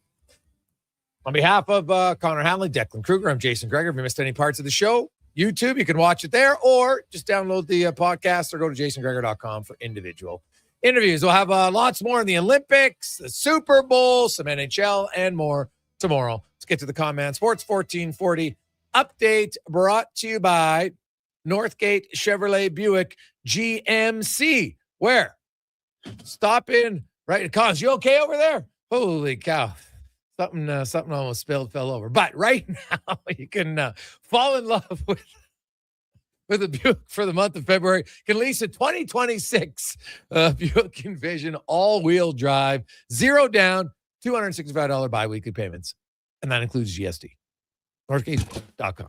This is the Sports 1440 update. And confirm we are good over here. Hockey Canada announced that Braden Point has been ruled out for the games in Italy and will be replaced by Hurricanes forward Seth Jarvis. Jarvis represented Canada at the Four Nations face-off last year. He's got 25 goals, 43 points in 48 games this season. His Hurricanes, after 20 minutes, up on the Rangers, 1-0 elsewhere.